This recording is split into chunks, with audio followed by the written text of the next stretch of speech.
if any of the audience at home are thinking of joining in with a rousing chorus of Teddy Bear's Picnic with the opening line, "If you go down to the woods today, I will crawl through the internet and strangle you," because this is what we get in the woods.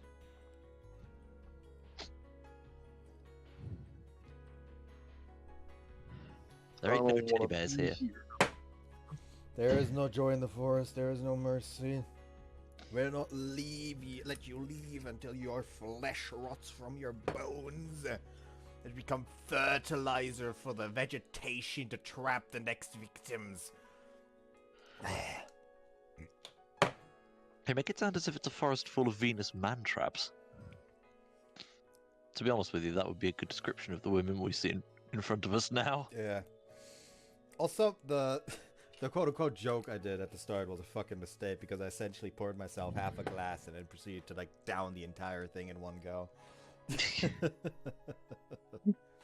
I don't know. I think that would be quite wise considering what we're about to embark on. Yeah, but it's like, it doesn't taste as nice if you just drink the entire thing in one go. It, like, this one tastes nice before nipping.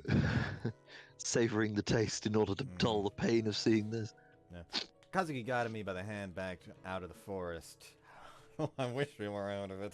When we returned to the camp, we found everyone gathered in front of the tent discussing plans for the future and proposing escape strategies. Of course, we were students from a school for rich young ladies, with only the superficial appearance of maturity. Producing a perfect smile for a polite good day was the extent of the practical, non-academic knowledge we'd gained there. As such experience wasn't exactly of much use here, the majority of the ideas were unrealistic, founded on the assumption the world would arrange itself for our convenience. If anything, it could be called good fortune that a few halfway decent-looking, decent-sounding thoughts were mixed in. For example, Sakuma's throwing a cell phone into the sky. However, the majority of these more worthwhile plans had already been tried out by the person who brought them up, all with little success.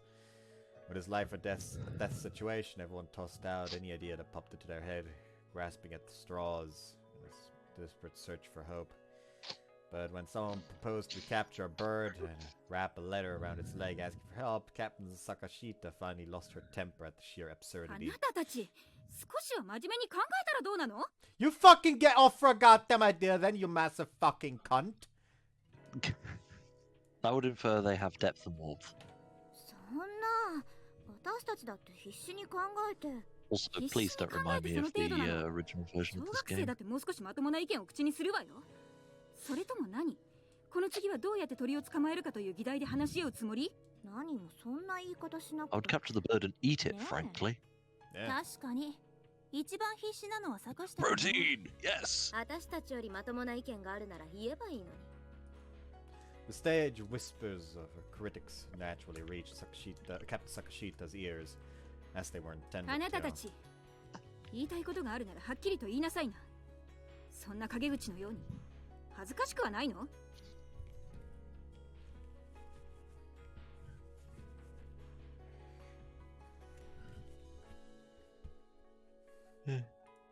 Captain Sakashita's irritated and patient tone was no different from her usual scoldings during practice.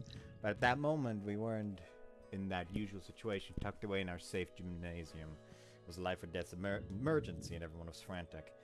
At such times, people instinctively seek out someone to rely on. The more desperate the situation, the more we throw aside rank and title and turn to raw competence. Felt like many gazes were beginning to concentrate in Kazuki's general direction. I don't think it was just my imagination. Captain Sakashita seemed to have noticed as well by what looks like an overwhelming surge of irritation. She abruptly grabbed a nearby fist-sized outcropping of rocks and smashed so hard her fingers turned white, not right. I hope her fingers turned wrong from that one! Just smashes her fingers. Actually, that reminds me that I had like a fucking idea for a reborn barbarian character for D&D, who is a Path of the Beast barbarian, but instead of when raging growing claws, he just somehow locks the joints of his fingers, but still balls his fists. The result should be obvious. Ow. Bone, his fingers just become like instruments of stabbing.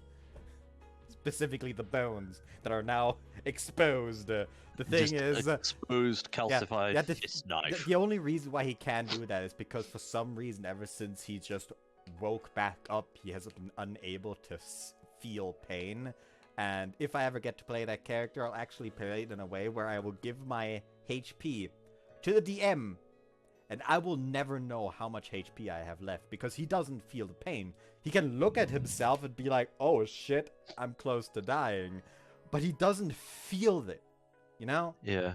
Like, maybe he'll start to feel a bit tired after a while, like maybe a bit woozy. But he does not feel the pain that notifies him something is wrong. Right.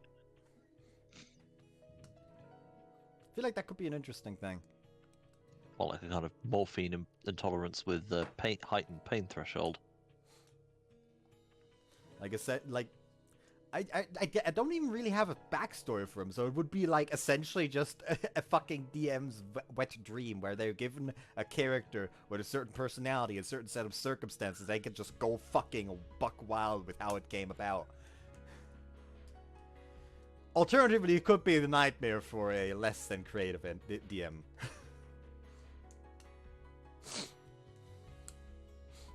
But yeah, like, I really wish I could, I could try and play that character along with the fucking gambling man, not gambling man, con man. I mean, him being a con man in a way is gambling with his fucking freedom, and he fucking lost considering the whole, you know, ring situation. I think I talked about that one before. Involuntarily married to a silver dragon. This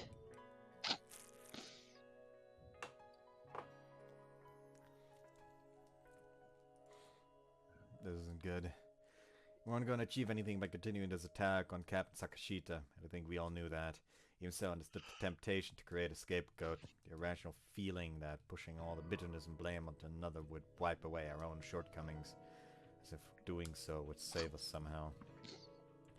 For most of the team members, the captain had become the scapegoat. And for the captain, it must have been Kazuki who filled that role. As the main authority figure, our advisor, Mr. Ochi, probably should have interceded by now, but he seemed intent on staying out of the conversation under the pretext of attending to the wounded.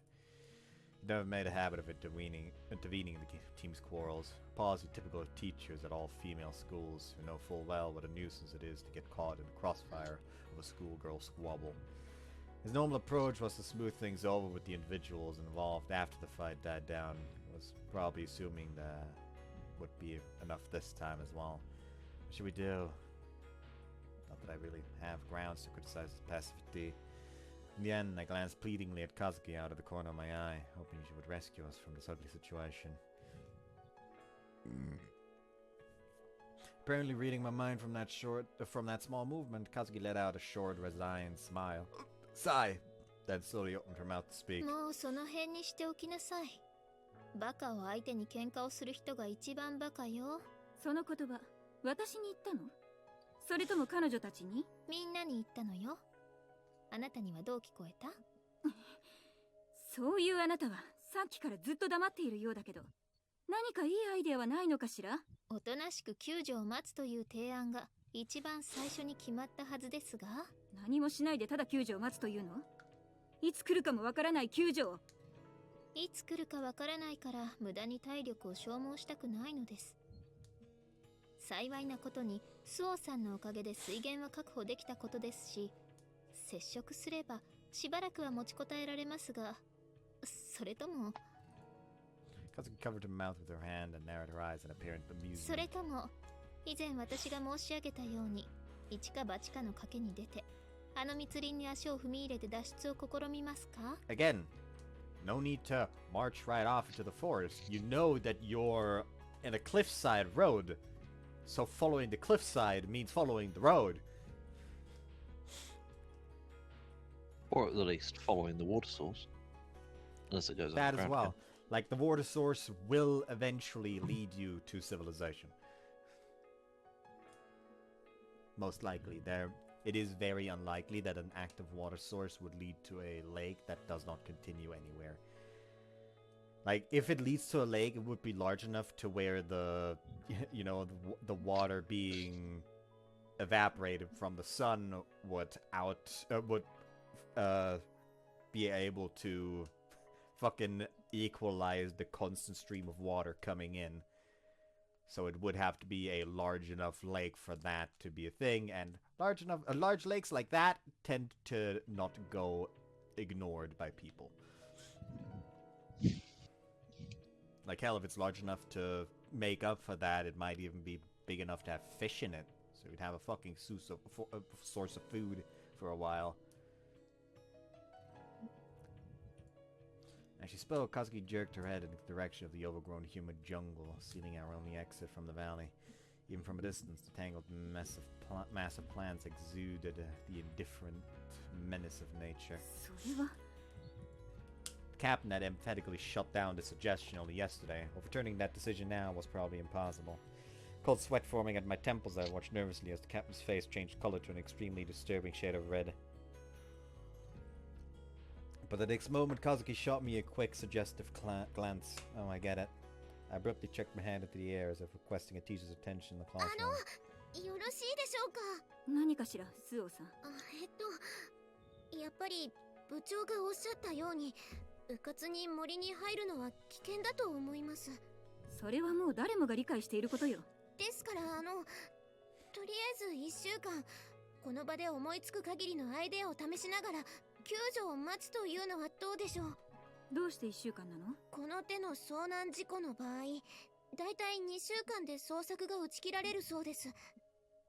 ですから1週間待ってみて救助が来ない場合は、その時にまたこちらから行動を起こすアイデアを話し合いましょう。それを今話し合っているのでしょ？あなた何を言っているの？それはどうして1週間後にも今日と同じ体力が残っていると思えるのかしら。不思議。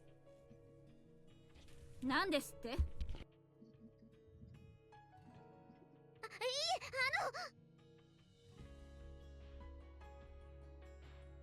？Turned head slightly to the side and shot Kazuki a brief glare.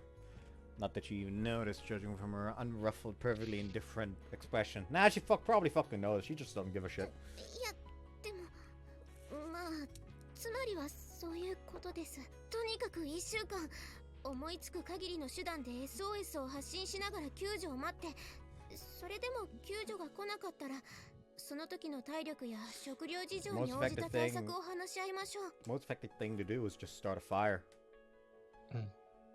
Just start a fire and try to keep it going for as long as fucking possible. Yeah. With like, fire wardens.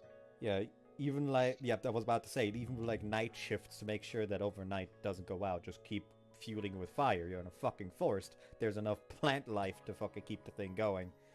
Yeah. Like, sure, a lot of it might be wet, but in that case, just already collect more than you need and just leave it out to dry a little bit. Yeah. Or, if you really want to get it started initially, a small amount of fuel siphoned out the bus. That as well, but I was about to say, like, if anything, slightly damp wood would help because it makes smoke like, more noticeable. And smoke is what you need. まあいいわ。確かに今はそれぐらいしかできることもなさそうだし。それでよろしいですね、先生。ああ、とりあえずはそれでいいだろう。では最後に私からの忠告です。各自アイデアを出して実行するのは構いませんが、決して無茶のない範囲で行動するように。崖に足場を掘りながらよじ登るとか、そういった危険が伴うアイデアはくれぐれも実行しないように。以上。That is fair, considering that we know that the fucking wall is in-facing. Yeah. With those clipped words of warning, the discussion finally ended, taking with it the tension that had hung thick in the air for so long. The rest of the group quickly broke up into their assigned pairs, whispering furtively to each other as they walked away from the meeting place. Of course, I was no exception, as Kazuki promptly stood up from her seat and made to leave. Chase after her and immediately offered a few words of complaint. ちょっと、さっきのはひどくない？あら、何のこと？また私に重要な発言を丸投げしたでしょ。私、和樹の腹話術人形じゃないんだからね。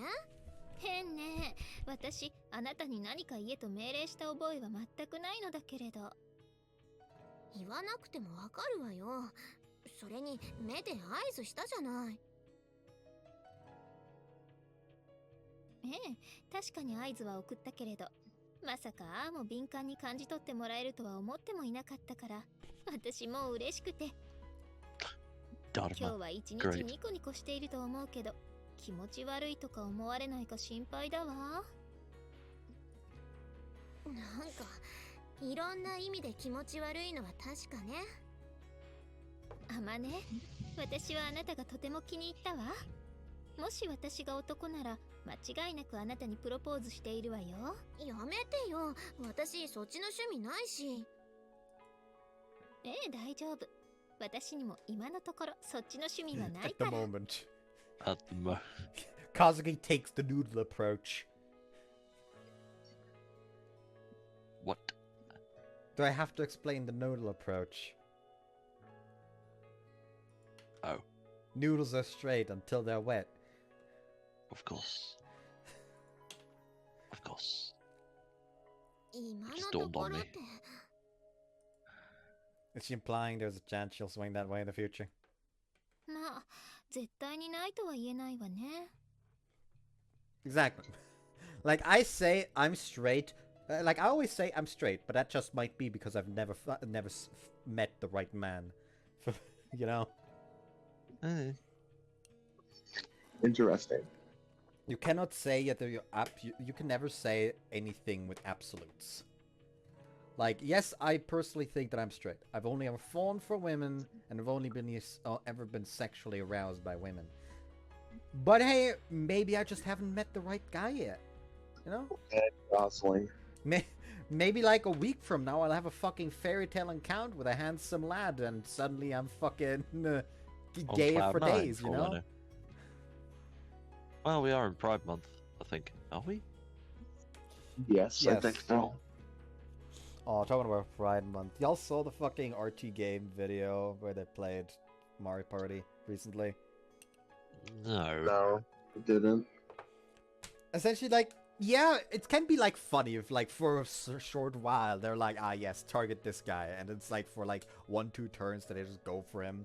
Like, that can still be funny. But during the entire fucking game, 2 of the players constantly targeted RT game. And that, I just sat there, like, I actually feel fucking bad for him. Because, yeah, sure, it can be funny if it's, like, just 2 people constantly fucking each other over. But in this one specifically, it was, like, 2 people constantly targeting him, and the third being peer pressured to go after him as well every now and again.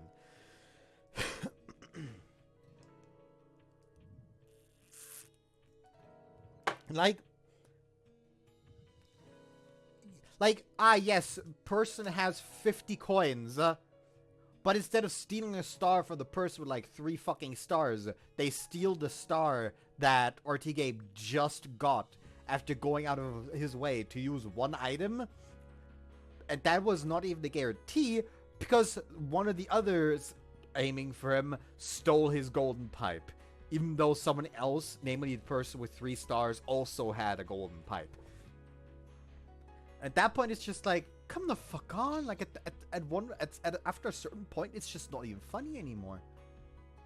Like, I just feel bad for the guy, and it makes me genuinely dislike the other 2.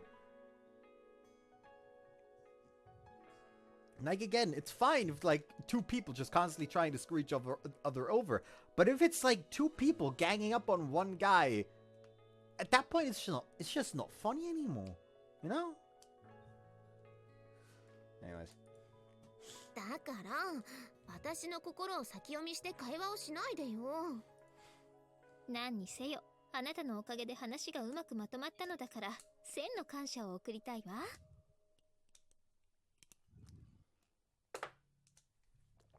あ、祭ですか。そりゃよござんしたね。それでもやはり残る懸念はあの部長ね。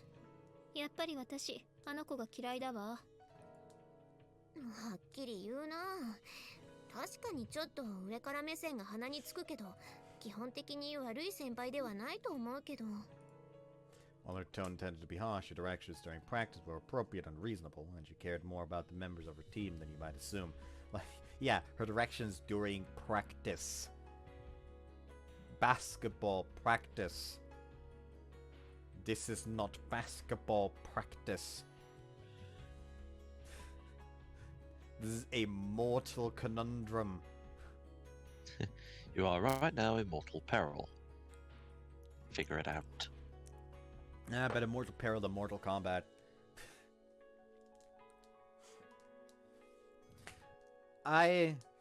Today, I was like, literally after I fucking finished my dinner today, and I was just, I had to like, we have a specific bell in our living room that causes a bell to ring in my little sister's room, so she comes downstairs.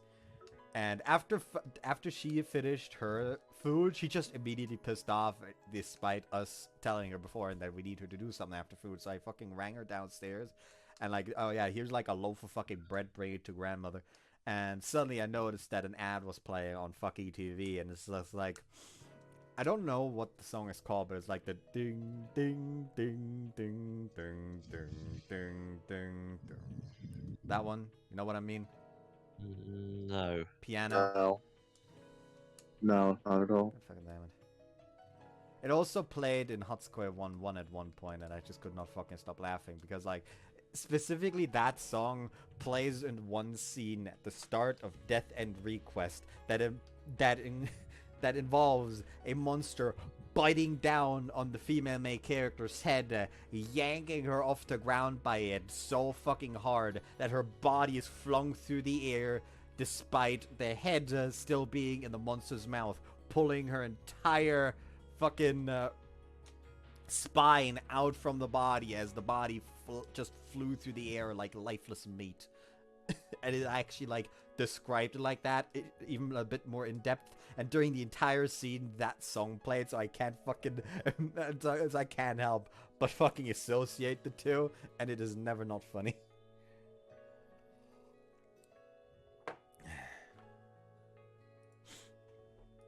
Hold on.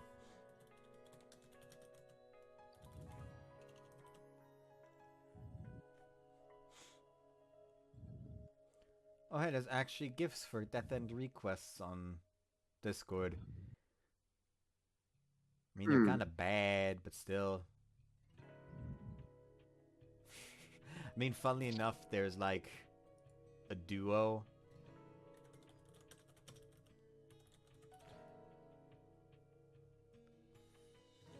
Of like this one and this one.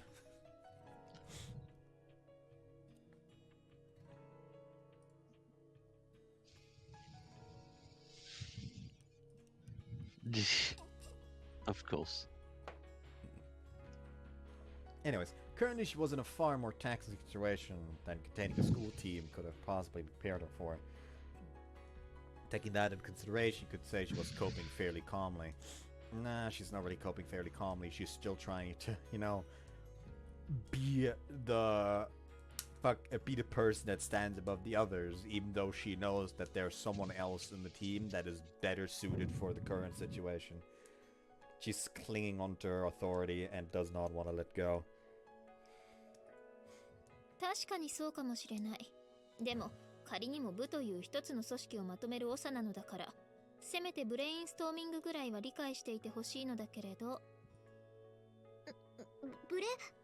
何？ブレインストーミングよ。何それ？ググりなさい。I'm going to beat you. No, they don't need help. 説明が面倒な時の合言葉よ。でもまあそうね。通信手段が途絶している今この場では酷な言葉ね。まあ簡単に説明してしまうと4つの原則があるの。はあ。1、決めつけない。2、否定せずに何でも受け入れる。3、とにかく数を出す。4、結合する。以上の4つよ。つまりどんなにくだらない意見でも否定せずにとりあえず聞いてみて、一見して無駄のように思える意見でも他の意見と組み合わせることで有効な意見にできないかを考える。それがブレインストーミングよ。おお、なんか天才っぽい。 It really isn't? 茶化さないの。結構真面目な話をしているのだから。ごめん。それで？さっきの話し合いで彼女は他人の意見に否定をぶつけるだけで何一つ建設的な意見は口にしなかったでしょ。そう。例えば火を起こしてのろしを上げるとか、いっそ森に火をつけるとか。そんな意見に彼女は何て答えたかしら？それは確かもう試してみて効果がなかったんじゃなかったっけ？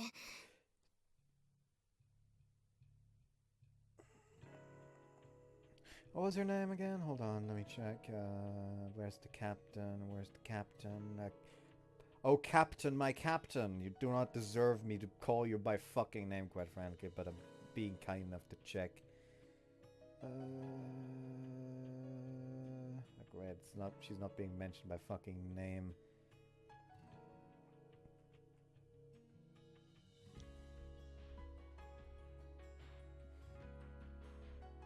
Which captain's this? The bitch. Oh, Sakashita. Sakashita, thank you. But yeah. So, Sakashita saw them try a signifier for probably less than a whole day, even, if we're being honest. Like, she probably saw two people test it out for like a couple of fucking hours, but then give up and just went, this is not a solution. Quite frankly, she deserves to die. People who think like, yes, anything needs to be an immediate fucking solution are fucking retarded. Yes, you want to try things that would be an immediate solution, but you need to start solutions that will reap a long-term success as early as fucking possible. Hence, start the fire and keep it going. Hell, you start the fire, you keep it going, and fun fact, you also have the benefit of a place to warm up and a place to cook. You know, you don't have to go out of your way to restart a fire every time. You keep this one fire going, and instead of having to start a fire every time you want to cook, you just grab a fucking dry branch, go to the fire, light it on fire, and then bring it back to your own fucking fireplace to light the stove.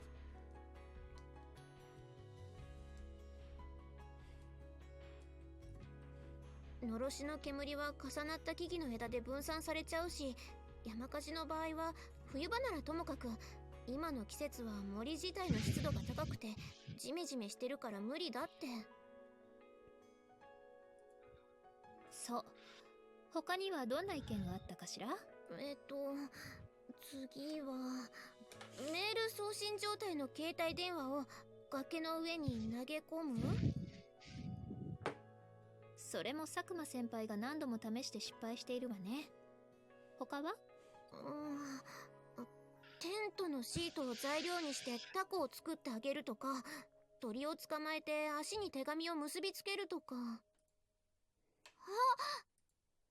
あら、何か思いついた？ねえ、タコに携帯電話を結びつけて空にあげるってどうかな？そうね、試してみる価値はあると思うわ。さっきの話し合いではそんなこと思いつかなかったのに。あれもダメ、これもダメと否定するだけの話し合いに意味なんてないわ。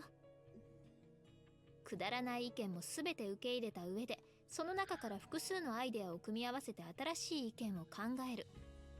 そういう発想があれば、あの話し合いも無駄ではなかったはずなんだけどね。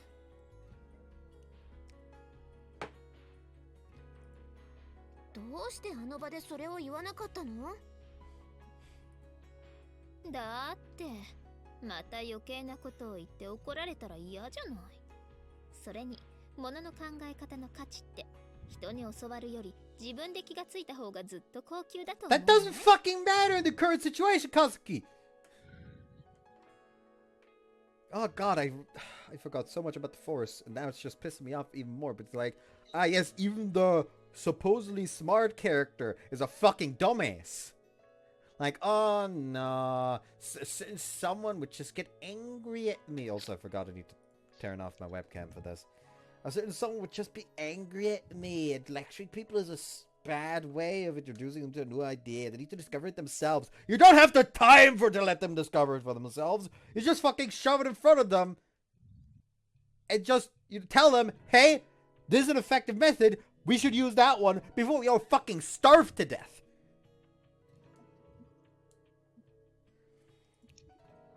例えばタコに携帯電話を結びつけて飛ばすアイデアとか。ええ、そう。そのひらめきが脳を活性化させるの。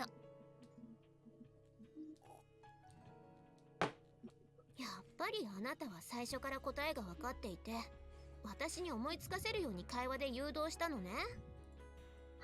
そういうものの捉え方は心外だわ。それともあなたは学校で数式を習っても同じように教師に噛みつくの？ God, this entire scene makes you want to beat Kazuki to death. You know, speed up her fucking demise a little bit. She's gonna be dead by the end of the forest anyways. Might as well fucking end her earlier. The weak are killed and eaten. This isn't even a case of the physically weak, not the weak of fucking mind. Like, yes, this is the perfect time to fucking teach someone like a teacher would. Which, by the way, a teacher would not do that. They just explain you how it fucking works. And then tell you to apply the thing. 今の私たちと学校での私たちじゃ置かれている状況が違うわ。何でも教えてくれる人が身近にいると自分では考えることをしなくなる。そういう観点で見れば同じことよ。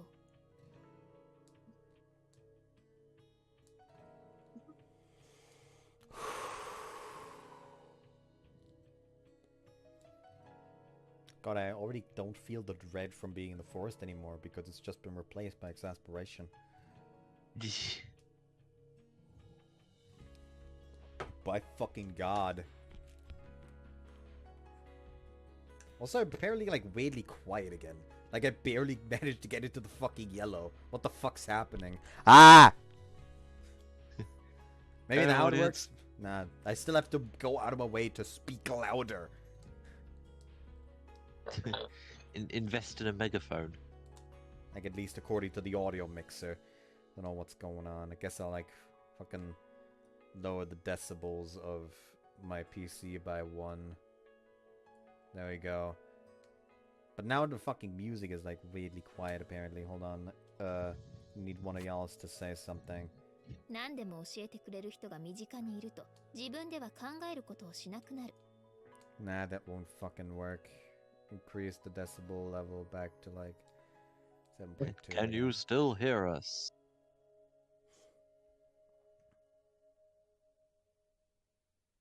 Tell me if the audio's off. Just tell me if the audio's off. 私、あなたのそういう回りくどいところが少し苦手。気をつけるわ。 I feel like I was beginning to understand why my conversations with Kazuki sometimes felt slightly off. The discussions I had with this girl reminded me strongly of a classroom dialogue between a teacher and a student. She never revealed the answers immediately, instead dropping vague and direct hints. She clearly regarded those with no desire to learn as unworthy of her wisdom. In other words, pretty much like a veteran professor, an aging department head with a knowing smile. If Kazuki deigned to consider the matter seriously, I should be able to find a way out of this whole mess in the blink of an eye. The more I thought about it, the more these little lessons of Kazuki seemed to be an indirect way of rubbing my nose in my inferiority. The implied message was you're incompetent. Frankly, it kind of pissed me off. Yeah, she's kind of at fault for everyone dying. Let's be honest. And since I really wasn't competent, I couldn't come up with any biting comebacks, which pissed me off even worse. I had an itching desire to show her up somehow. What could I possibly hope to defeat her at? Alright, if nothing else, I'm probably a better cook. Yeah, that was a pretty good chance I could teach her a lesson or two in that arena. Lash on to that trifling point of superiority, imagine Kazuki fumbling around helplessly in the kitchen under my wry supervision. Jeez, you're all thumbs, Kazuki, and all that. Before I knew it, there was a smile on my face. All of a sudden, this aggravating young woman looked like a cute little girl. I was slightly exasperated by my own simple-mindedness. Quickly put the culinary skills in question to use, whipping up our meager breakfast. Kazuki and I were choking it down and ended up telling her about that little daydream. その単純さこそが人が自殺をしないためのシステムよ。She responded with these pretty much incomprehensible sentences. That and a gentle smile. What the heck is with this girl anyway? Well, whatever. That's because of my breakfast. I hadn't exactly filled my stomach and inspired a burst of energy for the day to come, but I nonetheless decided to take a little positive action by proposing the kite cellphone idea to the captain. あなたもなの？どういう意味です？そのアイデアを私のところに持ち込んだのはあなたが初めてではないという意味よ。10分ぐらい前に金田小森のペアが来て試させてほしいって言ってきたの。そうなんですか。Yeah, I guess anyone would come up with that one. 同じ実験を2つすることに意味はないし、他のアイデアを思いついたらまた来なさい。わかりました。I've been feeling a little proud of myself for coming up with a pretty decent idea. For some reason, it felt as though that achievement had been pulled out from under me. I trudged back to the tent, my shoulders drooping, and told Kazuki about the outcome. There was another pair that had hit on the exact same idea. Of course, Kaneda and Komori had participated in the same discussion and had the same information to work from. Was that a strange coincidence? Indeed, Kazuki showed no surprise whatsoever. On the opposite, she nodded her head with the words, I figured as much. From what she told me, some called reminiscence was likely at work here. レミニセンスというのはつまり情報を得た直後より一定の時間が経過してからの方が記憶の関連付けが進行する分早期や連結発想がしやすくなるという現象ね。また難しい話をしようとしている？そうね。専門的な話をすると長くなるし、やめておきましょう。ぜひそうしてください。それで、何か他のアイデアは思いついた？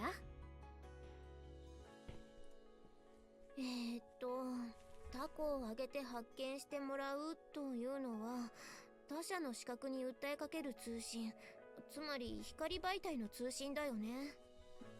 Again, the problem was that the fire you did was apparently close enough to the forest to fucking, be dispersed by the goddamn tree branches.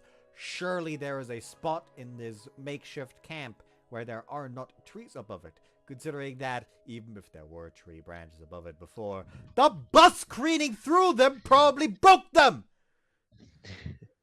To be fair, though, they'd have to get a gust of wind, which in a comparatively confined space would be a bit of a challenge. I mean, based on what they told us, this is like a kind of indent into the wall, so there is a possibility that there's an updraft from here. Mm-hmm. ええ、そうね。携帯電話を使うのはそのまま電波通信でしょ？はん、つまりそういうこと？もしかして私が今から言おうとしたこともう分かっちゃった？音による通信の可能性？なんだ、やっぱりバレてた。いいえ、私も今あなたの話で気がついたのよ。つまりバスのクラクションを鳴らすとか、そういった聴覚に訴えかける大音量装置による通信でしょ？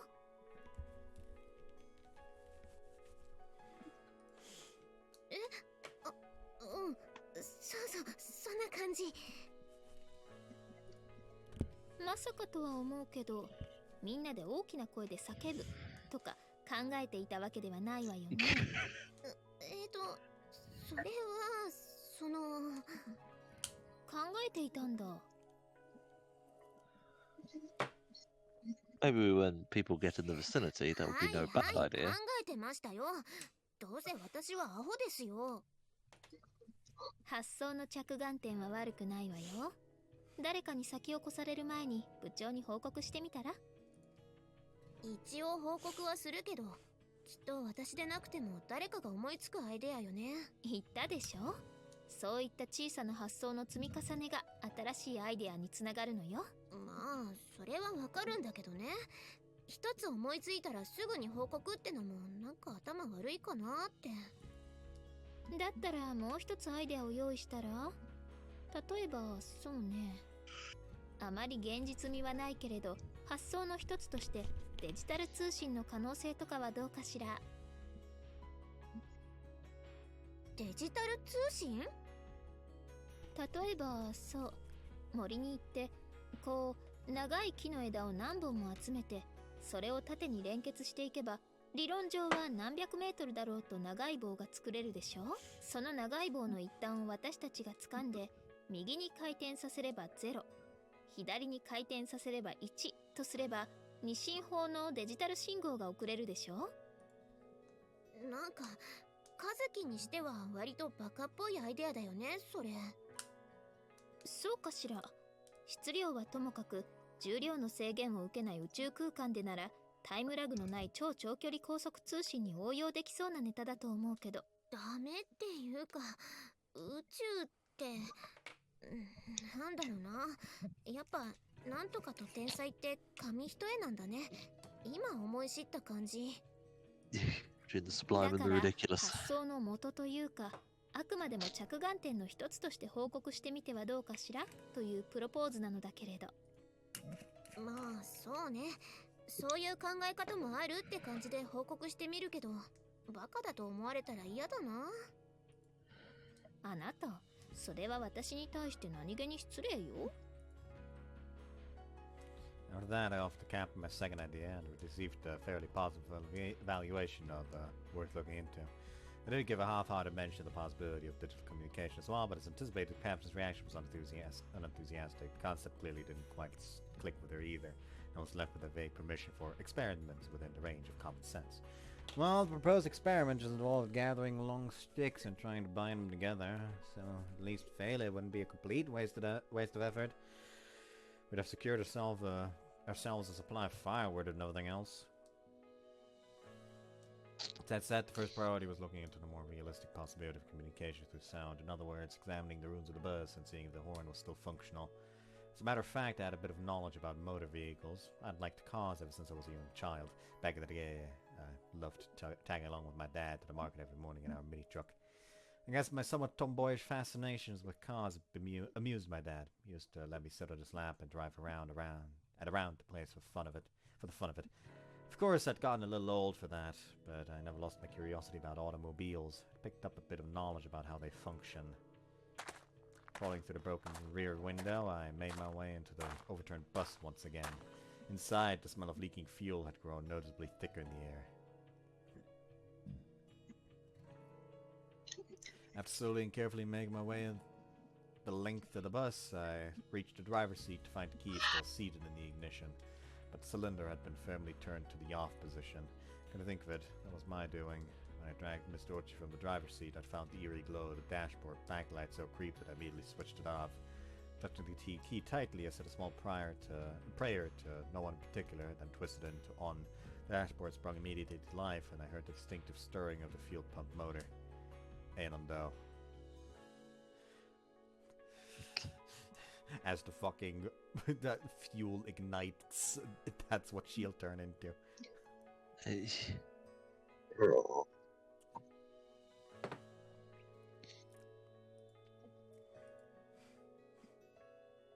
That is an adorable cat you sent in chat, by the way. thank you. Apparently the battery those was still offals. alive. Must have been a dry cell. If the vehicle sideways like this, the liquid electrolytes would have leaked out of the wet battery. I was tempted to keep turning the key to start, but the engine was probably lost cause. I should be wasting precious battery juice in the attempt. First off, I was here to test whether the horn was operational. I gave the center of the steering wheel a light push with the palm of my hand, and a surprisingly loud blast of sound rang through the air. よかった。まだ鳴る。 At the sudden sound, everyone in the valley turned as one to stare in my direction. For the moment, I'd confirmed the horn was operational. Now we had to consider how to make effective use of it. Just blasting away aimlessly would run down the battery quickly, so it seemed necessary to discuss how and when we should reutilize it. Turning the ignition back off for now, I cautiously made my way out of the bus.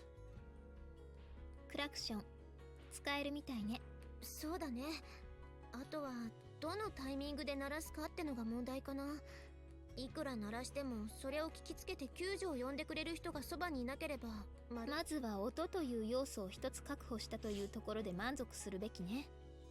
それをそのまま使うのか、それとも他の何かと組み合わせて使うのか、その辺は今後考えていきましょう。Turned around and looked up in the direction of the road. At a guess, it was perhaps 200 meters distant from the bottom of the ravine we were trapped in. The sound of our horn would probably carry that far. But how were we supposed to know if someone was up there at any given moment? That was the biggest problem with this idea. From that distance, a car would be rumbling fairly noisily down the road, and we likely wouldn't notice. I couldn't immediately think of anything other than the passive strategy of honking the horn at regular intervals in the hopes of coincidence. 捜索隊のヘリでも飛んできてくれれば分かりやすいんだけどな。ヘリコプターだと逆に自分の出す音が大きすぎてこちらの出す音に気がつかないんじゃないかしら。そっか。あ、音がダメなら光は？ヘッドライトを取り外して空に向けて点灯してみたらどうかな。いいアイデアだとは思うけど。Turning back and following Kazuki's gaze, I quickly discovered why she trailed off mid-sentence. After tumbling down a slope 200 meters in length, finally plunging into a pit-like valley, the bus resembled a gigantic piece of gum chewed up and spat out by a dinosaur. The roof was caved in, the windows were all broken, the headlights and turn signals were no exception to the general rule. Everyone was smashed beyond repair. ダメか。室内灯とかテールランプの一つも生き残っていれば何かの役に立つかもしれないし、調べてみましょう。そうだね。Kazuki and I divided the job of searching the wreckage of the bus for potentially useful items, but the noticeably important things had already been carried out. The only new discovery were a few discarded magazines and a slightly dirty blanket that had been used as a cushioning in the luggage compartment, as well as a small metal box containing a bare handful of tools and a single fire extinguisher, probably designed for use against vehicle fires. Nothing to write home about, in other words. I tried to go in without much in the way of expectations, but there was definitely a part of me clinging to the faint hope of discovering something. An armful of canned food and some unexplored nook of the luggage compartment would have sent me back to camp jumping for joy. When that hope was dashed, disappointment hit me much harder than I had expected. ねえ、カズキ。私たちどうなるのかな。その質問、今日だけで4回目よ。そして私は毎回同じ答えを口にしている。なるようにしかならないし、なんとでもなるから今はただ希望を捨てずにできることをしなさい。だよね。分かってはいるんだけど、どうしてもね。For now, we simply do what we can. In those words, there was a slight glimmer of optimism, a suggestion that at some undefined later we would escape. But that vague hope was too slippery to cling on to. Couldn't see anything but overwhelming, unpredictable reality. The anxiety and uncertainty was almost too much to bear. It felt as though someone had suddenly dropped an enormous whale in front of me and told me to fillet it with a single fruit knife. Holding back tears, I was thrusting my tiny blade into the thick, unyielding blubber, tormented by a sense of futility, doubtful I was accomplishing anything at all. Just waiting for someone to tell me it's impossible to just give up. In such a situation, I couldn't help but sink into pessimism and passivity. Is help coming? When will they arrive? What if they never find us? Can we possibly escape on our own? Can we possibly survive this? I knew full well that anguishing over such unanswerable questions accomplished nothing. But before I realized that, they were oozing out from the dark corners of my mind. This is another one of those voluntary psychological defense mechanisms designed to push us through life. When I asked Kazuki, she shook her head and told me flat out, no, that's probably just your personality. During the time we spent on the bus, Kaneda and Komori apparently completed their kite. Everyone left their personal projects behind for a while and gathered to watch the launch. The string they'd used was a slender fishing line taken from the tackle box. Its tensile strength was a point of concern, so it was decided to run an initial flight test without the cell phone attached. The length of the line was about 100 meters, leaving aside the cell phone part of the plan. If we could get it up that high, someone might notice it from the road. But as it turned out, well, reality isn't quite that convenient. It was, after all, a kite made by a bunch of amateurs from rough visual memory. There wasn't any realistic chance it soared beautifully into the sky. After many failed launches, the makeshift kite ended up crashing into the ground and falling to pieces. To be perfectly honest, everyone gathered there had been more or less expecting as much from the very start, even the girls who constructed it. The failure didn't inspire any wailing or gnashing of teeth. Even if it had floated up perfectly, there was still a lid of trees hanging thickly over this valley. Weaving even a small constructed kite up through the gaps in the canopy without tangling it hopelessly in the branches would clearly have been very difficult. Himself, Kandida and Komori said that they'd give it another shot and immediately began repairing their broken kite, but apparently the general feeling was that nothing more was going to come of this. Everyone left them alone with their mangled construction and headed back to their own stations. In the end, Kandida and Komori never did succeed in getting the kite into the sky. Later that day, Mr. Ochi told me that it probably wouldn't have achieved much anyway. We were geographically quite close to the town Mr. Ochi had been born and raised in. From what he said, the cell-phone reception in the whole area was notoriously awful. What's more, take a look at a map. There's a nicely paved national highway running straight through this region, but we'd fallen while driving down an old back road. Apparently it was in frequent use when Mr. Ochi was a student here, but nowadays almost no one takes it without some specific and compelling reason. He'd chosen it as a detour to conserve out traffic in the highway heading home.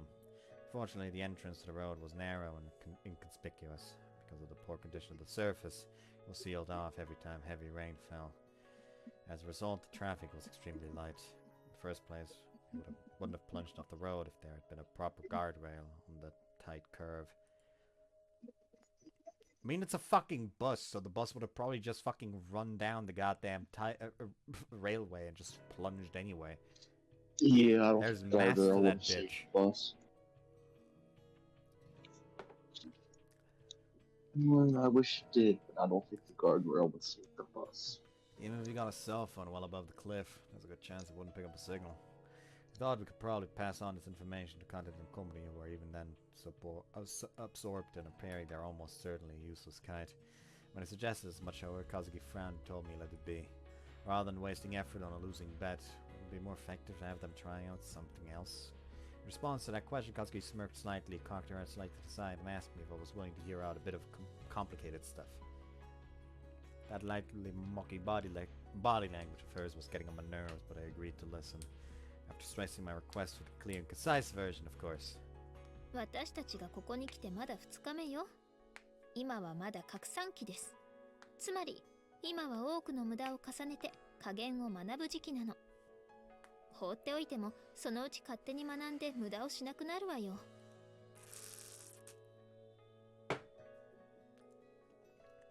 summarize, we were newborn infants relative to this environment. We needed to be allowed to wail or wriggle around aimlessly and pop things into our mouths. Otherwise, our maturation process would be crippled, apparently. So understood what Kazuki was getting at. I don't know why I said Yuzuki. Fucking, just in the middle of it, there's just fucking Yuzuki, like, not even, like, starving or anything. Like, she just has, like, a whole ass, like, fucking kitchen set up in the middle of this. Like, I have cake for everyone! Also, I just realized that you know what, just for this, I should probably just reactivate my webcam and just move it into the other corner. That works, actually. Handsome devil. I don't see anyone like that. Look in a mirror. I'm looking at the webcam, but I still don't see anything. Like, is there someone behind me that I don't see? Get your glasses fixed.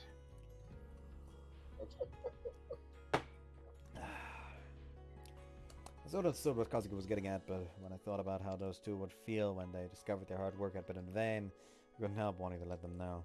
Turning my back on Kazuki, I walked over to Kaneda. She was perched on a moderately sized rock, her brow furrowed with that earnest concentration as she tried to untangle a complex clump of fishing line. あ、うん、まあ知ってたよ。 Kaneda received my hesitant advice with unexpected composure. 佐久間先輩からそんな話は聞いてたしね。佐久間先輩から？ I turned around to face the person in question, still tirelessly flinging her battered cell phone high to the air a few meters away. どういうことです？ああ、実は上の道路にいた時から県外だってのは分かってたんだ。 Slightly before the bus plunged off the cliff, Sakuma had casually opened her cell phone to check the time and noticed the words "no signal" in the center of the corner of the screen. In the corner of the screen, not the center. It would be weird if it was in the center. She even remembered worrying idly about how he would call the police if he got into an accident out here. じゃあ電波が入らないことを知っていて、それでも携帯を投げ続けていたってことですか？まあそうなるかな。でも絶対に入らないと決まったわけじゃないし、たまたま私の携帯が県外だっただけで、他の携帯、他のキャリアなら入るかもしれないだろ。 For that reason, she decided to try borrowing Ibiki's phone, a different model on a different network, and tossing it instead. But Ibiki said if anyone was going to throw her cell phone around, it was going to be her. In the end, the two of them ended up out here tossing and picking their 結局のところ、 picking 伊吹 their の携帯でも phones ダメっ together. ぽいんだけど、ほら、私はこんな性格だからさ。無駄だって頭じゃ分かっていても、体を動かしてないと落ち着かないんだ。そういう性分なんだよ。 Thinking back, Sakura would approach basketball with a similar mindset. No matter how overwhelming our opponent in the next match, she would practice diligently, even knowing we would lose. Even when she was the only one left in the gym, she'd keep right on going. バスケの試合にしたってそうだけど、やれることはあったのにっていう後悔が一番悔しいと私は思うんだ。どうせ負けるにしろ、やるだけのことをやった上での敗北なら、勝利はなくても満足は得られるし、その次につながるだろ。 Words very typical of Sakuma, well known in our team for her silent dedication. She stood out for her skill, but apparently removed herself from consideration for the captaincy, preferring to avoid placing herself above others. However, there was one person whose mood took a rapid, obvious turn for the sour at this little speech. Her roommate in the dorm had pardoned the Valley Ibuki. 私はクマ先輩のそういう無駄に暑苦しいところとか苦手です。それに電波が入らないって話、私は聞いてませんよ。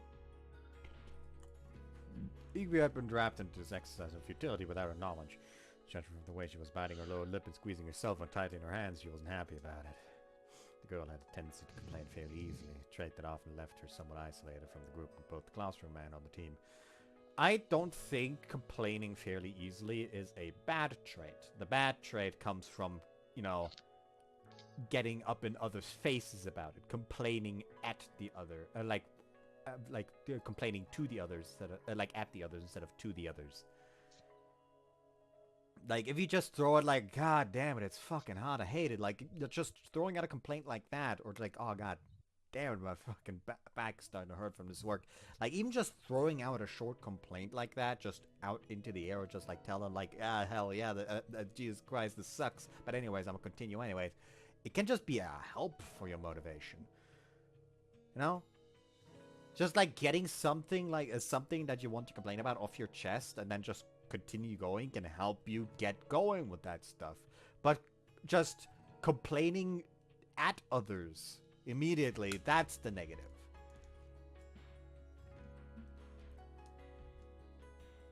Know what I mean? Sort of. Sort of, yes. Like for a second, people at my workplace also kind of give me shit. Like every time I throw out a short complaint, it's like, "Oh, come on, you're the fucking young one here. Like, get your shit together." And I just sit over here like, I'm just throwing out a complaint so I can get back to work with a little bit more motivation. Like, it helps getting that shit off your chest.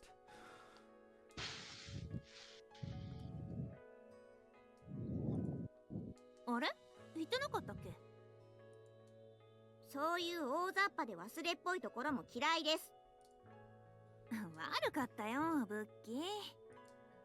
Those words, Sakuma casually slipped her hand around Ibiki's waist, drew the younger girl close, and rested her chin on top of Ibiki's head. ブッキーって呼ばないでください。 They're Doubting both Ibuki mumbled that dead. even her classmates had started to pick up that stupid nickname. They sure are, yes. Glad you remembered that. Kill yourself. Ow. Listen, bud, you don't get to complain. Remember me. When did Oh, fucking... boo-hoo. You dragged me into this. You did this to me. Hey, you wanted this route first.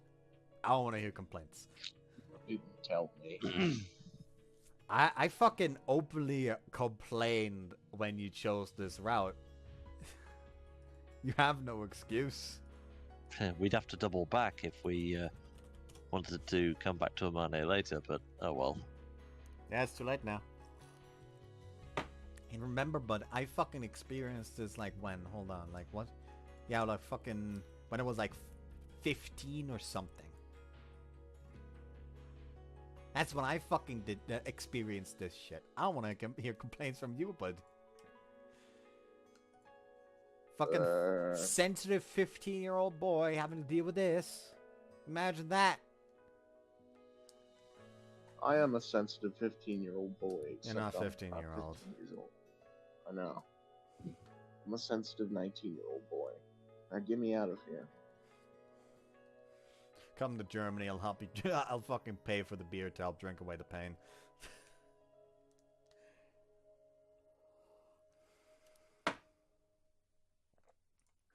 Apparently, even seemingly mismatched individuals could develop some fairly intimate bonds given enough time together. Oh, they gay is what they're trying to say, clearly.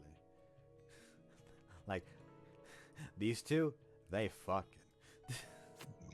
Hold on. And I don't... It looks bad if I don't invert the fucking cam. Transform... Flip vertical...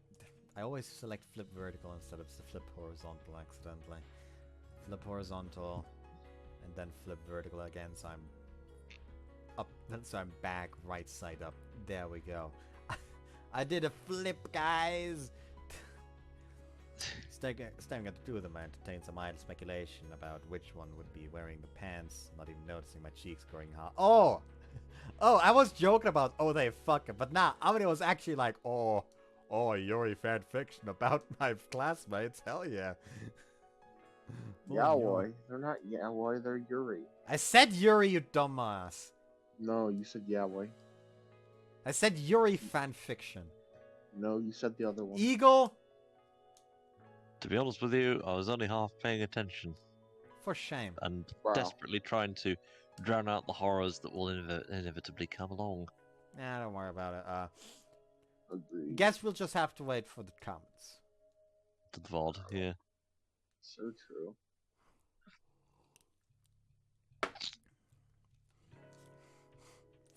Hold on, I'm gonna just post a picture of just Yuri versus Yahweh in the chat just to confuse Cactus.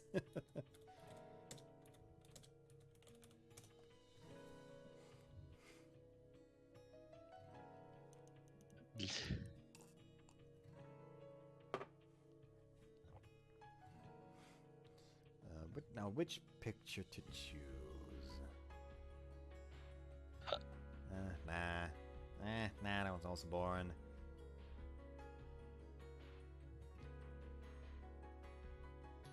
That's penis. That's a different language. Oh no, there's a picture that's just yeah, I'm gay, greatly admiring Yuri. Oh lord.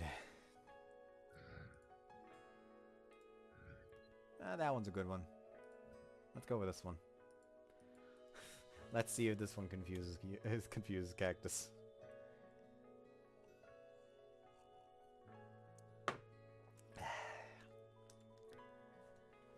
Anyways, apparently my trivial delusions were showing pretty clearly on my face as Sakuma gave me a broad, almost boastful grin. だから言っただろ、君たちが思っているほど私たちは仲が悪いわけじゃないってさ。They get along as well as two scissors. Sorry, I meant sisters, not scissors. Twist of the tongue. Save that for later. Yeah, I know. 君の相方はどうした？あの風見って子は放っておくとへそを曲げてすね始めるタイプだと思うよ。まさかあの和樹ですよ。Kazumi Kazuki didn't need anyone's attention. To her, I was nothing but a personal chef, convenient servant girl, and occasionally object of amusement. And if Kazuki really needed to, I was pretty sure she could pick up cooking quickly enough. Give her a while, and she'd probably be good enough to leave me very nearly worthless. わかっちゃいないね。全然だよ、スオーアマネ。だったら君はどうしてあの風見和樹とのペアを選んだんだい？それはPick her. I don't really have a choice in the matter.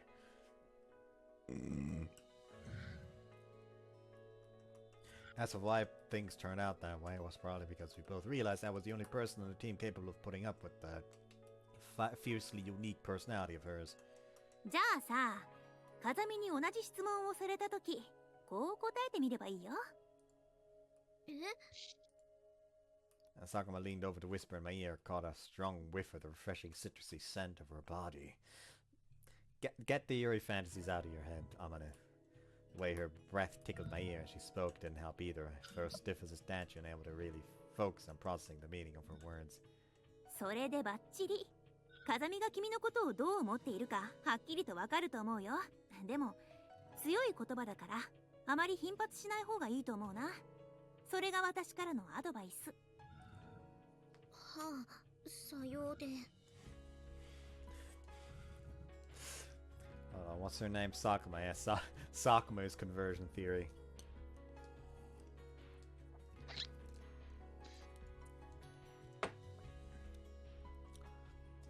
Alternatively, she is the one wetting the noodles. I don't really get it, to be honest. Felt like the most likely outcome would be Kazuki laughing in my face. Then again, she probably wouldn't really hurt to give it a shot sometime if I happen to remember. ほら、お姫様がへそを曲げる前に戻りなよ。お姫様ね。Not that I found Sakuma's theory particularly convincing, but I did decide to head back in search of Kazuki. However, her shoes weren't in front of our tent. I took a quick look inside anyway, but there was no sign of her. What's this? What's this? Where did she get to now?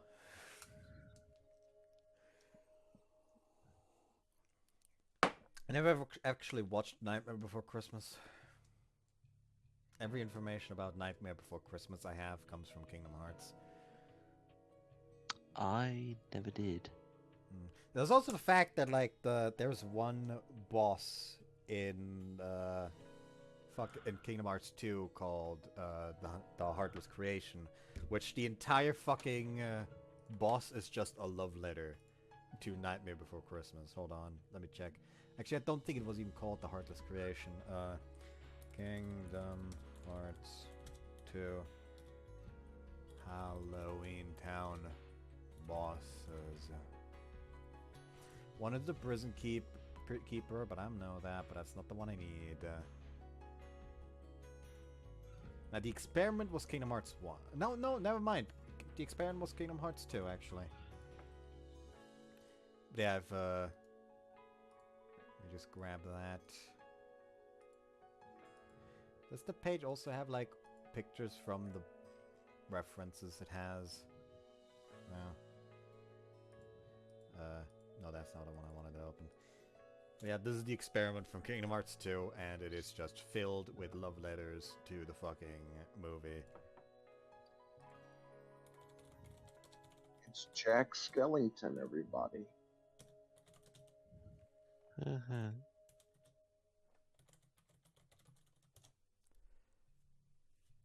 But yeah, like, essentially the thing is made up of different parts that showed up in the movie. Like, for example, the hand that has, like, the weird spindly thing that's holding the present, that's the thing that ends up killing Oogie Boogie in the movie. while the other arm, that's the chute that Lock, Shock, and Barrel use to deliver stuff to Oogie Boogie. Stuff like that, essentially. Huh. Like, this is very interesting and very nice. Anyways. Well, Sakuma may not have been too far off the mark. Leaving Kazuki unattended for too long didn't seem to be the best idea, considering this habit of casually strolling off without a word. Sometimes she's wandered off into the forest again. Maybe she was actually doing this on purpose, waiting for me to come looking for her. Nah, I was definitely reading too much into this now. That said, there was no reason to think Kazuki was coming back anytime soon. Considering that blunt personality of hers, the longer I left her to her own devices, the more likely she'd end up quarreling and causing us trouble. After heaving a little sigh and mumbling a few complaints about my nuisance of a partner, I ended up trotting off in search of her like the hopeless soft touch I was. As it turned out, though, my search wasn't a particularly arduous one. Kazuki's whereabouts came to light within 2 minutes. Right now. I discovered her shoes lying neatly side by side in front of the largest structure in our camp.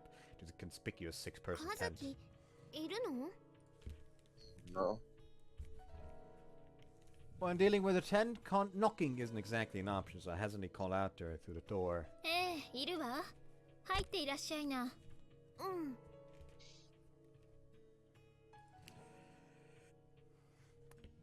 As instructed, I removed my shoes and crawled into the tent. The interior was dimly lit, muggy, and filled with the overpowering stench of disinfectant and sweat. Let out a small reflexive groan of dismay. どうだった？電波の話。金田さんたちに伝えた？うん。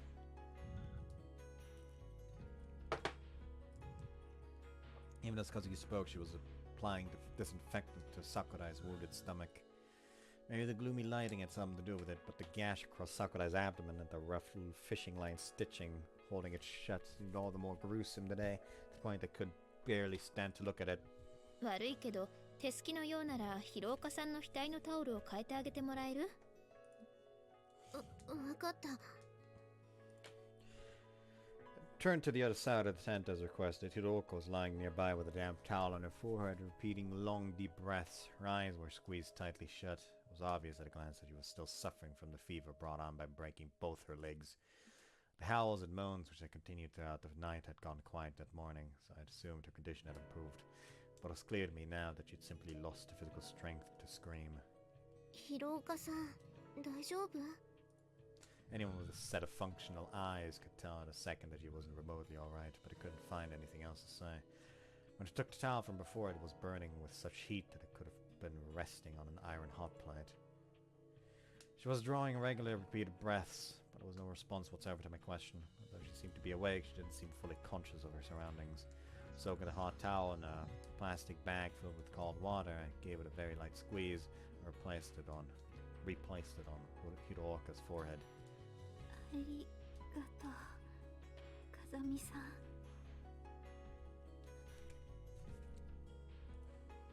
私じゃないわ。今あなたを見ているのは周防あまねよ。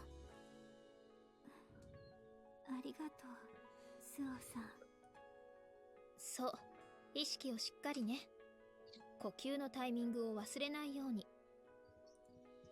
うん。ごめんね。いいのよ。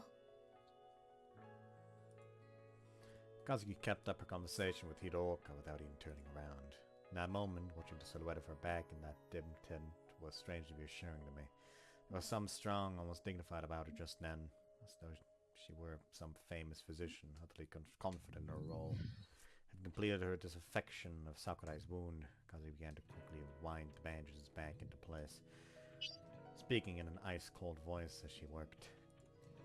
桜井さん、包帯で蒸し暑い上に縫った傷がかゆいのはわかりますが、かきむしらないでください。We can't have the Rock in power armor again. We've done that too often. What? Gundam. Did you not see the Steam notification this time? No, I must have missed that. Because Have the Rock was playing Fallout 4 again. Standard. I don't. Whoops, that's like a line that you already said. かゆみというのは軽微な痛みのことです。かゆいということは治癒が進んでいる証拠なのですから、どんなにかゆくても我慢してください。Itching, when it comes to like an infection or wound, is always good because that's a sign of it healing. Yes. はい、ごめんなさい。どうしても我慢できないときは呼んでください。その時はまた消毒します。わかりました。ありがとう。Like, don't scratch it. Just like rub it if it does itch too much. また後で様 Like 子 even を見に just 来ま slightly す。 rubbing it will help at least a bit. Without, you know, making the wound worse again. With those words, Kazuki crawled out of the tent, signaling for me to follow with a glance. 包帯を洗いに行こうと思うのだけれど、私はうまく手が使えないから、あなた付き合ってもらえる？うん、それは構わないけど。じゃあ行きましょう。I caught a quick glimpse of long strips of cloth blackened with blood in Kazuki's hands, presumably Sakura's old bandages. But the next moment she turned her back to me and abruptly began to walk off, almost as if she'd be in something of a bad mood. I thought it was a little difficult to tell for sure in Kazuki's case, and she was more than a bit brusque at the best of times. 広岡さんと桜井さんの状態はどうなのか。え？それが聞きたいんじゃなくて？うん。できれば彼女たちには聞かれたくないの。移動しながら話しましょう。わかった。Well, that explains the sudden accent. Kazuki's estimate of the medical situation wasn't as pessimistic as I had feared. Sakura's abdominal laceration was apparently healing relatively steadily. The larger problem was Hidooka and her fractured legs. Although Kazuki had straightened her legs, pulled the bones into place and fixed them with makeshift splints, the blazing fever that accompanied the injury showed no signs of receding. Hidooka wasn't exactly what you could call robust or sturdy to begin with. At present, she'd weakened to the point that her body was capable of accepting the nourishment it needed to heal. They tried to feed her light soup, even crushing small chunks of potato with a spoon to make them easier to swallow, but after swallowing a mere 3 mouthfuls, she insisted that she was completely full. Continuing to feed her regardless only resulted in her vomiting back the entire meal. それでも安静にしていれば少しずつ回復に向かうとは思うけれど、難しいわね。時間がかかるってこと？それもあるけれど、薬が絶対的に足りないわ。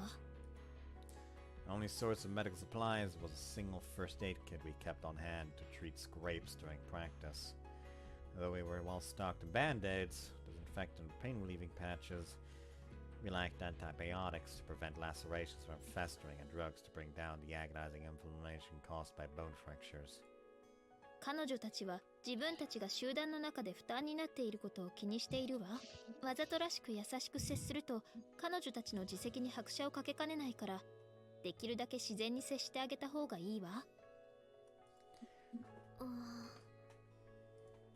That would explain why she was oddly impassive back there, I guess. Well, I had to admit it would probably be exceptionally creepy to have Kazuki of all people treating her with tender compassion. それであなたの方はどうだったの？携帯電話の電波が入らない可能性があることを金田、小森のペアに伝えに行ったのでしょ？彼女たちそのことを知っていたみたい。そう。無駄かもしれないと分かっていても、他に何もすることがないし、可能性もゼロじゃないからって。それと佐久間先輩からの新情報だけど、上の道路でも携帯は圏外だったみたい。先生も先輩もなんでもっと早く言ってくれなかったのかな。 If they told you, it would have been one avenue of hope extinguished, and what you need right now is just the hope that it'll be better. Like, if you just, yeah, this won't work. Like, for everything, it'll just drain your fucking motivation to try it fucking all. So even if there is, like, almost zero chance it'll work, there is benefit to trying, because it'll keep morale up.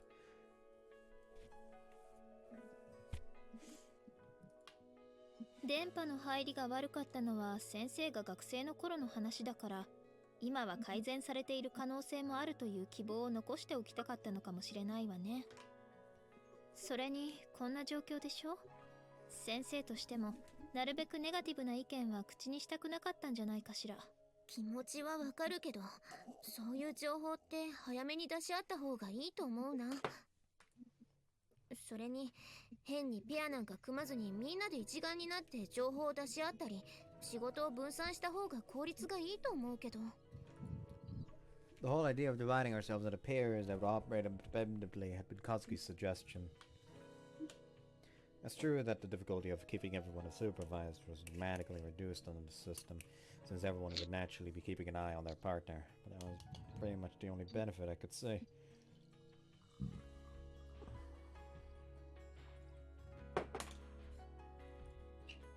Everyone cooperating seemed more likely to produce good ideas. It felt like operating in one large group would reduce the weight of any given individual was carrying on their shoulders. それがそうでもないのよね。意見の数が増えるだけではまとまりに欠けるし、負担が減りすぎる個体が出てくるのもまた問題なのよ。どういうこと？負担が減りすぎる？あまね、あなた働きありの法則って知ってる？ Are you, bud?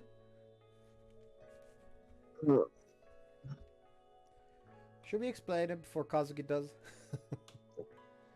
The worker ant principle. I don't know. It sounds like It's a Communist principle that alphabet. has been observed in ant colonies where people thought that, yes, in like this ant colony that they were observing, there was like a group of ants that did little to no work. So they thought that they could increase the ant colony's productiveness by taking away, by taking out the ants that barely did any work. But for some reason, that caused another group of ants that barely did any work to form naturally. And no matter how many times they did this, there was always like an even percentage in the colony of like worker ants that did exceptional work and did more than the rest of the colony, but also a part of the colony that barely did any work. No matter how often they took away this like quote unquote lazy portion of the colony, the lazy portion would the lazy percentage of the colony would always reform itself. what, like excess labor? Correct. The surplus labor for an emergency. Oh, that's simple principle. Don't have everyone wear themselves out at the 何 same それ？ time. あり？話すと長いから Given that 選 it's 択しながら ants, 説明しましょう。 casualties would be a bit more accurate. Apparently Kazuki had pushed us to adopt this peer system with all its seeming drawbacks in an attempt to avoid a specific organizational problem known as the worker ant principle. It was obvious she was fully prepared to give me another headache-inducing lecture, so I asked her to give me the short version, which went something like this. Within any relative organized group, the appearance of individuals who toil diligently at their job tends to be counteracted by others beginning to neglect their work. For example, in ant society, inside a colony and organization operating under the leadership of a queen ant, there are apparently not only the familiar worker ants, but also a sizable population of quote-unquote slacker ants that spend most of their time wandering around aimlessly. If you pick out all the hardworking ants who take their duty seriously and place them in a brand new colony, a fairly consistent percentage will lose their previous enthusiasm and transform into slackers. And back in the old nest, where all the hard workers have suddenly vanished, a good chunk of the slacker ants will soon begin throwing themselves vigorously into their work. It's apparently a well-observed phenomenon. This principle isn't limited to ants alone. It applies to human societies as well. This natural tendency to lean heavily on the overachievers makes efficiently managing an organization in the long term much more difficult than one might imagine. By dividing us into pairs, the colony, quote-unquote, was decentralized. Everyone was essentially forced to help their partner, making it hard to coast along as a slacker. On top of which, it would be impossible to encourage competition between small groups, producing a meteoric rise in net productivity per capita or something. I didn't more or less understand what she was trying to say, but to be perfectly honest, I couldn't shake the feeling she was just deftly pulling the wool over my eyes. つまり、ちゃんとした意味があってペア制度を採用しているってこと？そういうこと。今はそのメリットをあまり感じ取れないかもしれないけれど、そうね。例えば集団の中で喧嘩が発生した時とか、その意味が見えてくると思うわ。ふん、よくわからないけど、和樹がそういうのならそうなんでしょうね。なんだかそれあまり好きではない言いようだわ。言いたいことや不満があれば遠慮なく言いなさいと言ったでしょ。 Oh. Kira's shooting dinosaurs again.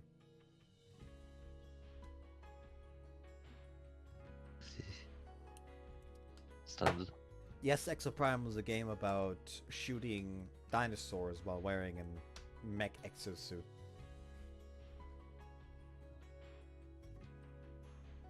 Gundam. ごめん、別に不満とか思ってないし、ただ和樹の言うことなら間違いないかなって、そういう意味で言っただけだよ。Like I said, it's an exosuit, not a mech. Gundam. あなたは私の奴隷ではなくお友達でしょ。それともそんな風に思っているのは私だけ？怒らないでよ。別に皮肉を言ったつもりもないんだし。もしあなたが私とのペアに不満があるのなら、他のことを変わってくれても構わないのよ。ああ、その言い草こそ傷つくな。あなたこそ別に私じゃなくても便利な女なら誰でもいいのね。そうは言っていないでしょ。そう聞こえたもの。あなたこそ私とのペアに不満を。All of a sudden, the word Sakurai whispered into my ear popped vividly into my mind. 何？あって。だいたいあなた、どうして私とのペアなんて受け入れたの？それはね、和樹のことが一番好きだからだよ。はい。Confusion! だからこのメンバーの中で私は和樹のことが一番好きだからあなたとペアを組んだの。 Today's Sesame Street is brought to you by the word flabbergasted. Nah, I feel like more it's homoeroticism.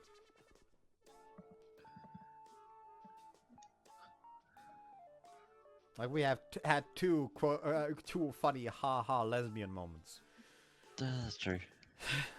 和樹は私のこと好き？包帯を洗わなきゃ。和樹？ Huh? What? What's this really happening? Kazuki, flustered with embarrassment. Amazing, Sakuma! It really worked! I'll give a testimonial for your infomercial. ねえ和樹、私のこと好きなんでしょ？それも大好きなのね。うるさい。私は今忙しいのよ。くだらないことを話している暇があったら手伝ってほしいのだけれど。ああ、 I guess it runs in the family 図 for like 星なの Amane. ね。This is how the Amane-Tease arc started. The thing that, lulled Bud into a false sense of security. Congratulations, you've been caught in the trap. It's not fair. 図星とかそういう、どうしてそんな言い方をするの？言わなくてもわかることでしょ。和樹。 She was so ridiculously adorable that I just couldn't help myself. Sneaking up behind Kazuki, I gently rested my hands on her shoulders and then leaned forward and nuzzled my nose against the back of her head. Why do they have to do this? With a hysterical little shriek that could only be described as alarmingly out of character, Kazuki jacked forward, lost her balance, and pitched face first into the marshy stream. 和樹ごめん、大丈夫？あなた、自分には同性愛の趣味はないって言ってなかったかしら？いや、ないけどさ。でも今はそれも悪くないかなってちょっと思ってる。そう。 Well, she's a noodle and she just got wet by falling into the stream, so. The jokes write themselves, don't they? All I'm saying is, I feel like I have a fucking idea of what could possibly be a part of the batshit insane cactus thumbnail, but I'm not saying it. I want to see if he comes to the same conclusion as me. うかつだっ Why た do わ。 they have to put いい such nice あな scenes たが in 今 this 感じている sad その感情は吊り橋効果で説明ができます。落ち着いて、もう一度自分の中の感情を整理してみましょう。服、濡れちゃったね。 suspension bridge effect. 脱がしてあげる。 いや、落ち着いて、そこは動かないで。それ以上近づいたら悲鳴を上げるわよ。 Blow the whistle. ごめんごめん、冗談だってば。冗談。だから私にそっちの趣味なんて本当にないから安心して。ほら、いつまでも冷たい水の中に座ってると風邪ひいちゃうよ。ほら、手を出して。 Ignoring Kazuki's bitter scowl, I offered her my hand, which she accepted with a great show of reluctance. ひどい目にあったわ。だからごめんって、冗談が過ぎたよ。あなたの冗談は笑えないわ。おお、和樹の口からそんなセリフが聞ける日が来るとは長生きはするもんだよね。言ってなさい。私をいじめると夜中にお化けが来るんだから。やめてよ、夜おトイレに行けなくなっちゃうじゃない。そもそもここにはトイレなんてないわよ。機嫌直してよね。さっきのは確かに冗談だけど、私が和樹のことを好きだっていうのは本当だから。どうせ誰か悪い先輩にでもそう言えって入れ知恵されたのでしょ。いいからさっさと洗濯を済ませてしまいましょう。もうそういうこと言う子は可愛くないぞ、和樹。生まれてこの方可愛いなんて母親にも言われたことなんてないわ。あ、ちょっと和樹、制服は脱がないでいいの？大丈夫よ。夏だし、すぐに乾くわ。 If you stay wet, it 胸 gets が cold. 小さくても笑ったりしないよ。どうしてあなたはそういうことを平気で言うの？なんだかあなた、最初の頃とずいぶんキャラクターが変わってきていない？もともと私はこういうキャラだし、あなたという存在に慣れてきたってことじゃないかな。そうやって私をおもちゃにしてればいいのよ。いつか罰が当たるんだから。I adore how the fucking entire, like the entire fucking character dynamic has just been fucking turned upside down.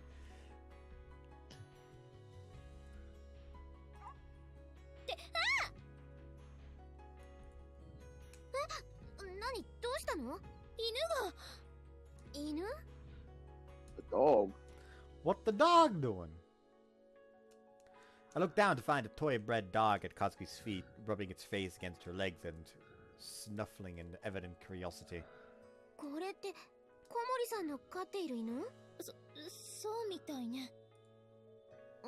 何？和樹って犬が苦手なの？そうじゃないけ They're ど、 gonna have to 急に茂みの中から飛び出してきたからびっくりしたわ。 They're gonna eat 飼い the 主は？ dog. 小森さんはいないの？この子一人でここまで来たのかな？ What did you say, bud? No.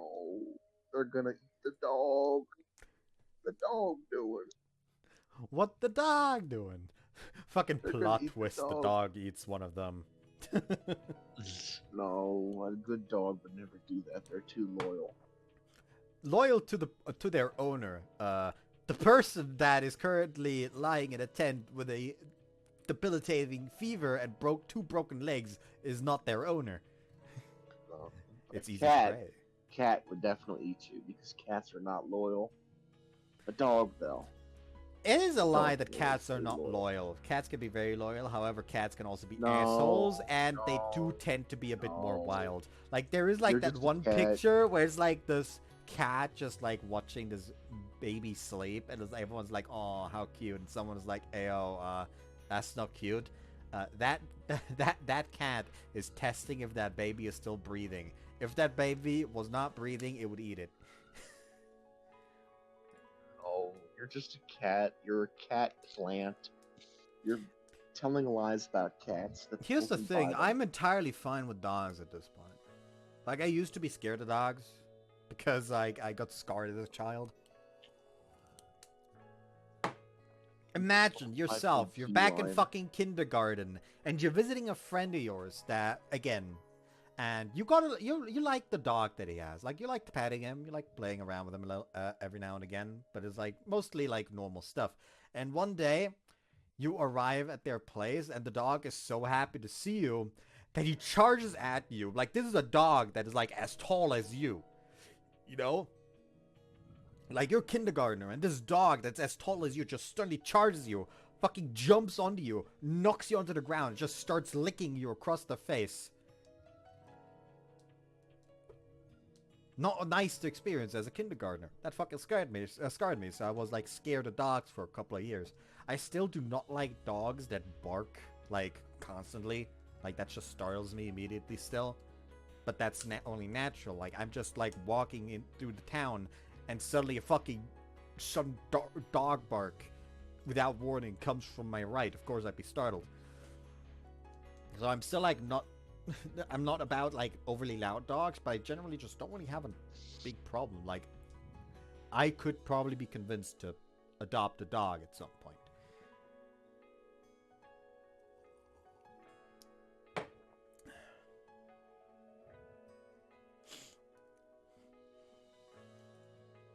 そうみたいね。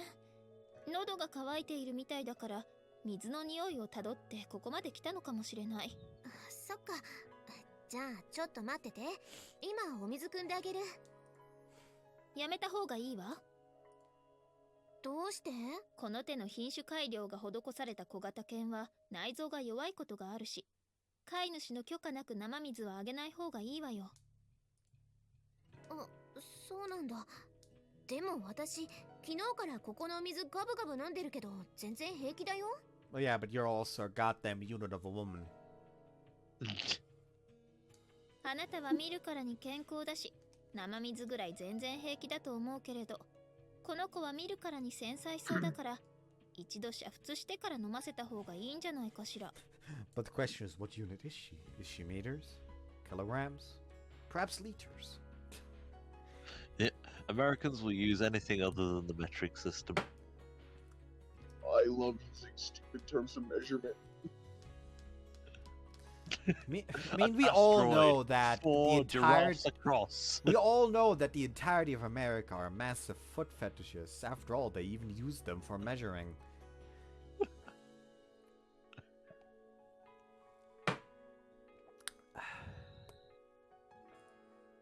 その言葉、何気に傷つくぞ。They キャ should ン be プに戻れ boiling ば that 煮沸済 water. みのお水があるから、それをあげましょう。我慢できる？ Zoro almost certainly didn't have the first clue what Kazuki's words meant. The little dog responded with a high-pitched bark, began wagging its tail happily. そう、いい子ね。嘘。カズキって犬と会話するキャラ？あのね、私だって一応そういう女の子らしい一面だってあるわよ。Sorry, I had it. I don't know why the first thought was like, oh, do you talk to your brother like that as well?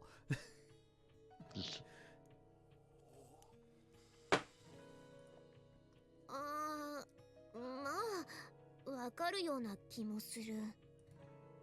Kazuki did seem likely to turn into one of those high-working career women, the hard-assed middle manager in a pantsuit who then ends up blazing right past marriageable age without sparing the time for men. And this was exactly the sort of dog she'd be keeping in her apartment to help distract from the loneliness of her existence. Damn! I'm gonna really be like, you're going to be the ideal character for Beast!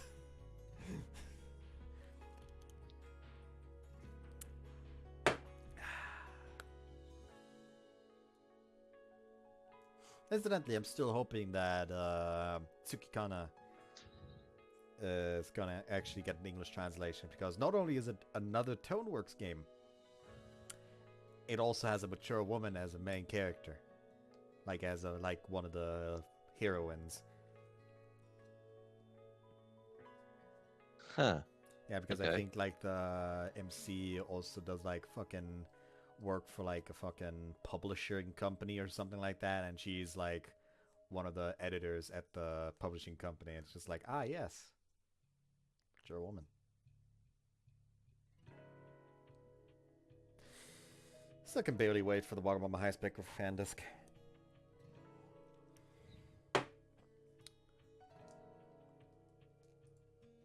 Working like a maniac during the day, chewing out her male underlings at every opportunity, earning the intimidated awe of the other women, getting herself the ignominious title Tyrant Queen of the Office, then rushing home to her apartment at night, greeting the fluffy ball of fur waiting at the front door with a sugary "Mommy's home, poopsie" or something.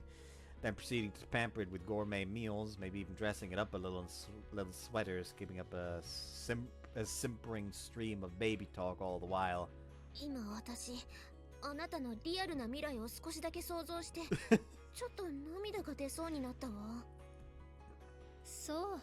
一体どんな未来を想像したのか詳しく聞いてみたい気もするけれど、聞かない方が心の健康には良さそうね。とりあえず包帯も洗い終わったし、戻りましょうか。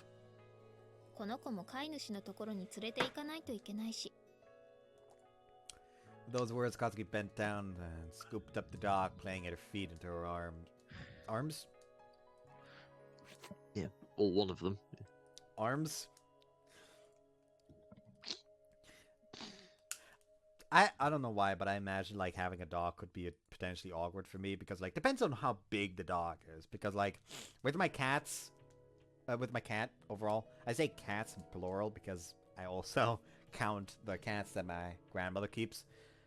I like to pick them up, just pet them a bit.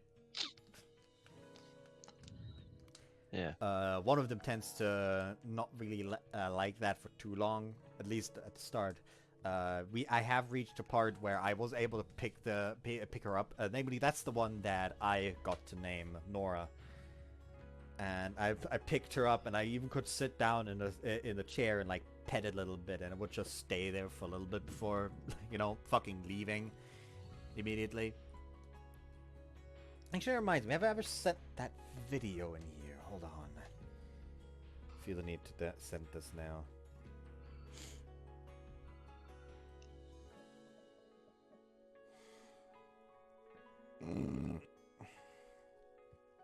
Pardon you.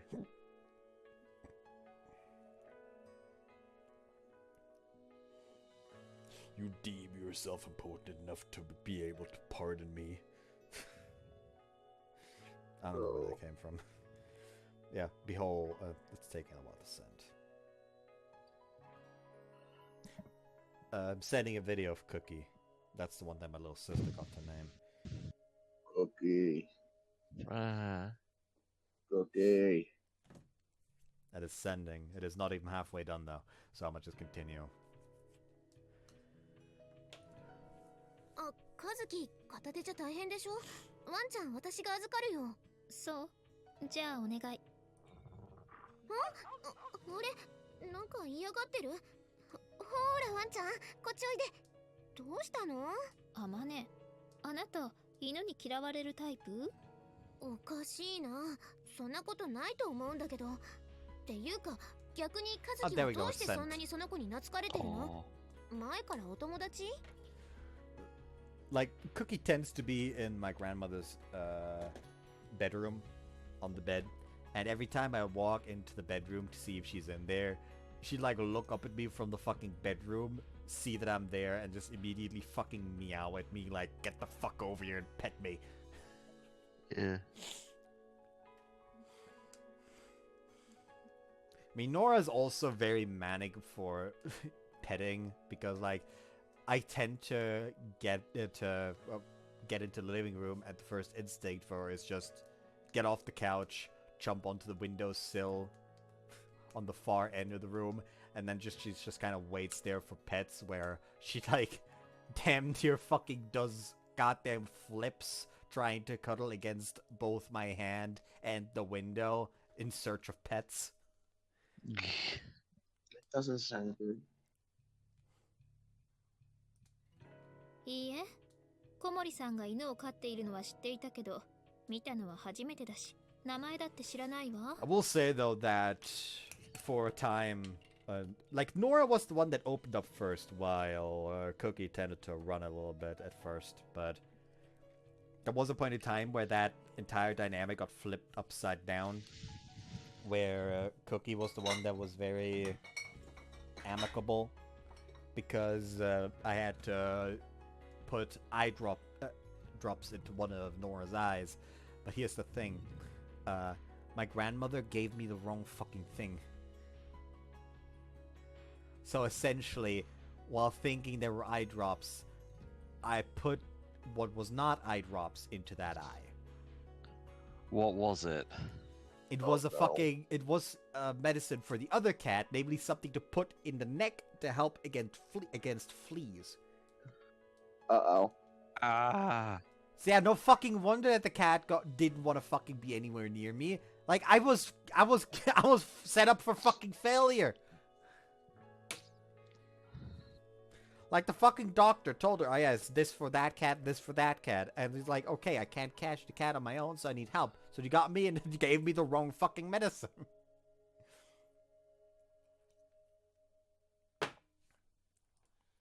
Comedy's love for dogs was well known among the team members, and I'd heard about her puppy, but this was my first time seeing it as well. Comedy had been so anxious and lonely at the prospect of being separated from her dog during the sleepaway training camp that she ended up smuggling it in with her. At a planning meeting before the trip, she timidly tried asking the captain for official permission to take her pet along as a companion, but naturally the answer was a curt school trips are not your personal vacation. But Comedy simply couldn't bring herself to leave the puppy behind. In the end, she decided to hide the animal in her sports bag, then apologized once we arrived at the campground and the deal was done. この犬なんて種類だっけ？マルチーズ？シーズーでしょ？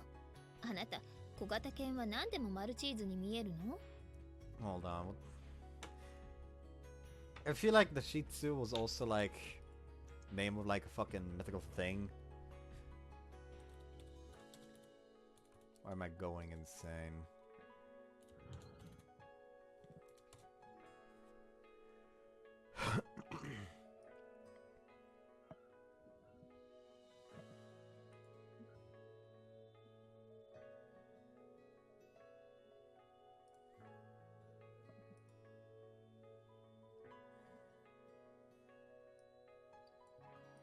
Legends vary across different sources, however many cite that Shih Tzu accompanied the Buddha of wisdom, Manjushri.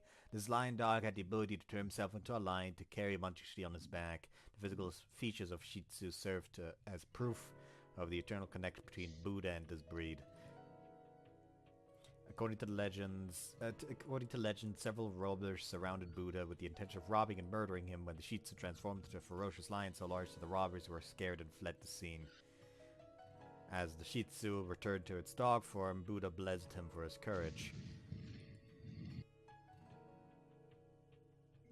Many Shih Tzu reflect this blessing in the form of the star Buddha, which may also be called the Buddha's kiss, represented as a white patch of hair on the top of the dog's head.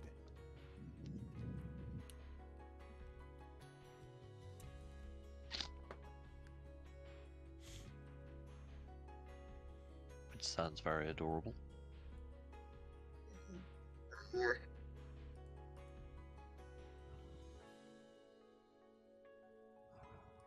But yeah, there's also like the fucking... These things are also Shih Tzu, essentially, these statues here.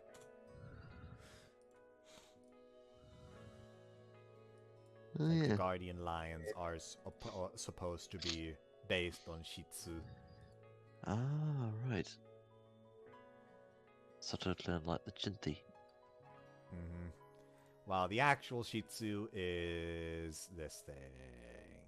Hold on, that's accidentally languages instead of paste. Ah, okay. Or like a less fucking fabulous version of it is this. Where you can in this one you can also see like the white tuft of fur that's supposed to be like the Buddhist star or the Buddhist kiss. Huh. Mythology is interesting, lads.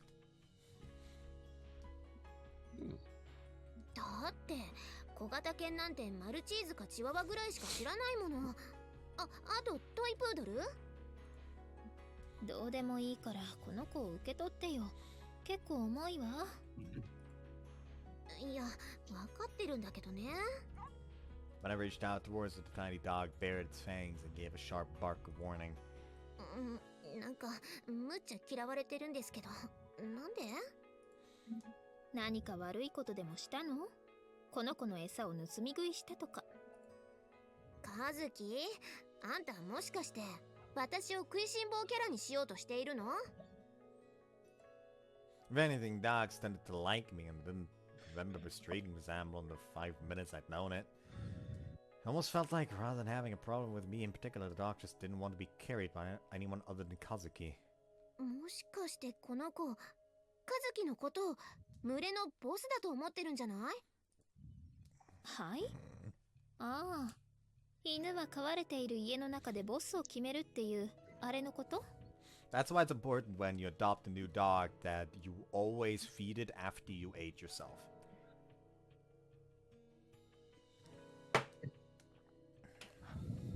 Because if you give the dog food before you eat yourself, it gives the impression that it is the alpha, since the alpha eats before everyone else.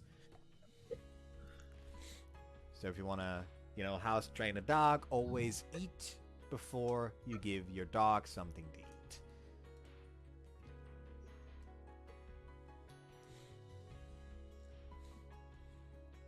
そう。多分だけど、この子は群れのボスを本能で嗅ぎ分けてるんじゃないかな。それがどうして私なの？私より偉そうな人間なんて他にもいるでしょうに。それ、素で言ってるからカズキってすごいよね。何が？ That dog seemed to have recognized Kazuki as the alpha of the pack, not the captain, not our teacher. Titles don't mean much to an animal, but they're sensitive to confidence, pride, and bossiness. And to be honest, I don't think there were many people who could compete with Kazuki in any of those fronts. とにかく、この犬は私が連れて行けばいいのね。まったく、飼い主は何をしているのかしら。In the next moment, as if to answer Kazuki's mild mutters of complaint, we heard the panicked voice of the girl in question. どこに行っちゃったの？出ておいで。あの声、小森さんの声だよね。もしかしてアーくんってこのチワワのこと？だからシーズーだってば。小森さん、こっちこっち、こっちにいるよ。うるさ、急に大きな声を出さないでよ。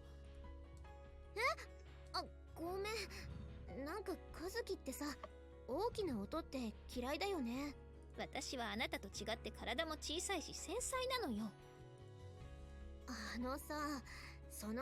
私が大雑把で無神経な女って設定、やめてもらっていいかな。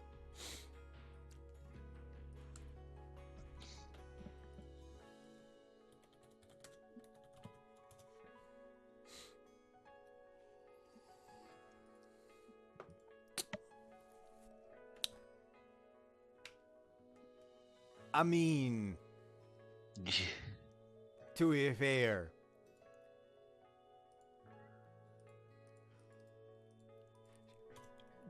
to be fair,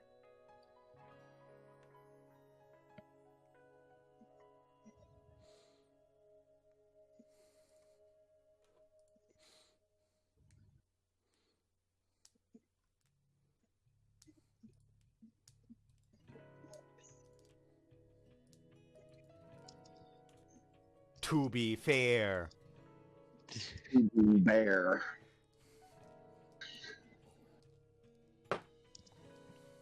By the way, I'm sure that you're interested, but the manga title is Ramayana.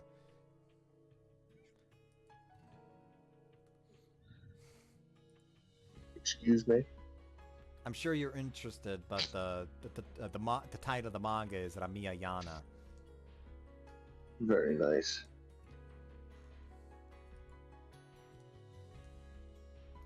Though the MC is quite a bit smaller than the ones I sent you. The MC is a short stack, while almost every other female character is fucking gigantic.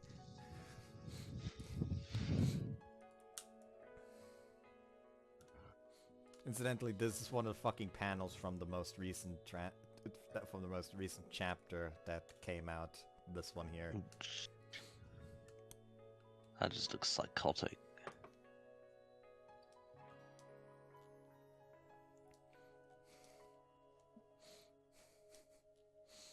Actually, I feel the need to talk about something from the newest chapter. Hold on, let me just... where did I have that one? I had Ramayana somewhere here. Was it near the... I think it was near the start. But there we go, Ramayana.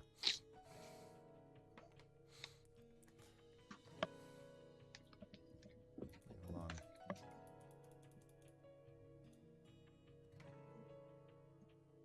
Loading, it's loading. Continuing to load very slowly.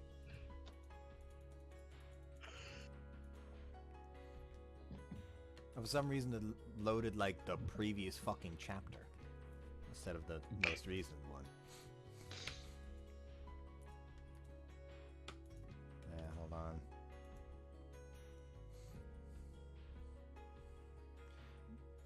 You know what, I'm gonna just like post the majority of the sequence of events real quick.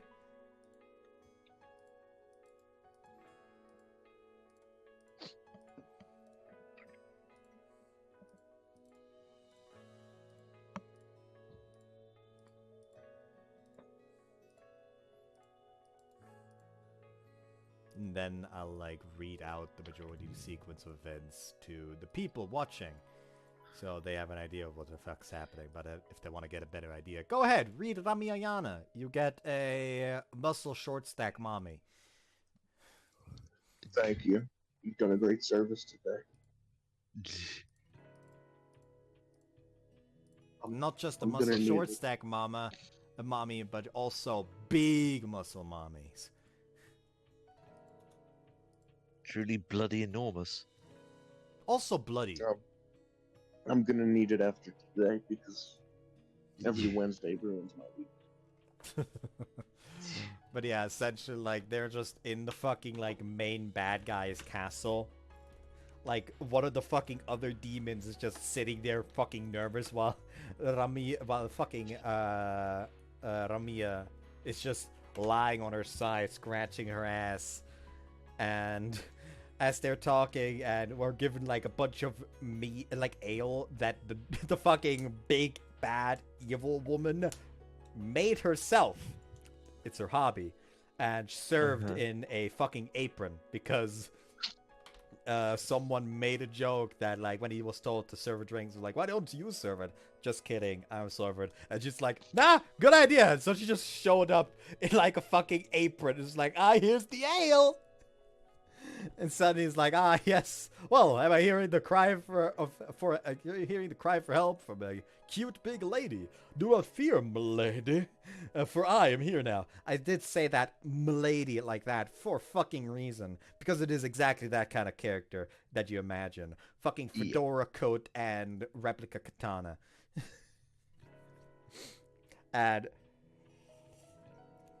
But it's not like in that form, because essentially the man died and then got reincarnated as some kind of weird deformed creature that is essentially a side character in this. And Ramia just grabs him, is about to fucking murder him because reincarnators only ever cause fucking trouble, which, you know, considering most fucking isekais, kinda right. So yeah, before she fucking murders the dude, the big demon queen is like, don't kill him. He's another guest of mine that I found recently. And Rami is like, you're defending an otherworlder now. This is going way past just being quirky. Nah, this guy is different from the rest. Try him out. And he's just like, alright, really then? Let's see how you died in your past life. And he's like, oh yes, so be it. I shall tell you about my tragic tale. So for starters, I kidnapped a little girl. Okay, you die. Hey, wait, hear me out to the end. The little girl was the daughter of an imposing big lady I fell in love with. Since the moment I saw her, I've had a dream. Have used those thick muscles to just kill me. So I devised a plan. Kidnap her daughter to anger her. Of course I wouldn't dare to actually do anything to her important daughter. I even bought her a very expensive dinner with a bit of money I had. I didn't want to cause them more problems. As such, I made sure to look like a proper criminal so that her slaughtering me would be merely self-defense. And at last, the fucking man gets murdered. However, in the end, it ended up having one regret. She killed me so quickly, it was a little frustrating. It's just like, what the fuck? Are you stupid? And I was like, oh, by the way, I'm sure you ladies can't wait to hear my name. Nah, not really. I am Oda Nobunaga. And your real name? It's Kevin, but please don't call me that. It's at least something cute. This man is called Kevin. So yeah, the dude that draws that, TG Smurf, is fucking deranged. Actually.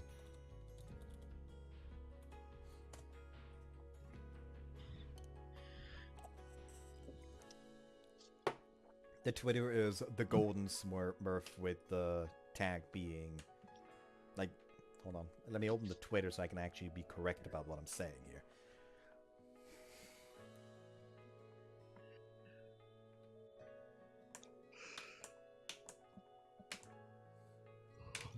So yeah, the name is TG Smurf. The handle is @thegolden_smurf. And... Oh, I just noticed he's French. Ew. Oh well, I can forgive it this time. I am nothing if not gracious. We are generous gods. Mm.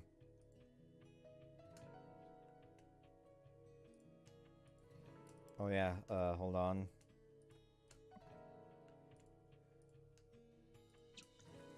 How does this one make you feel, bud? Cycle through like 3 different fucking names, Jesus Christ. If I do not hear "Let's go" noises, I would be very, very disappointed. Fuck yeah, let's go. That's a bit more like it. I had to wait to get till I got to the Oh, final. I did panel, not but know that yeah. he also drew Wiz. I did not know that he also drew Wiz from Konosuba. Yeah, Understandably. let's go, chat. If you want to know anything what we're talking about, you know, God, check out Rambia Yana and TG Smurf's Twitter account. Actually, I just noticed I'm not following him. There we go. That's remedied now.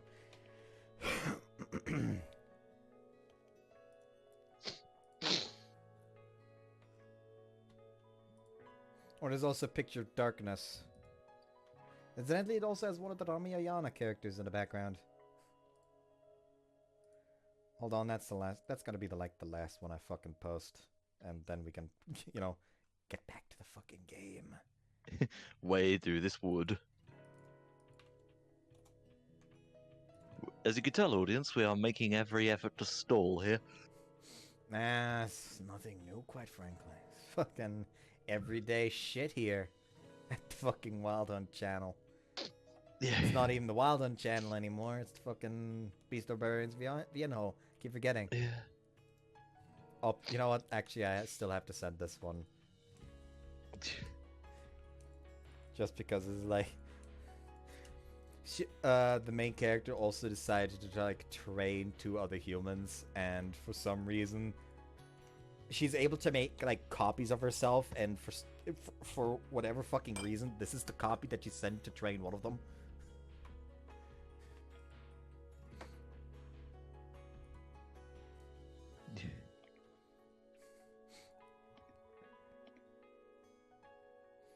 Anyways, back to the game. Let's say it's part of your training. リオンならここにいるわよ。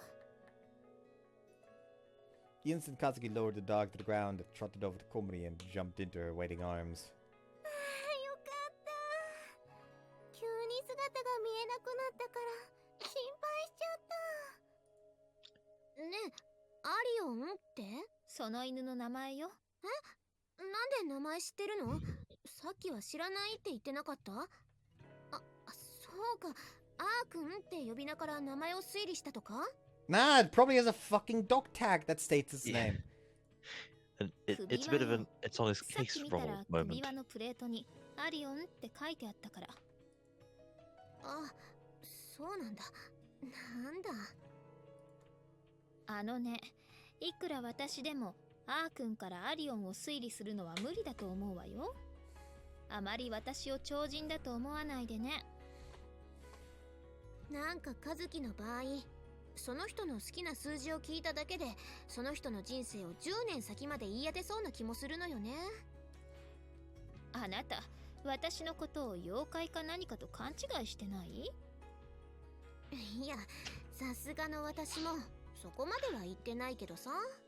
In spite of the hair color, no relation to her actually Nene.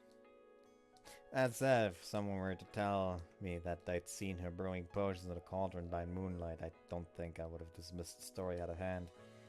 見つけてくれてありがとう。ちょっと目を離している隙にいなくなってしまってずっと探していたの。その子、喉が渇いているみたいだけど、あなた、ちゃんとお水あげてる？でもこの子お腹が弱いから専用のお水しか飲めないし、この子のもしかしてこの子にそこのお水飲ませちゃった？いいえ、飼い主の許可もなく勝手に生水を飲ませない方がいいと思ったから飲ませなかったわ。さあ、よかった。ありがとう、気を使ってくれて。Oh well, once the purified water's fucking all out, the dog is gonna have to learn. いいのよ、私も犬は好きだし。可愛い子ね。男の子？へえ、そうなの。この子のお母さんっていうのが去年のドッグショーで国内2位になったダイアナで、お父さんが Crap. It seems like it's going to last a while. For the interested layperson listening to the prideful boast of a dog fancy or sheer agony. Well then, how can I make my escape?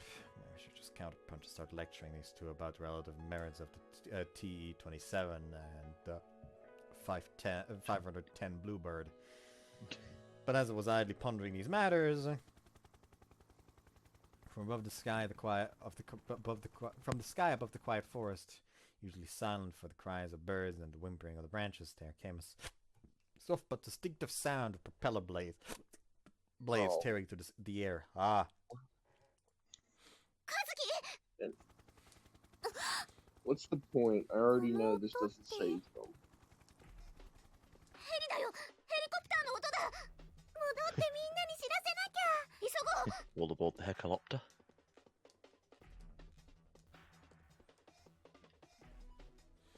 Helicopter! Someone's gonna have to edit that in for us. Craning our necks to watch the sky through the cracks in the trees. Listen, if I had the money, I would hire a fucking editor. Hire a proper editor. It would also make it so I don't have to pull up the fucking wall of shame every time. That's true. Although then nobody would be able to, appreciate the majesty that is, gay vampire Dr. Skywalker speech freak. Going back to helicopters, here's a silly question for you. How many interesting helicopters do you get flying over your homes?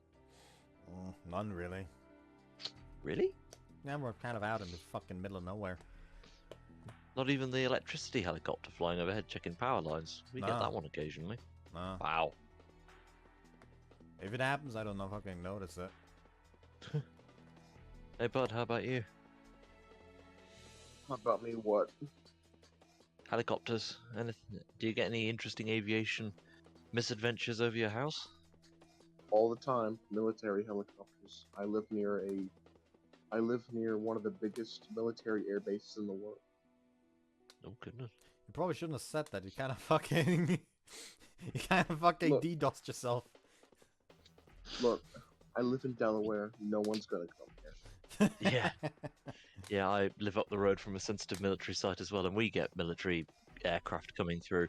As a matter of fact, we had an A400M Airbus Atlas C1 fly very low over through some of the valleys, through the Wye Valley actually. It was so quiet as well. That's a big transport aircraft. It's not even a helicopter. Broke into a desperate run, craning our necks to watch the sky through the cracks in the trees. The sound of the helicopter's rotor blades grew louder by the second. Soon even the howling of its turbo shaft engine was perceptible through the din. Knowing that it was coming closer by the moment, we couldn't help but shout pointlessly for their attention. When we reached the camp, everyone had already gathered underneath an opening in the canopy, waving their arms furiously. They shouted at the sky, "Hey, down here!" Did no one think to fucking, start the goddamn bus and honk the horn? Our voices were powerless, but still we rubbed our throats raw. Some of the groups were frantically gathering whatever wood and grass they could, using old magazines from the bus as kindling in an attempt to produce smoke, almost as if they could have kept the fucking fire going the entire time. Others were picking up baseball-sized stones from the ground and throwing them into the sky with all their might, even knowing it was futile. That's going to scare it off. Some to really announce our presence. I sprinted to the bottom of the ravine, my legs burning with exertion. Crawling into our overturned bus, I stumbled frantically down its length to the driver's seat. In my first violent twist, the key caught stubbornly in the ignition, refused to turn. After a few tumbling moments, I pulled the key out all the way out, then jammed it firmly back in. After what seemed like an eternity, the cylinder finally moved to on. Please notice. I pressed down the horn button at the center of the steering wheel with all the strength I could muster. The grating electronic sound echoed through the air, shaking my eardrums, but all too quickly the powerful blast of the horn ate away at what little charge was left of the battery. The volume decreased with every passing second. As the helicopter slowly passed overhead, the droning of its blades all but erased every other sound in the valley. Soon enough the noise diminished into the distance and was gone. We did what we could. We tried everything. There was no way to know if it had been enough. ねえ、どうだった？こっちに気がついた？そんなのわかんないよ。でも右に向かって飛んでいたのに、こちらに向かって進路を変えましたよね。それってこちらの存在に気がついたってことじゃないんですか？だったらなぜ飛び去ったのよ。気がついたのなら戻ってくるか、この上を旋回したりするんじゃないの？あれは私たちを探しに来たヘリじゃなくて、どこか民間のヘリなのかもしれません。こちらに気がついたのなら無線とかで連絡を取っているかもしれないじゃないですか。そうですよ。それに燃料が残り少なくて一旦戻っただけかもしれません。またすぐに戻ってくるんですよ。きっとそうです。 In that moment we were all united in search of hope. It wasn't just the prospect of immediate salvation. We had spent nearly 2 full days in this place, an isolated island devoid of any hint of human presence. I was beginning to feel as though the rest of the human race might have just vanished from the earth in the instant we plunged off that cliff. Then that helicopter passed by. Even if they didn't notice us this time, another change would come. We weren't stranded in some uncharted island. We were within eyeshot of a road that connected to the normal world, where our normal lives were waiting for us. That the chance would definitely come. Everyone believed that, unquestioningly. We watched the sky until it grew dark. Evening arrived with surprising swiftness. In the end, the helicopter did not return that day. ねえ、カズキ。あのヘリって何だったのかな？さあ、あまり詳しくはないけれど、タンデムローター機だったみたいだし、CH47 とかいうやつじゃないかしら。いや、機種が知りたいわけじゃなくてさ。ああ、つまり、私たちの救助に来たヘリなのか、それとも偶然通りかかった民間のヘリなのか、それが気になるのね。うん、まあ、そういうことになるのかな。おそらく後者でしょうね。あの手のヘリを所有運用しているのは米軍か自衛隊か。どちらにせよ私たちを探しに来たヘリではなく、偶然通りかかっただけだと思うわ。やっぱりそうなんだ。落ち込むことはないわ。またいずれこの上を通ることもあるでしょうし、その時は今度こそ無視できないようにすればいいのよ。具体的にはどうするの？そうね、今日あのヘリが来た時、佐久間さんがヘリに向かって石を投げていたでしょ。全然届かなかったけどね。だから次の機会までに森で木を切り倒して投石機を作りましょう。どうせなら人が投げられないぐらい大きい岩を飛ばしてぶつけてやれば嫌でも気がつくんじゃないかしら。そんなのもし本当に当たったら墜落しちゃうんじゃん。好都合じゃない。撃墜すれば墜落機を捜索するために何機もヘリが来るわ。全部落としてやりましょう。いや、だから落としてどうするのよ。助けてもらおうよ。それが私のスパルタ式ジョークってやつよ。うふふじゃねえよ。 Not funny, Kazuki. Y'all been complaining about my jokes being in bad taste. Well, you could always eat the crew. When I closed my eyes for a moment in exasperation, my head dropped to the side. My body was urging me to collapse. It was more than enough for the night. Tomorrow will probably be another brutally hot day. But for the moment, the night breeze was chilly against my skin. Folding Kazuki into our tent, I wrapped myself tightly in my sleeping bag, and within minutes sunk like a stone into oblivion. Damn, why would you ever sink into that buggy mess of a game?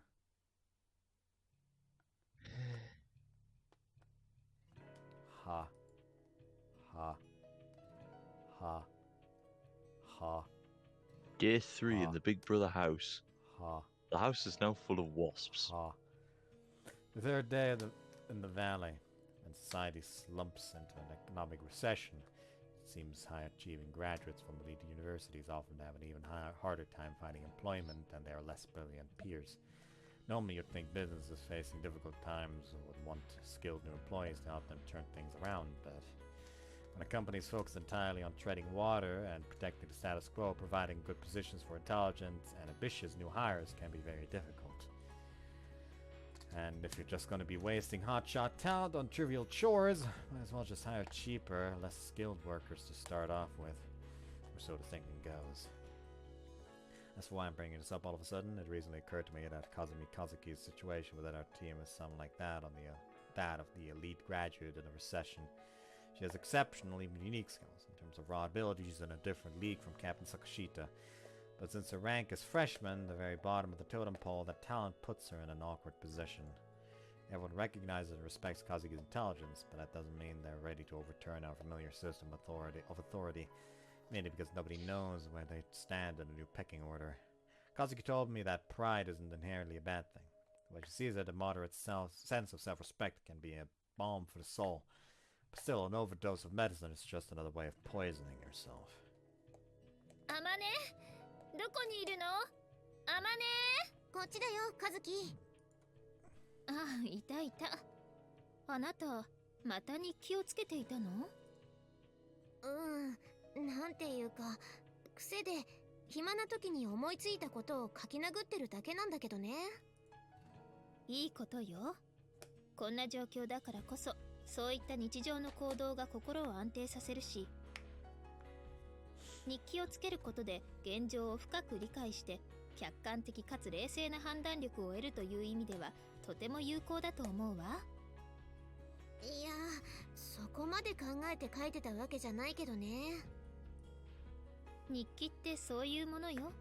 私もよく書くもの。カズキも？ええ、紙に書くことはしないけれど。どういうこと？脳に書き込んでいるのよ。それって頭の中身を頭に記してることにならない？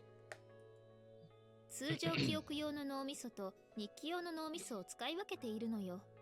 私、脳みそが5、6個あるってお医者様に言われたことがあるの。本当に？もちろん冗談よ。As always, Kazuki's attempt at a joke wasn't amusing in the slightest.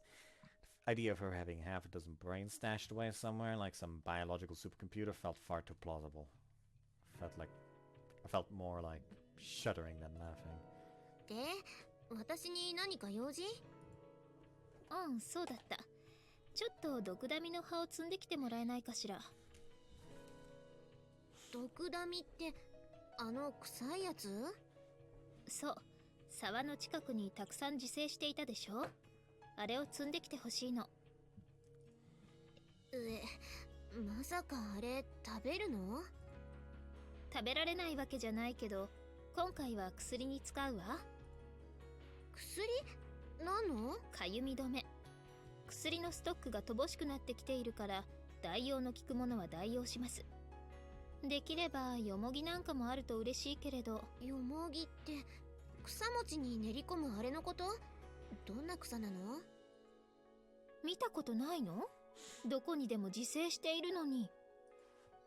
ああ、これでも私都会っ子だし、草餅は作ったことあるけど、業務用のペーストを使ってたから。仕方がないわね。Kazuki pursed her lips and glanced around the area. The gaze settled on Koide-Ritsu, who was sitting idly on top of a rock nearby, apparently not quite sure what to do with herself. 小出さん、私、彼女と草摘みに行こうと思うのだけれど、大テントで広岡さんと桜井さんに付き添っていてもらえませんか？はい。でも汗を拭いたり水を飲ませてあげる程度ですから、何も面倒はないと思います。お願いできますか？すぐに戻りますから。わかったわ。さて、それじゃあ行きましょうか。いいの？何が？だって小出さんは。It was Captain Sakashita's partner, if our leader were to find out Kazuki had been ordering her friend around. I had a feeling things might get ugly again. いいんじゃない？彼女、することもなくて暇そうだったし、こんな状況だし、することがないとサボっているようで気まずいでしょうしね。そっか。Our supply of food was limited and shrinking. Under the circumstances, idle hands could be seen as a drain on our resources. Sick and injured had no choice. But for those of us still healthy, that wasn't much excuse for being anything less than productive. Proactive, I mean. Koida's partner, Captain Sakashita, was currently off investigating the area with Mr. Ochi. Why hadn't they taken Koida along on their survey? Did they simply decide she would have slowed them down? Couldn't think of any other reason they would have just ditched her here. ねえ、和樹はどう思う？そうね。ただ単に小出さんのことが気に入らないんじゃないかしら。どうして？ここに来た初日に怪我人の治療をするために、私は小出さんにお湯を沸かしてくださいってお願いしたでしょ？うん。それで小出さんは部長の許可をもらわずにペットボトルのミネラルウォーターを勝手に使ってしまったの。そのことで部長が怒ったら、小出さんはだって風見さんがやれって言ったからと答えちゃったのね。ああ、つまり部長より和樹の言葉を優先したのが気に入らないと。そういうこと。何の疑問もなく私の命令に従ってしまった小出さんは、部長の中ではもう私のシンパとして認識されているのかもしれないわね。そんな、この非常時にそんなこと。言ってる場合じゃないのは部長も分かっているとは思うけれど、仕方がないわよ。女の子ってそういうものでしょ。まあね。To be a friend is tempting to be power-based, specifically when girls choose their friends to pick someone they think of as an inferior. A girl inferior in academics, a girl inferior in appearance, a girl inferior at sports. Anything will do as long as they're a clear inferior in some respect. We can graciously and confidently allow them to become our friends. せっかくお友達になってあげたのに、私よりその子がいいなら、その子とお友達になればいいじゃないって。そんな感じなんじゃないかしら。でも、それを言ったら他の子たちは？なんだかんだ言っても、結局みんな和樹の言うことを聞いてるじゃない。私の言うことを聞いているというのとは少し違うんじゃないかしら。何か行動を起こそうというときは、言い出した人間が責任者になるわけだし、現状を維持しようという保留案を提示した私に成り行きで同意しているだけじゃない？そうかな。やっぱりみんな和樹のこと天才だって思ってるし、従っていれば間違いないって思ってるんじゃ。だから人に天才だって言われるのは嫌なんだってば。私を羨ましいなんて思わないことね。天才になんかなったところで得られるのは賞賛じゃなくて敵意と嫉妬だけよ。そういうもの？ええ、そう。私に友達がいなかった理由はそれよ。あなたが我慢強い子で助かるわ、あまね。どういたしまして。というか、和樹本当に友達いなかったんだ。Well, she definitely didn't have the most outgoing personality. Couldn't picture her going out and trying to make a friend. It's been most of 3 days glued to her by now, but if not for that accent, it was hard to imagine we would have ever gotten to know each other like this. そのとっつきの悪さと遠慮知らない口ぶりと人を小バカにしたような態度を直せば友達できると思うよ。それは私に別人になれと言っているようなものじゃないかしら。まあそうなるかな。今さら私の性格が変わったらむしろみんな気持ち悪いって言うんじゃないかしら。寂しくないの？今はあなたがいるし、それに弟がいるからそれほど寂しいとは思わないわね。和樹、弟なんているの？ええ、いるわよ。やっぱりあれ、和樹に似てるの？似ているかと聞かれればあまり似ていないわね。あの子は私と違って母親似だから。そうね、優しいだけが取り柄みたいなところがあって可愛らしい子よ。へえ、やっぱりその子も頭いいの？どうかしら。バカではないとは思うけれど変に生真面目で不器用だし、私の弟って時点でどうしても比較されてしまうし、ちょっと頑張った程度じゃ誰も認めてはくれないのよね。そのことでは随分と悩んでいるみたい。そっか。Not surprising, I guess. Kazuki was one incredible hard act to follow. Aaron would naturally be expecting great things of her brother. Held up against the stand of his elder sister, the best achievement a normal person would seem commonplace. At most, you could hope for a tepid, just what I'd expect from Kazuki's brother. But any minor mistake would get you a disappointed look that might as well be saying, "Are you really related to that genius?" Couldn't help but feel a twinge of sympathy. なんかちょっとかわいそうかも。同情はやめてあげて。あの子がますます惨めな思いをするから。ごめん。確かにあの子に失望する声も多いし、それは両親ですら例外じゃない。でも私はあの子がとても大事だし、あの子をとても愛しているわ。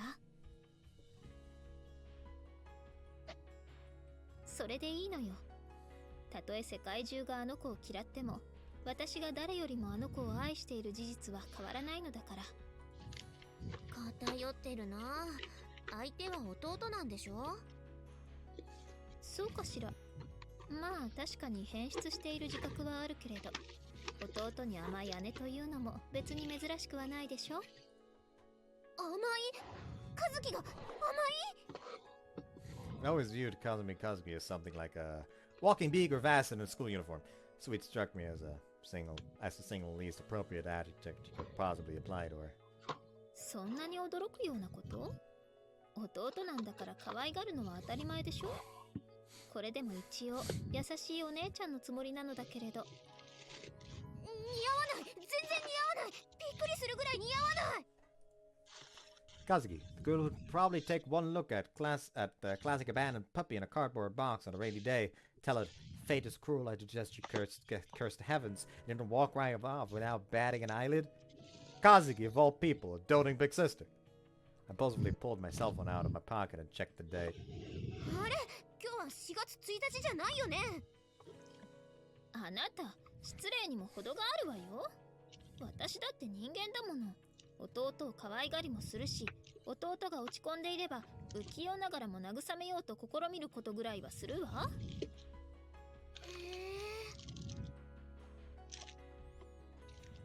Kazuki was such dry-eyed, tough-minded person, and I guess I figured she was above any sort of deep emotional attachment. To be honest, I could easily imagine her looking down on her newborn brother in a hospital incubator, muttering something like, "What do you think you're doing? I don't recall giving you permission to be born. You've thrown off my plans, whelp." あなた、今とんでもなく失礼なことを考えていない？ないないないない。 No. When Kazuki fixed those inky blank eyes on me, it felt as though she was glaring right through my skull and into my thoughts. Flustered, I shook my head in denial. ねえ、弟さんってそんなに可愛いの？そうね。思わずキスしたくなるぐらい可愛いわ。へえ。 Hearing all this was getting me a little interested in seeing him for myself. 実際何度かキスをしたけれど、何度しても飽きないわね。Given into temptation. Kissing her brother. On the cheek or something, right? I didn't have any brothers, so I didn't quite get it, but maybe it better it wasn't out of the ordinary for a close pair of siblings. 本当に可愛いわ。Somewhat smile on Kazuki's face didn't seem particularly innocent. Even for a close pair of siblings. No, especially for a close pair of siblings. Wasn't that a little abnormal? Just what was this girl doing to her brother? どうかした？あなた、顔が赤いわよ。さ、今ここで私が道徳を解き始めたらあなた笑う？内容によるわね。Kazuki's way of showing her affection for her sibling was clearly wrong. I never expected to be explaining a fundamental issue like this to her, of all people. When I gently prodded her for more information, I soon discovered she was still taking baths with her brother. While Kazuki's body wasn't exactly well developed, she did have curves in the right places. Bathing with your brother at that age is more than a little dicey, right? Even at the best of times, the love between a brother and sister is built on a fairly precarious balance. And little Miss Genius here had definitely taken things well beyond the tipping point. Skirting around the larger issue, I gingerly pushed the conversation along by hinting that the baths really needed to stop, prompting her to inquire, is sleeping together at night also off limits, in a slightly dejected tone of voice. And when soft, mumbling something about maybe every once in a while, she fired off a cheerful, "And it's going to give him a specific lessons on the birds and the bees, right?"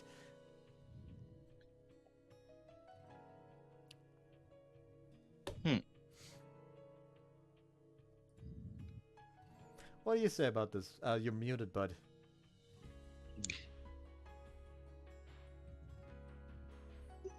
How long have I been muted?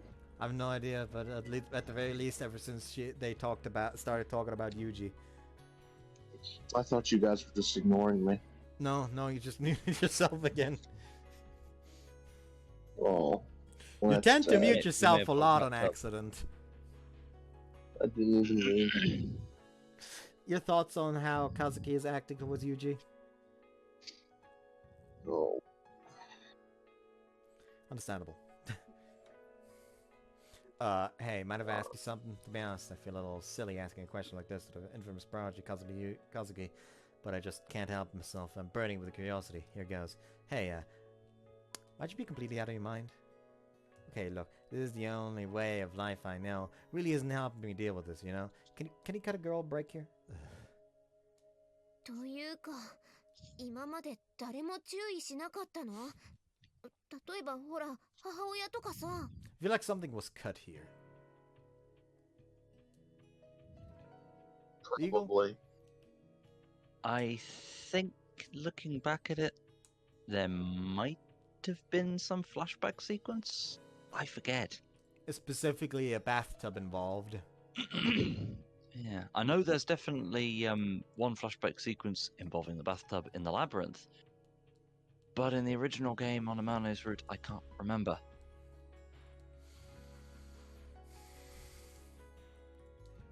そういえば子供の頃にお外ではしないようにねってそう言われたような気がするわ。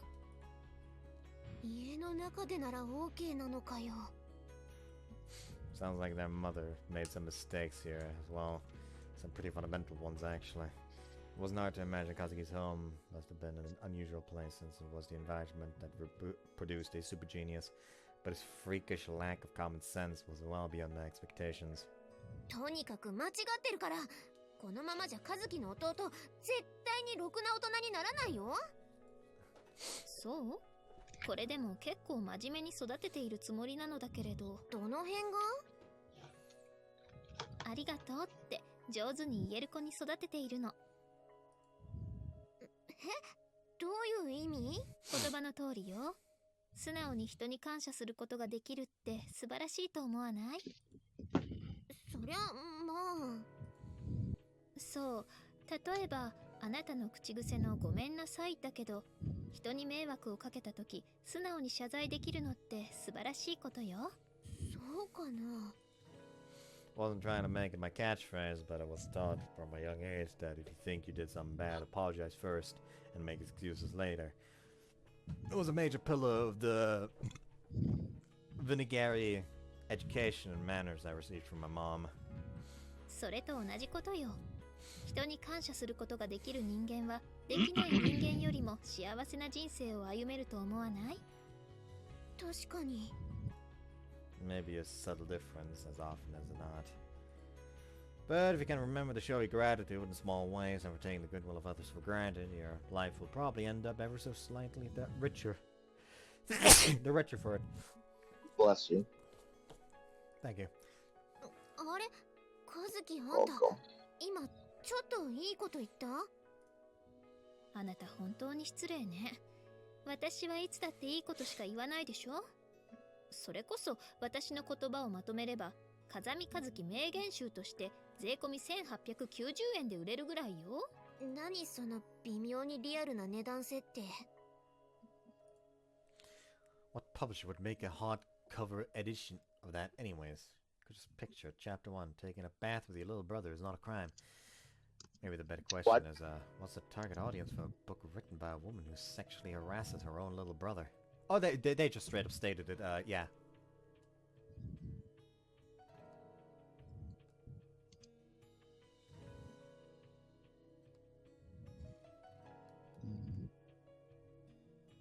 God. Yeah. Yeah. Gives you some clue as to what's going to happen in the labyrinth. Fortunately, the comparatively safe version is, well, not as bad as the original. Gonna play a labyrinth with the fucking restoration patch just to make it worse.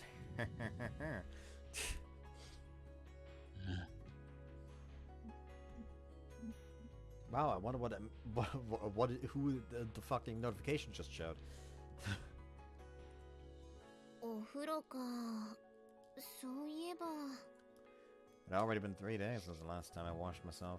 3 days I'd spent in a humid ravine wearing the same unwashed school uniform. Pinched my clothes and brought my fingers to my nose, then quickly jerked my head back at the raw, sharp body odor they carried. くさ。ねえ、和樹、私匂わない？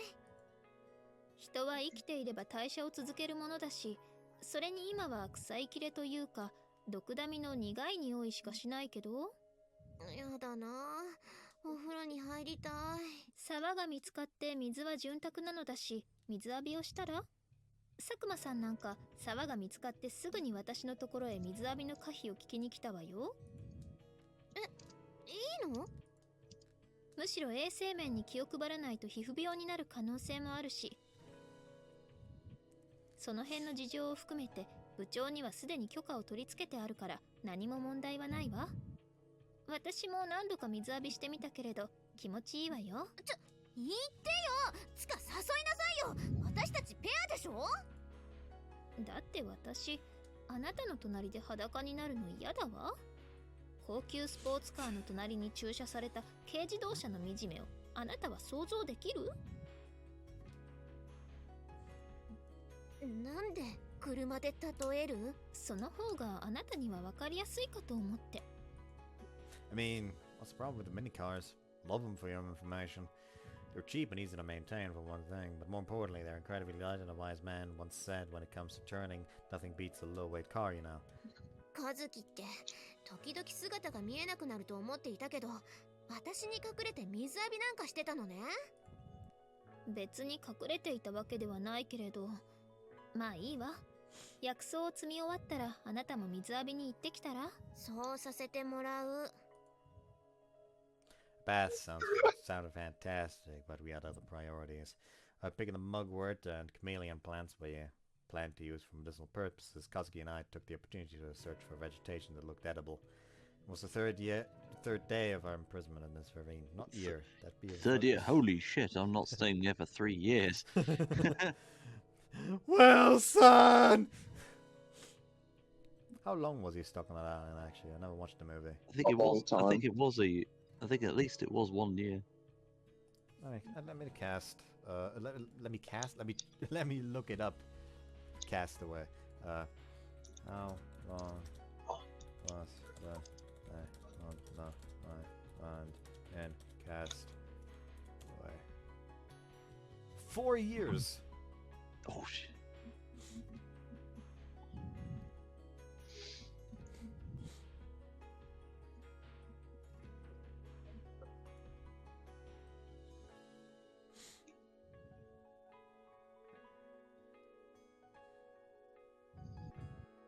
Also, someone did the fucking math. So let's do the math. Chuck gets stuck on an island for 4 years. His girlfriend Kelly moves on, gets married, and is now shown with a daughter that looks 2-ish.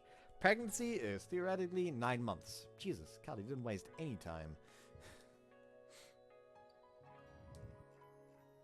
But yeah, like, if you, like, even if you assume that she literally, like, almost got married immediately, she essentially got married 1 year after he vanished.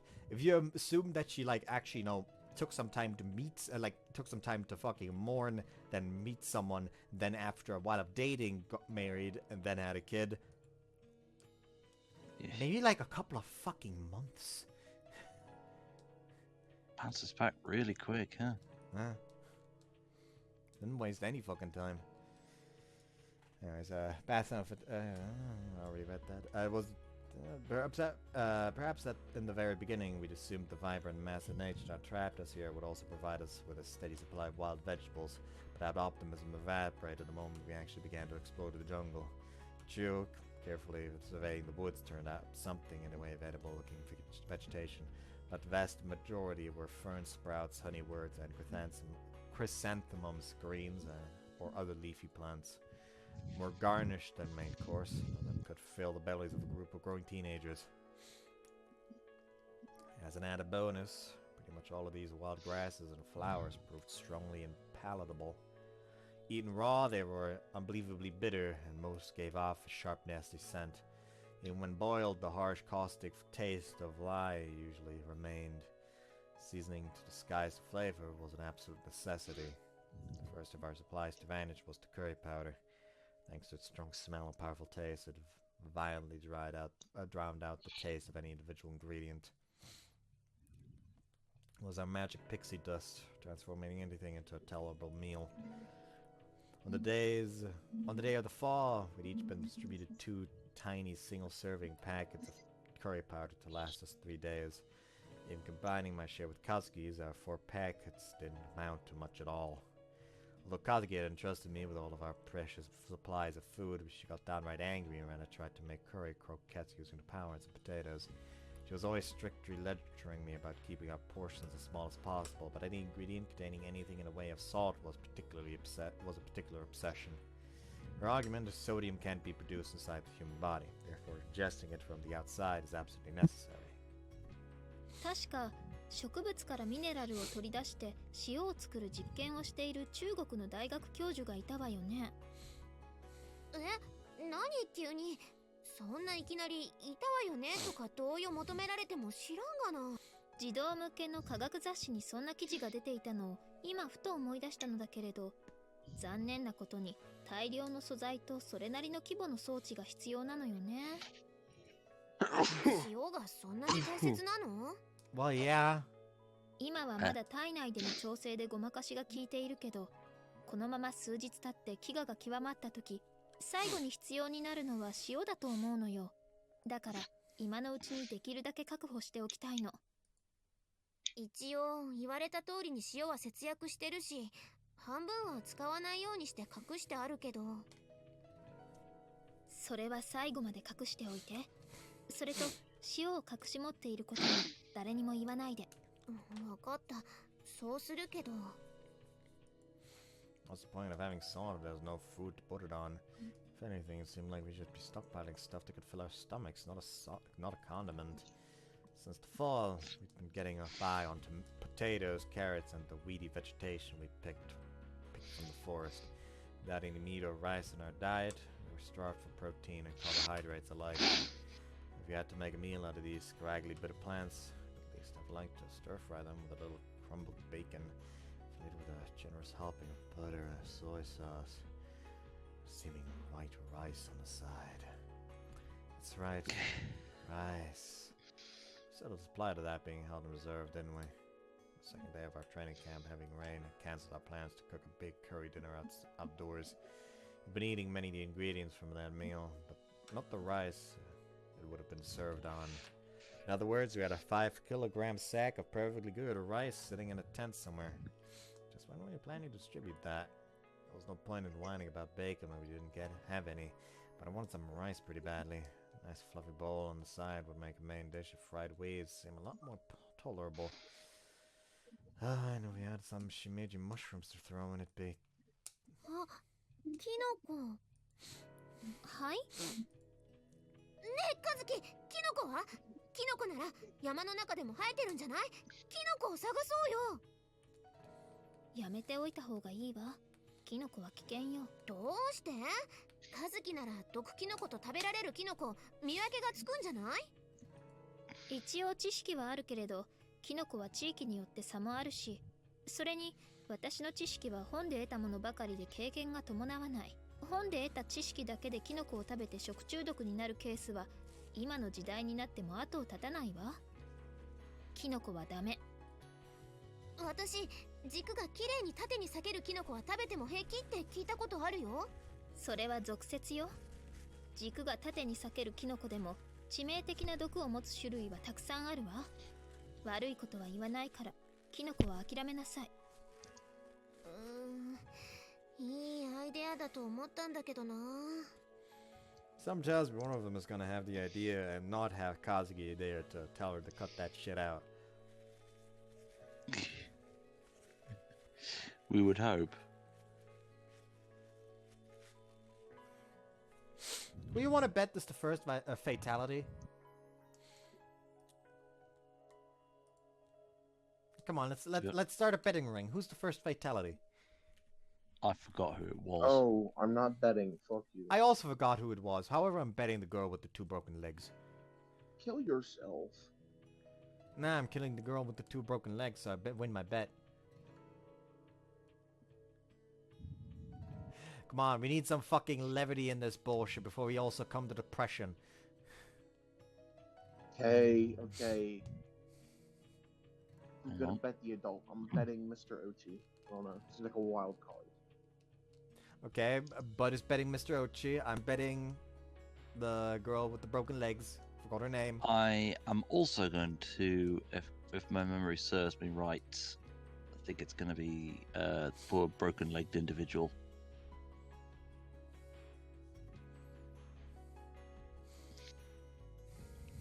This is actually fucking open in the air because neither me nor Eagle actually fucking remember who dies first. No need to remember who dies first, everyone dies. 誰か嫌な子に食べさせて 2,3 日様子を見てからみんなで食べるという手もあるけれど、さすがにその冗談は笑えないよ。冗談を言った覚えはないわよ。Although she smiled lightly, Kazuki's voice wasn't amused in the slightest. She was quite seriously and neutrally informing me of a potential exchange. If we wanted edible mushrooms, we would have to sacrifice someone first. At the moment, we had edible plants, and appetizing as they might be, there was no need to risk death for the sake of a few mushrooms. But if we were to eat up all the shoots and flowers and herbs, where is our next meal going to come from? If we're forced to eat mushrooms, who takes the first bite? Road to survival we couldn't follow yet. road not all of us could travel. Was Kazuki thinking of something like this when she spoke those words? Yesterday morning, had she already predicted that I would suggest gathering mushrooms? All of a sudden, her steady voice seemed strangely cold. It pressed the urge to shiver. 誰だって死にたくはないでしょ。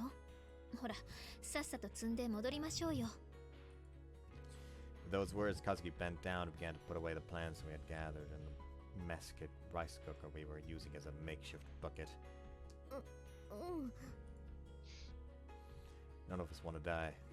Those brief, perfectly obvious words sent a cold shock through my body. None of us were hiding our grief or anxiety particularly well anymore. Everyone was nervous, everyone was scared. I realized some from the spasm of terror I felt in that moment. Somewhere deep inside, we were probably still in denial, still optimistically averting our eyes from the cruel reality.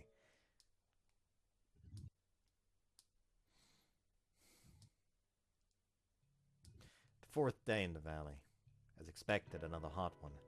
As early as mid-morning, it felt about 90 degrees out, if not worse. Spending time in the lush humid jungle under such conditions would drain our energy surprisingly quickly, so we were told to limit our investigations of the area to the early hours of the day, before the temperature reached its peak. Investigating the area might sound nice, but to be perfectly honest, we were just foraging for food. Everyone had long since burned through the 3 days' worth of food distributed to us at the first night. From the day on, the system was changing. Getting our daily rations from the captain every morning. That morning, she handed me a handful of rice. Less than a cup's worth. That and maybe a quarter of an onion. This was to make do for me and Kazuki both. And attentively asked if this was supposed to be one meal, she firmly repeated, "This is for the day." Wouldn't have been enough for anyone, let alone young girls with growing bodies. Expected to make up the shortfall by heading into the forest and procuring our own. As a result, most of us were forced to devote the majority of our active time to searching the woods for food. Again! It shouldn't be a fucking, yes, everyone gets their rations and makes their own meals. Have someone specifically given the task to cook for the fucking camp.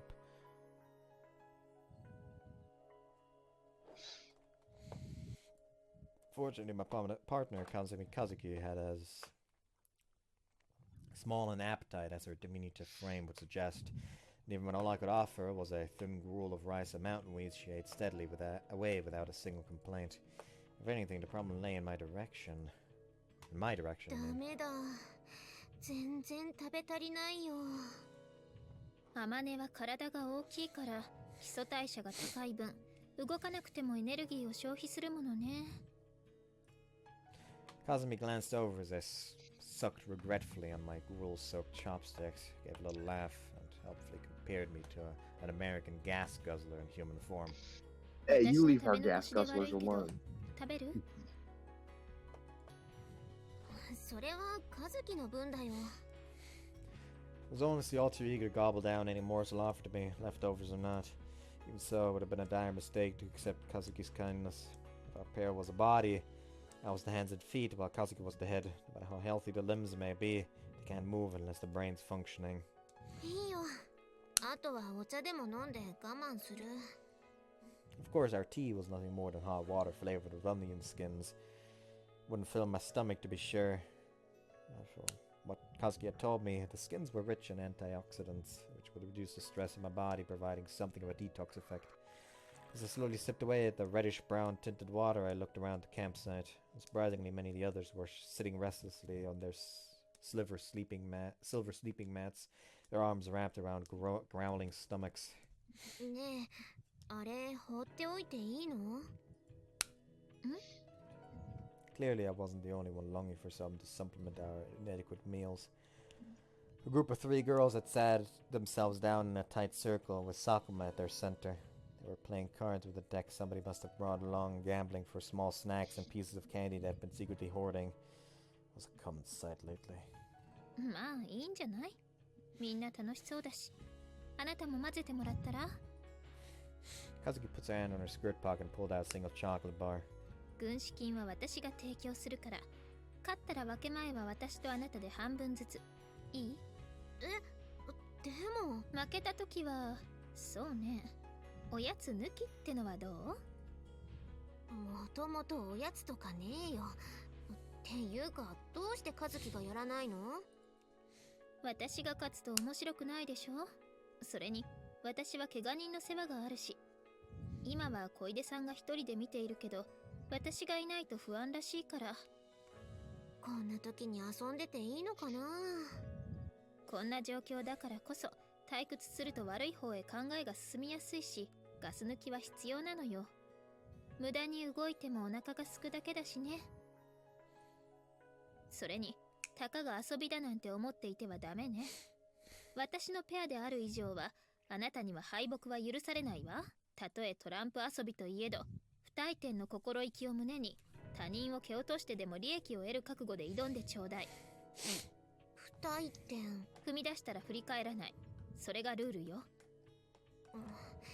よくわかんないけど頑張ってみるよ。確実な勝利を期待しているわ。Having said her piece, Kazuki turned on her dainty heel and walked off confidently. 確実な勝利ね。Setting the bar a little high, aren't we? Well, I guess if you had talent like Kazuki's, it might well turn out that way. It seems like a downright unreasonable expectation to place on an ordinary person like myself.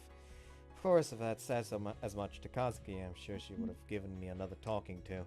Victory secured only through the steadfast accumulation of effort and unflagging attention to minor precautions or whatever. I was pretty sure she'd already told me something very similar, in fact. I'd actually been making something of a habit of jotting down Kazuki's words of advice over the days we'd spend together.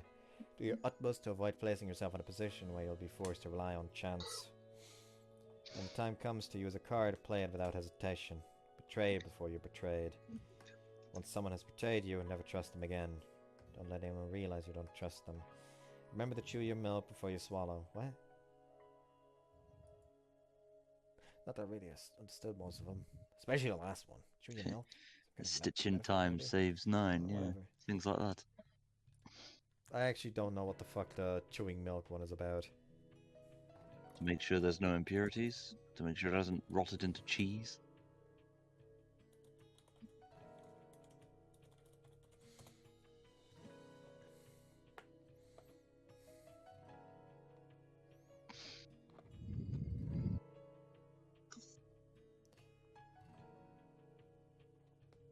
Unless people like intermixing the milk. Hold on, what the fuck? I did not mean to fucking download something. I clicked on a link to fucking view a webpage, not download a goddamn PDF.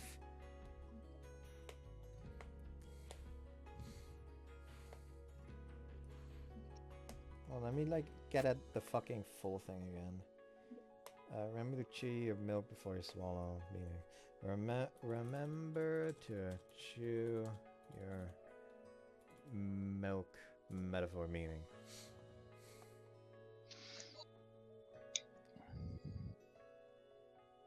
Nope.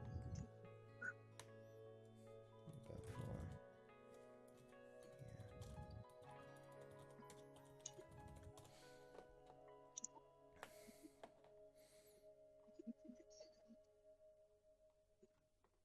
I still cannot find anything about it, so fuck me, I guess. "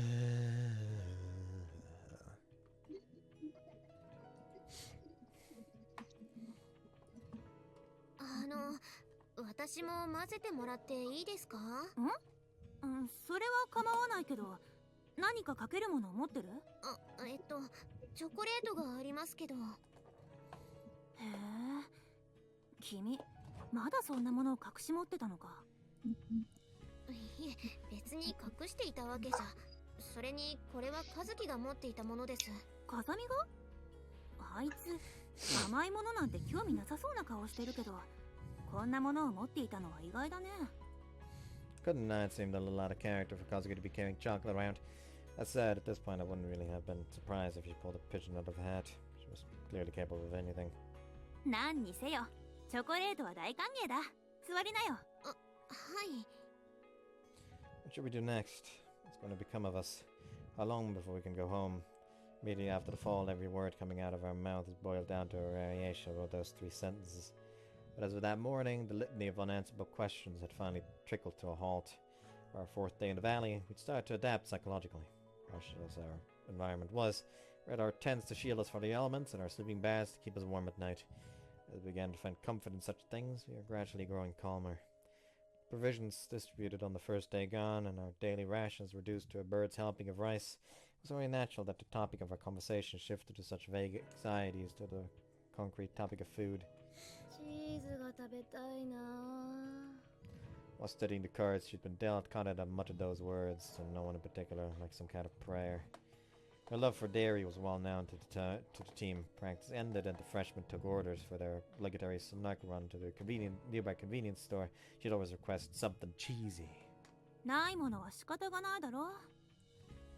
分かっちゃいますけど、先輩だって甘いものが食べたいって言ってたじゃないですか。甘いものは実際にあるじゃないか。キャンディーにガムにプレッツェル。それに見なよ。アマネがチョコレートを持っている。まさにカモネギじゃないか。確かにチョコは魅力的ですよね。一番甘いですし。Three sets of eyes focused intently on my bar of chocolate. Feels almost like they weren't seeing anything else. But Madame physically cringed. If all three of them were to pounce at once, I would have been completely unable to defend myself. As I bit my lower lip and swallowed nervously, Sakuma glanced up and abruptly burst into laughter. 心配ないさ。確かにここ最近苦くて渋い草ばっかり食べてるせいで甘いものに飢えているのは間違いないけど、たかがチョコレートで喧嘩を始めるほど私たちも子供ではないからね。ですよね。もしこの場に小沢先輩がいたら、それも保証の限りではないですけどね。As she spoke, Ibuki discarded a pair of cards from her hand. True enough, Ozawa wouldn't have handled the situation well. Her juniors had called her the devourer demon behind her back for nothing. Insensitive as it seemed, I couldn't help but think her instant death on a bus crash had at least spared her from otherwise inevitable agony. Perhaps she'd been lucky in a way. そういえばさ、小沢ちんのバッグどうなったの？バッグ？ほらあの子、いつもバッグの中にぎっしりとお菓子を隠してたでしょ。あのバッグがあれば私たちしばらく甘いものに困らないんじゃない？先輩たちの私物はバスから回収した後、全部先生に預けましたけど。ということはやっぱり部長が管理してるってことか。Just then I glanced absentmindedly at the chocolate bar in my hand and a bit of a double take. Come to think of it, Kazuki was the one who retrieved Ozawa's belongings from the bus. It's possible to be something Kazuki secretly swiped from her bag. どうしたアマネ？君の番だよ。はい、ごめんなさい。Instinctively apologizing for no particular reason, I pulled the furthest card on the right from Sakuma's hand. She chuckled softly, taking the worst possible card off her hand. The Joker. If it's with you at the very end, you've lost the game. For a moment, the smirking clown staring back at me from the cheap laminated playing cards seemed to be wearing Kazuki's face. 結局のところさ、食料を全部管理しているのは部長と小出のペアでしょ。彼女ら自分たちだけお腹いっぱい食べてるなんてことはないよね。When the cards are offered her, Kaneda pulled out the eight of spades. それはないと信じたいね。坂下はああ見えて責任感は人一倍強いし、自分だけ楽をしようとは思わないタイプだよ。そうでしょうか。Kazuki pulled a card from Kaneda's hand to discard the newly formed pair to the central pile. At this point, she only had 4 cards remaining. 坂下部長は責任感が強いというか、自分以外の場所に責任を転嫁するのが上手なだけですよ。私、あの部長苦手です。出たよ。またブッキーの苦手ですだ。君はそうやって何でも嫌ってみるんだね。As Sakuma leaned over towards her, Ibuki's cheeks flushed slightly red. She thrust out her remaining 4 cards in front of her roommate's face as if trying to keep her at bay. そうやって簡単に信じてしまう方が善人なんですか？私は善人なんて嫌です。騙されて利用されて。それでも、よかった。病気の子供はいなかったんだ。なんて言えるほど。私は成人じゃありません。そういうとこかわいいな、ブッキーは。そろそろ髪切った方がいいね。前髪を切ればもっと可愛くなる。余計なお世話です。私は好きでこの髪型にして。もう触らないで。イチャつくのは二人きりの時にしてもらっていいですか？ Wrinkling her brows of trying to hold back an imminent sneeze, Kaneda flapped her hands in the air as a signal to get on with the game already. うちのペアは小森が飼ってる犬がいるから余計な食いぶちが増える分食料の減りが早いんだよね。あの犬っころ生意気に雑草なんか嫌だって全然食べないし。Here is annoying. そういえば犬って肉食なんじゃないんですか？雑食なんじゃないかな。うちの近所の犬なんか散歩の途中で道端に生えてる雑草とかむしゃむしゃ食べてるの見るよ。あ、それなんだっけ？肉ばっかり食べていると胸焼けするから食べるんじゃなかったっけ？でも今朝だって配給の玉ねぎ食べさせようとしたけど完全にそっぽ向いて見向きもしなかったよ。犬に玉ねぎ食べさせちゃダメですよ。犬に玉ねぎを食べさせると貧血を起こすって言うじゃないですか。そうなの？チョコレートもダメだって言うよね。それこそ犬に食べさせるぐらいなら自分で食べますよ。まあね。私も小森に同じようなこと言ったらさ、なんか責任感じたみたいで。犬が食べられそうなもの探すって今日も朝からずっと山の中を歩き回ってるよ。へえ、トリュフでも見つけてくるんですかね。あれ？トリュフは豚が探すんじゃなかった？何にせよ犬だけじゃなくて私たちの食べるものが問題ですよね。このまま雑草ばっかり食べててもそう長くは持ちませんよ。Having waited 3 days, we could hold out another 7. That was Kazuki's estimate. We'd stay here for another week, sipping on wheat soup. If our rescuers hadn't arrived by then, we'd have no choice but to go get help ourselves. Most likely the captain was preserving a stock of food for that purpose. When I went to said as much, Kaneda scowled dubiously. でもさ、救助を呼びに行くってどうやって？ As he spoke, Kaneda scratched irritably at the bandage wrapped around her forehead. The wound underneath must have been growing itchy in the humidity. 誰か一人代表者を決めてその人に水と食料を託して山を降りてもらうんです。降りられるならとっくにそうしてるでしょうが。こんな道もないような山どうやって降りるのよ。どっちに進めばいいのかすらわからないのに。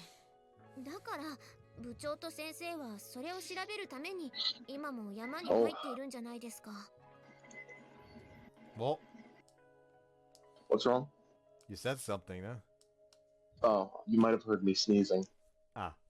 責任者の自主的な行動って言えば聞こえはいいけどさ、それって無駄に食料を減らしてるだけじゃん。いっそのこと全員で別々の方向に山を降りればいいんだよ。だからそれは We didn't have nearly enough provisions for a gamble like that, and we couldn't just abandon the wounded. There was only one practical plan: endure as long as we could. These meager rations, claw open a path to the wilderness that trapped us here, hope all the while for the arrival of our rescuers. And then, once our investigations yielded something in the way of landmarks, send off a representative with 3 days' worth of food. When another 3 days passed, we could send off a second representative. I felt like the science first had left to mark the surest trail. They should make it further down the mountain, lashing one short stick to the next. Slowly but surely, we would draw closer to our objective. This was an idea that had grown out of Kazuki's theoretical digital communications plan. If we could repeat this often enough, in theory, we would eventually be able to escape. There were no guarantees, and I found myself hesitant to explain. 喧嘩はやめましょうよ。それこそ無駄にお腹が減るだけじゃないですか。喧嘩なんてしてないじゃん。話し合ってるだけだよ。だったらその無駄にイライラした口調やめてもらっていいですか？あまねに私がいつ八つ当たりしたってのよ。金田、それに息吹もその辺にしときなよ。I've often heard that a calcium deficiency makes you prone to fits of irritability, but at that moment, although all of our diets were badly unbalanced, the main cause of our crankiness was clearly the constant gnawing hunger we all shared. Easy to be polite on a full stomach, as they say. In the end, we kept at our game of cards until Captain Sakashita and Mr. Ochi returned from the expedition. Finished with a so-so record of 3 defeats and 4 victories. In exchange for 3 of the 12 blocks of chocolate from our bar, I obtained 4 pieces of soft candy wrapped in aluminum foil. Against the contrast of my slightly dirty palm and muddy fingernails, those spoils of war looked irresistibly beautiful. I brought one to my nose and inhaled deeply. The bittersweet scent of strawberry wafting through the wrapper, and my mouth was instantly overflowing with drool. There were 4 candies in my palm. If I popped one in my mouth right now, no one would ever know. It wouldn't even be a net loss to my group. I would have lost 3 small pieces of chocolate and brought back 3 comparable chunks of sugar. As my thoughts raced, biddenly through these calculations, swallowed the spit in my mouth. But it slid lukewarm down my throat, and I came to my senses with a guilty jolt. It would be dishonest, unfair, cowardly to eat one now. Nothing less than a betrayal of Kazuki. As a betrayed her, I'll probably continue to do so. It was a line I couldn't 何か cross. 悩み事あまね。どうかした？ツッキ、あなた、分かってて私をいじめているの？何のこと？全然わからないわ。Well, it seemed like a deliberately timed appearance on our part, but even if it was a coincidence, Kazuki's luck to appear at that exact moment would have been frightening in its own right. After one deep breath, I jerked my hand down in a deep bow of apology. ごめん、カズキ。私今、カズキに内緒でつまみ食いしようか悩んでた。あら正直、そんなの黙っていればわからないのに。わからないからこそ汚い行為なんだよ。I held out the soft candies I'd won in the game and the remains of the chocolate bar to Kazuki. Cupping her hands gently over mine to receive them, Kazuki flashed me a satisfied smile. 大丈夫よ。それができないあなただから、私はあなたに全てを任せたのだから。はい。あーんしなさい。え？あーん。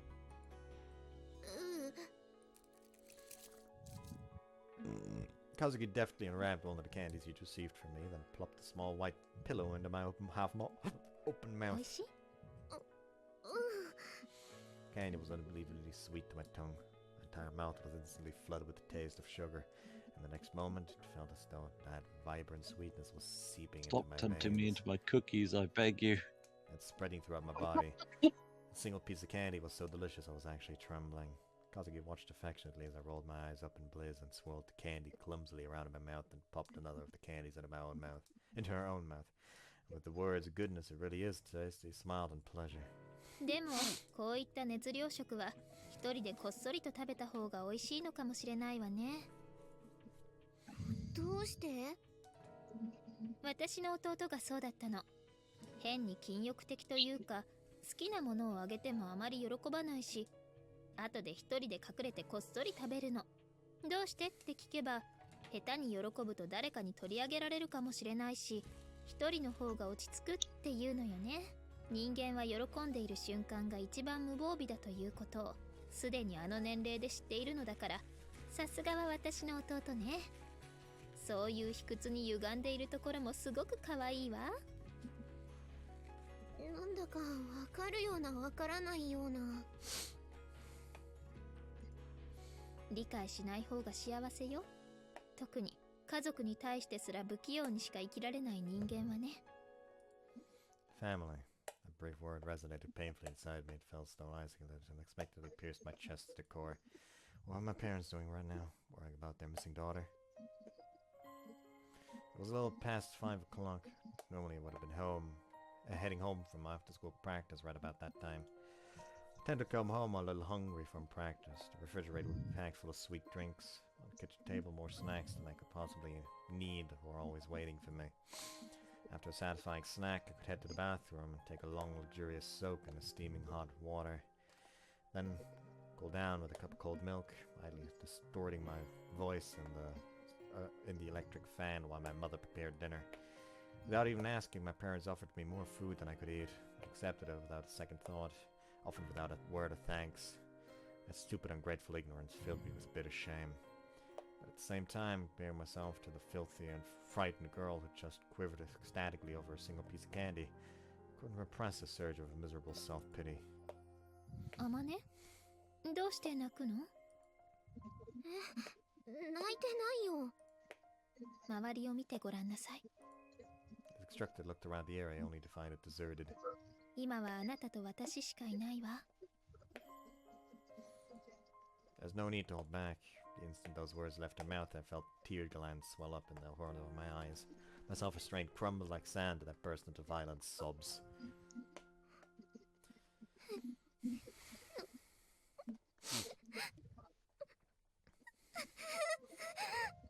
That was very nice, CJ. No, it's not. Somebody crawl into the game and give them a hug, will you? I want to go home.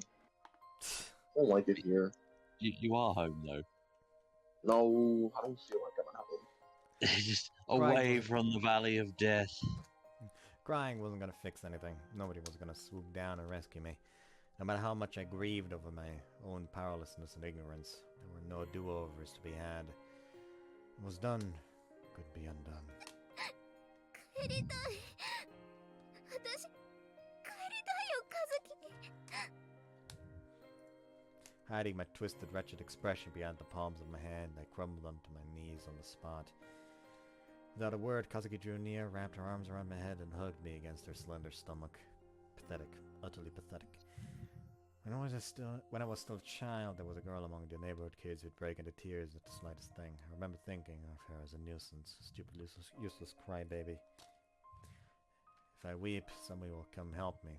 Someone will take pity on me and solve my problems for me. Transparent self-interest behind her actions was just as irritating as the blubbering itself. And now I'd become just such a worthless moaning crybaby, rubbing my running nose against the belly of a girl considerably smaller than me, sobbing into her skirt. ごめん、和樹。ごめんね。許して。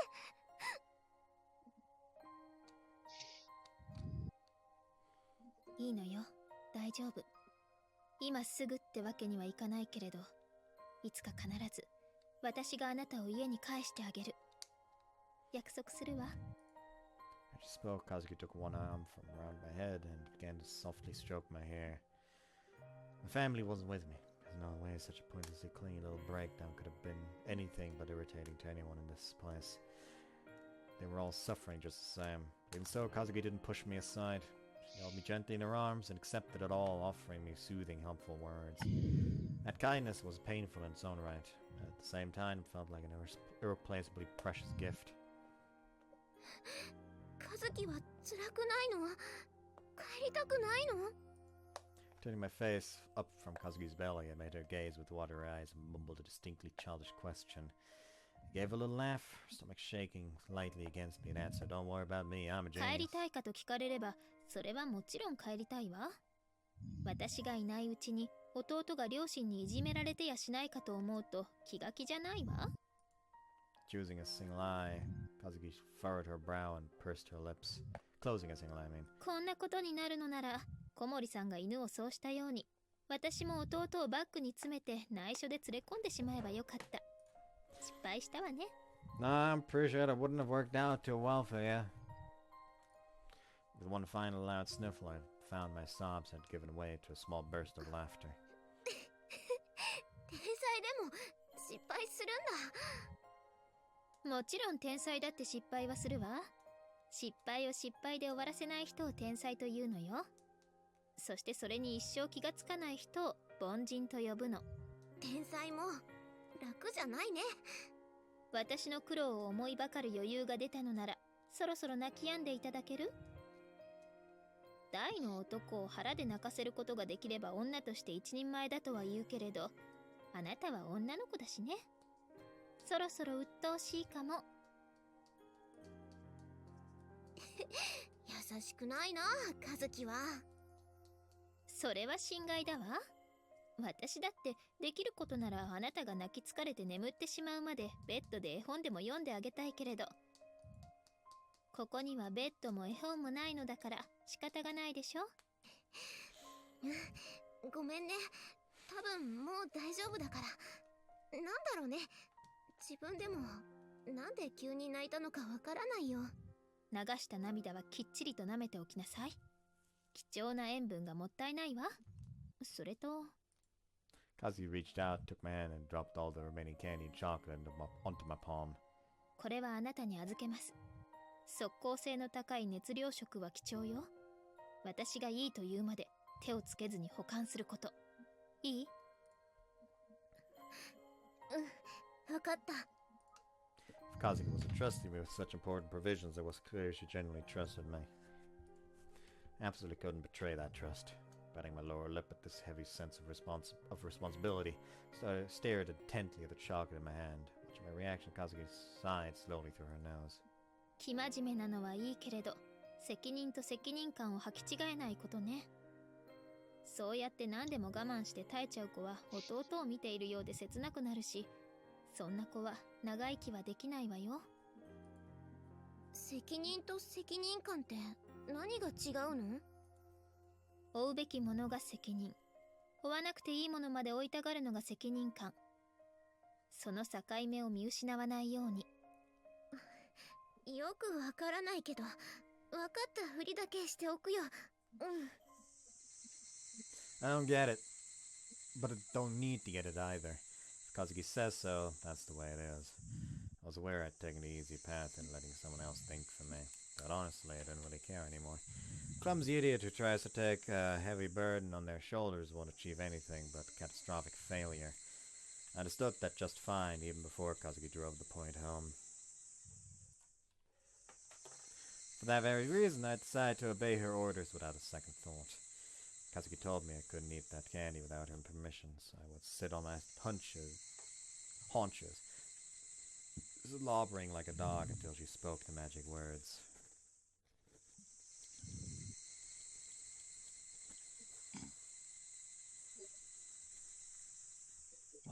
If permission ever came, I'd wait out the years and carry them to my grave. In a situation where nothing seemed certain except uncertainty, the one and only thing I had come to believe in was Kazuki. Kept the thought to myself since I was well aware she'd only offer another sarcastic, might you be mistaking me for God in response. But at this point, I would probably have answered, huh, you're not? That was what Kazuki had become for me.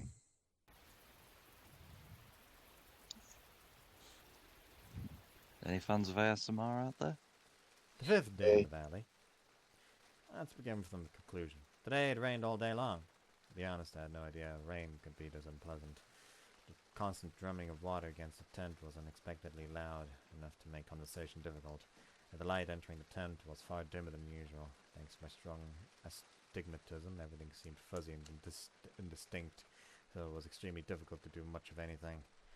But the bigger problem was that the rainwater that oozed from the ground beneath us and the damp chill it brought. This morning I woke up to a real double whammy.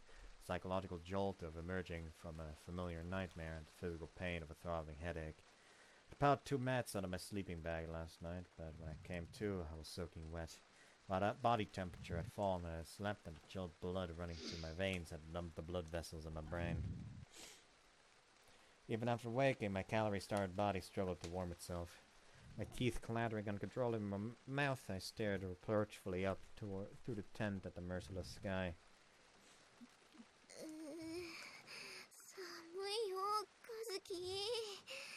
Changing out of my wet clothes might have helped matters somewhat. My spare outfit hadn't been soaked through as well. I hit on the idea of a hot drink after a few minutes, but it was pouring outside the tent. Starting a fire would have been difficult. Importantly, the fierce sound of rain striking against the canvas had thoroughly drained me of willpower to even poke my head outside. Apparently unable to just sit back and watch Kazuki, I ventured out into the midst of the downpour for my sake, bringing back boiling water for our onion skin extract beverage.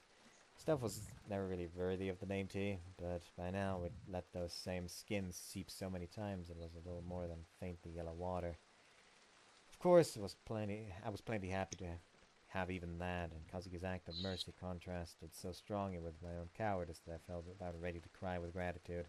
But when I glanced over at her sitting there, her wet hair matted with a stray dog's coat, couldn't exactly fire off a casual, sure, a refill would be nice. My hand still gripping the empty cup, I slowly shook my head.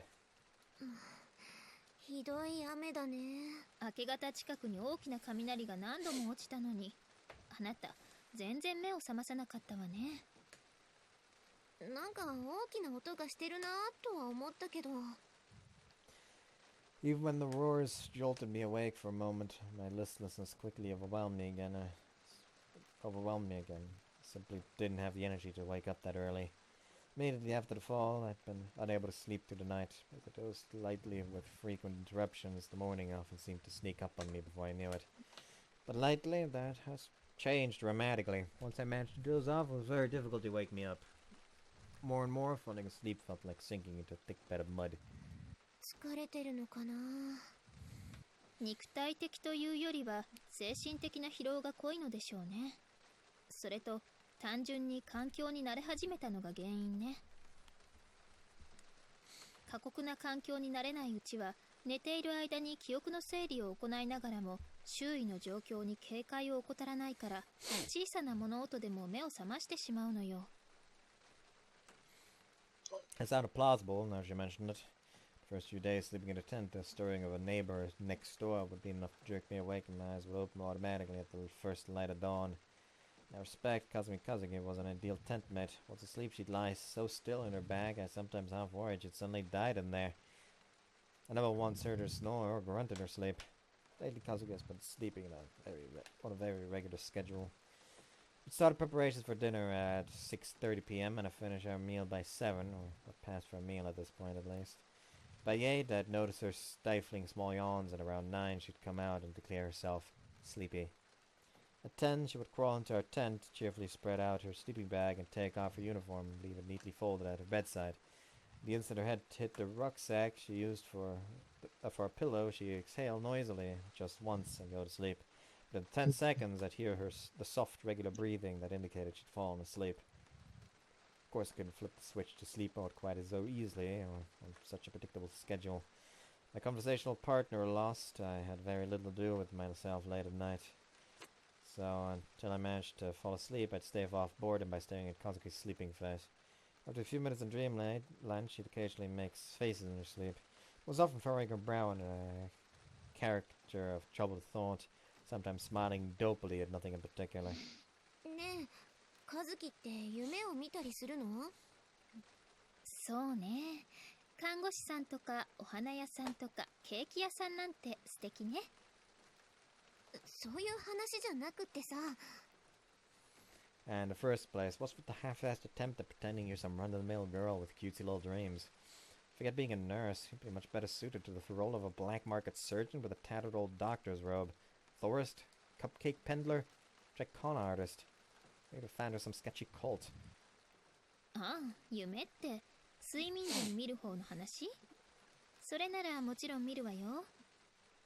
どんな夢？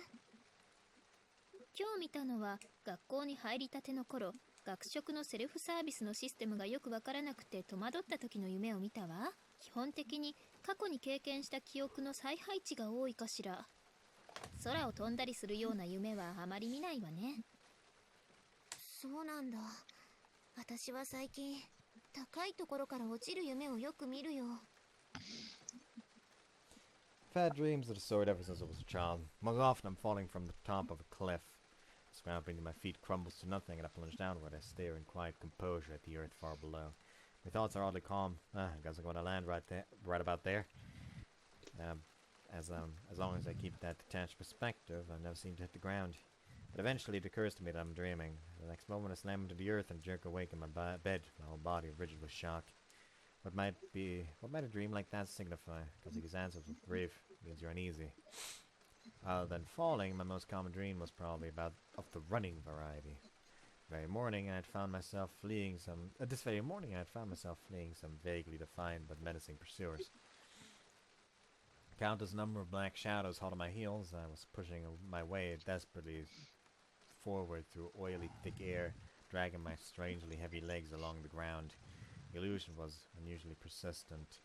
Even when I realized it was a dream, it kept its hold on me. Just as I began to beg myself to wake up, my eyes had slowly opened to the sensation of that throbbing headache.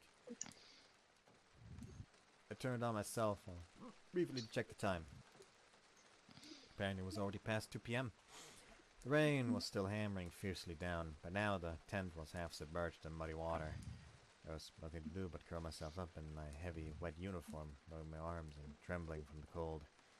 Although I was doing nothing at all, my stomach was still growling, and although my stomach was growling, it was still raining outside. Thinking of the time it would take to start a cooking fire, I lost all motivation to try. What were the other girls doing right about now? Took a quick glance out of the entrance of the tent, but there didn't seem to be anyone moving through the downpour. Must have all been quietly enduring the storm in their tents. The steady drumming of the rain was the only sound I could hear. The cries of the cicadas, so rigorous and persistent when the weather was clear, were utterly gone. So too the eerie shrieks of the unseen birds hidden in the treetops above. Kazuki? Suddenly wanting to hear another human's voice, I called Kazuki's name. There was no response. When I looked over, I found Kazuki sitting on her sleeping mat just as before, but at some point her eyes had fallen closed. そうか。2時か。 Every day, Kazuki would take a nap sometime between 2 and 3 in the afternoon. It was never more than a quick 15-minute doze, so the first few times I thought she'd just nodded off out of exhaustion. But it happened every day at roughly the same time, so it soon became obvious this little siesta was part of her 何 schedule. も座ったまま眠らなくてもいいのに。 Nobody's gonna complain if you lie down like a normal person. Of course, considering the minor flood we had going on here, that probably wouldn't have been much more relaxing. That wouldn't have been a much more relaxing option at the moment. It was a grave problem indeed. You'd have to think of a countermeasure of some sort before it happened again. But the damp floor is the only convenience brought on by the rain. One thing, writing in his diary isn't easy when the pages are wet. Unfortunately, I've been in the grips of a much more serious dilemma for a while now. Probably thanks to the big mug of onion tea this morning, I'm currently enduring my desperate need for a visit to the bathroom. The urge to pee was painfully intense, requiring constant effort to restrain. My pen trembled against the diary pages as I wrote. I surveyed the interior of the tent, but found nothing that might serve as a makeshift umbrella or raincoat. When this rain lets up, I'm going straight to the captain and proposing we cobble together an outhouse with a roof. I'm making a special note of that here so it can't possibly slip my mind.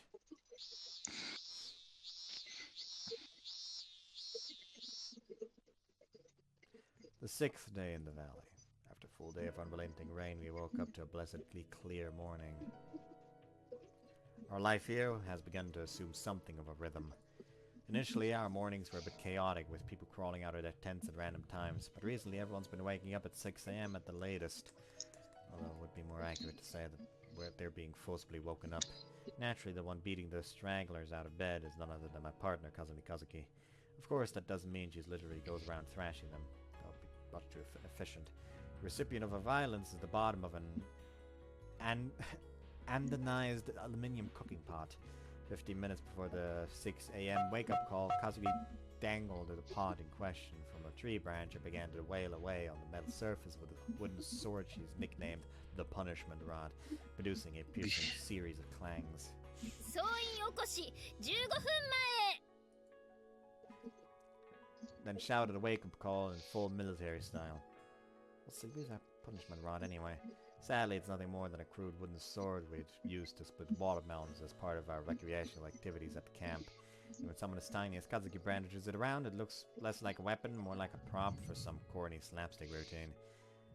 10 minutes after that initial wake-up came the signal for folding hammocks. Apparently we're on an old-fashioned battleship now. After 5 minutes to roll up our sleeping bags and mat, the pod received another vigorous thrashing for the 6 AM muster, all hands lined up in front of the tents for roll call. Obviously it was all pretty annoying, and at first there were a lot of complaints. But when forcefully informed that fixing a regular schedule of activity in order to reset your body's internal clock is the fundamental basis of a health maintenance plan, nobody had enough of a counter-argument to voice open objection. And so, every morning, the entire group gathers obediently in the line for the daily physical, or so the seniors refer to it behind our backs. Or as the seniors refer to it behind our backs, Professor Kazumi's tour of inspection. These health checkups amount to little more than a quick interview about any ailments, followed by any words of caution the doctor has to offer. But considering our isolation and general cluelessness, Kazuki's extensive knowledge has become something of a reassuring guidepost for many, so his daily advice is fairly well received. For the most part, as the comparison of an imperious doctor sweeping around their hospital might suggest, Kazuki has a routine on these rounds. Tag along beside her from one patient to the next, taking notes on the memo pad we devoted to medical records. Some I jot down at the end of the page doesn't change much from day to day. No major problems, given the circumstances. To rephrase, everyone's suffering from various degrees of malnutrition, but they're not about to keel over and die today or tomorrow. After the general inspection, we turn our attention to those who'd suffered external injuries. That is, Kaneda and the cut on her forehead, as well as Sakurai and her lacerated abdomen. We perform what treatment we can, cleaning the crudely stitched wounds with a disinfectant made from wild herbs, and replacing their bandages with the one we'd washed clean and sterilized in boiling water. Finally, we stop by to visit Hiroka in the large tent to wipe the sweat from her feverish body. Well, this part is pretty much exclusively my job now, and Sutwell's playing something. Wonder what it could be. Sure, staying there for... There we go, now it's gone. When the morning rounds are finished, at last, I seek out Mr. Ochi and report everyone's health acceptable while Kazuki heads to Koeda's tent. The daily rations for each individual are being adjusted depending on the severity of their malnutrition symptoms as diagnosed by Kazuki. The distribution of the day's food, or as Kazuki now refers to it, chow time, is held at 7 a.m. Till then, everyone's supposed to take care of their laundry and air out their bedding. In particular, our sleeping bags have to be thoroughly dried in the sun on a regular basis, or they'll be sprouting clumps of mold before we know it. After passing on the medical record, I return to our tent, grab Kazuki's bedding along with mine, and lay them out on top of the tent to dry. Finally, I head to the stream to take care of our combined laundry, then make my way to the captain's tent with a rice cooker to receive our daily rations. The routine started normally enough this morning, but at this final step, we ran into our first serious breakdown in the process, one that will probably have lingering effects going forward. Arrived slightly early at the captain's tent, where she manages our entire food supply in cooperation with Mr.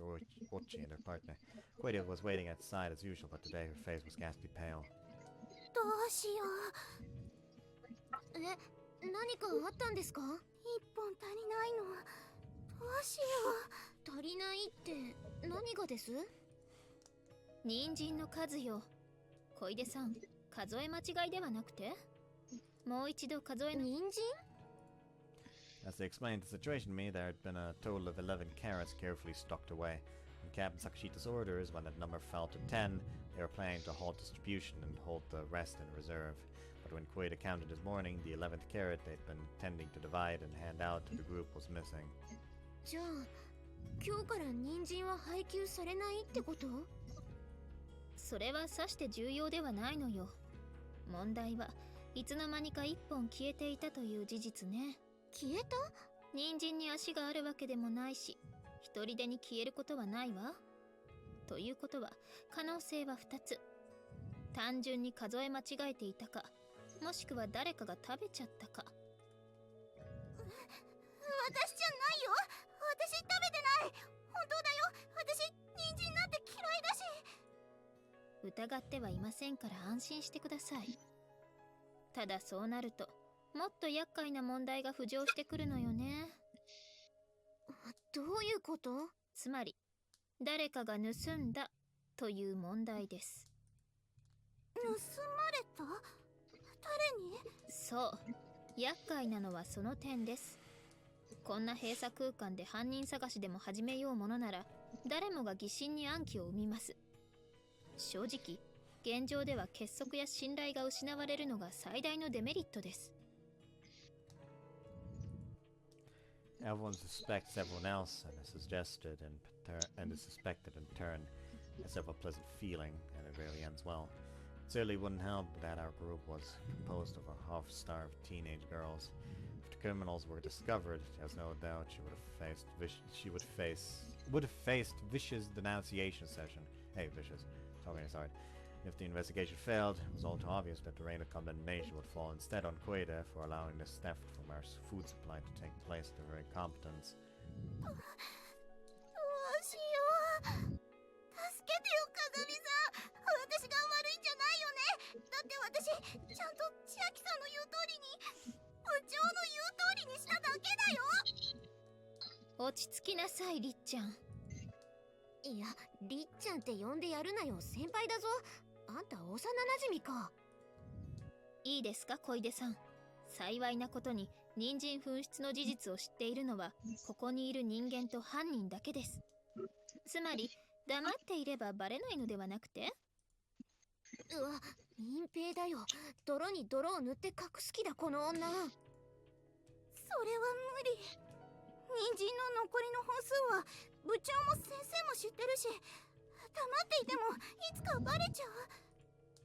It wasn't a proportionally large theft, but carrots are easy enough to count. Its disappearance will be all too obvious. この場合、解決法というか打開策は2つあります。面白い方法とつまらない方法があるけれど、どっちが聞きたい？面白い方。いや、両方聞かせろよ。それじゃあまずは面白い方だけど、これは簡単。もうね、いっそのことここにある人参全部持って逃げる。逃げる？なんで？どこに？人参がなくなって何が困るって、突き詰めた話、部長にこっぴどく叱られるのが一番嫌なわけでしょ。だったら人参を全部持って山に逃げ込んで、そのまま脱出を試みてはどうかしら。うまいこと脱出して救助を呼ぶことができれば、たかが人参を持ち逃げしたことなんてもう誰も責めないだろうし、むしろ救世主として末代までの語り草になるわよ。それがあんたの言う面白い方法？面白いわよね。いや、全然。あれ？あれ？じゃねえよ。真面目に考えてよ。私、このままじゃ千秋さんに怒られる。ちなみに、つまらない方法ってのは？ああ、それはもう本当につまらないわよ。ただの因数合わせね。何それ？要は人参の本数が合っていれば何も問題はないのでしょ。Those words, Kazuki picked up kitchen knife and casually lopped off the tip of the nearest carrot. With quick, firm strokes, she sliced the carrot into pieces, then started right on the next one. ちょっと、貴重な食べ物をおもちゃにしないで。まあいいから落ち着いてよく見なさい。どう？ほら、これで11本。When I looked down at the cutting board, the missing vegetable had somehow reappeared. Counted the sliced carrots again, slowly and carefully. There were 11 in total. 何これ？ 11本。あれ？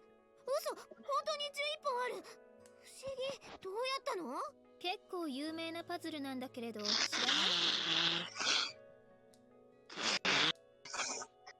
い？ You okay, Eagle? Yeah, sorry, just runny nose. Don't worry about it. ある物体を切り分けて並べ替えると全体の面積が増えたり、逆にピースを追加しても面積は変化しないといったよくあるパラドックスパズルよ。あ、そういえば、なんかお土産物屋さんの店先で木でできたそんなパズル見たことがある。多分それはペントミノとかそれ系のものだと思うけど、今回私がやったのはもっとずっと単純なものよ。一部が欠けているのが一目でわかるしね。人参の本数がもっと多ければそれに比例して欠損部が小さくなるからバレにくいんだけど。気持ち悪い。魔女だ。あんた魔女だよ。恐ろしい。 More importantly, have they been keeping the fucking, like, the carrot stems? Like the things at the end that cut off? They should keep those. I think so. Yeah. Just, like, have, like, a fucking container of water and put them all in there. They'll fucking grow again. Not before they starve. Here's the thing, they've already been here for like 6 days, and that might be enough for like at least one of them to have some kind of growth that you can cut off and like at least get some kind of nutrition for the group for. It's better than nothing. It's too late. They're going to starve to death. 失礼な。あんまり生意気なことを言うとネズミに変えるわよ。This just reminds me of fucking wait, what was their name? Metallia, I think it was. From the Witches Metallica? That's actually a Japanese name. Her Japanese name is just Metallica, but the English translation couldn't fucking call her that because, you know. The band? Yes. It's from Witch and the Hundred Knight, where at one point, like, literally the first thing you do is, like, the first quote-unquote boss is, like, for the first part of the game, you're essentially like, hunting down a bunch of other witches for Metallia as the thing she summoned, the Hundred Knight. And when you beat the first witch, that is essentially keeping Metallia confined to the swamp where she lives. Metallia turns her into a rat and then sticks a bunch of male rats in heat on her. In what? In heat. No, it's over. It sure is over. There's also one fight in the game where the background is a constant giant naked Metallia. No idea how they managed to get that in there. 私魔女でもいい。風見さん、ありがとう。この恩は必ず返すから。いいのよりっちゃん、気にしないで。だからりっちゃん呼ぶなって先輩だっつってんだろ。 Was Goida aware exactly who she just put herself in debt to? Even so, Kazuki said not to worry about it, so maybe a drink like that doesn't even register as a favor for her. Personally, though, I thought her smile at that moment was saying, I don't expect you to be of much use to me anyway, and it sent a bit of a chill down my spine. By the way, I sure as heck didn't have the courage to ask Kazuki for clarification.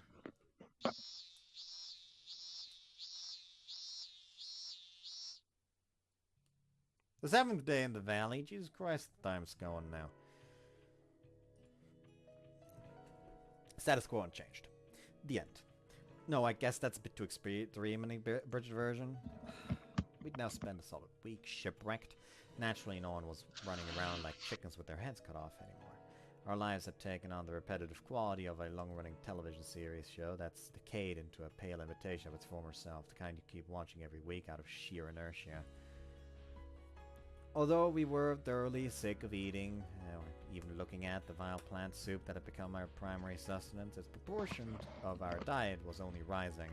The amount of rice distributed to us was decreasing steadily with each passing day. And even the edible grasses that had seemed so infinitely abundant at first were vanishing with alarming swiftness from the picked-over areas near the entrance of the forest. Everything was in short supply, but the only thing we were gaining more of from day to day was boredom. As we'd grown accustomed to life here, there was a lot less pointless effort being expended, and a lot more time spent sitting around quietly, preserving our energy. Other than that, I suppose we at least had an effectively limitless supply of water from the spring. Just as we were all using it heavily, the water needed to be boiled before we... But since we were all using it heavily, the water needed to be boiled before we could drink it. There were a number of people who found this delay irritating, sometimes skipping it entirely, myself among them. Kazuki strongly recommended that we heat the water to 170 degrees for at least a minute in order to kill the bacteria likely proliferating in the stream. And in fact, it seems that chronic diarrhea had begun to spread amongst those who continued to drink the water raw. 下痢で思い出した。あ、びっくりした。急に大きな声を出さないでといつも言っているでしょうに、あなたは本当にもう何なのかしら。私を驚かすのがあなたの中で静かなブームを巻き起こしているとでも言うの？ She sure said a lot there. She said, how many times do I have to tell you not to shout out of nowhere like that? I mean, for heaven's sake, you absolutely never learn, do you? Or perhaps this is some twisted little game where you're seeing how far you can make me jump. That's what she said. Interesting. あ、うん、ごめん。とりあえず息継ぎをしよう。死んじゃうよ。次やったらお尻をぶつわよ。いや、シャーからごめんって。それより聞いて。何なの？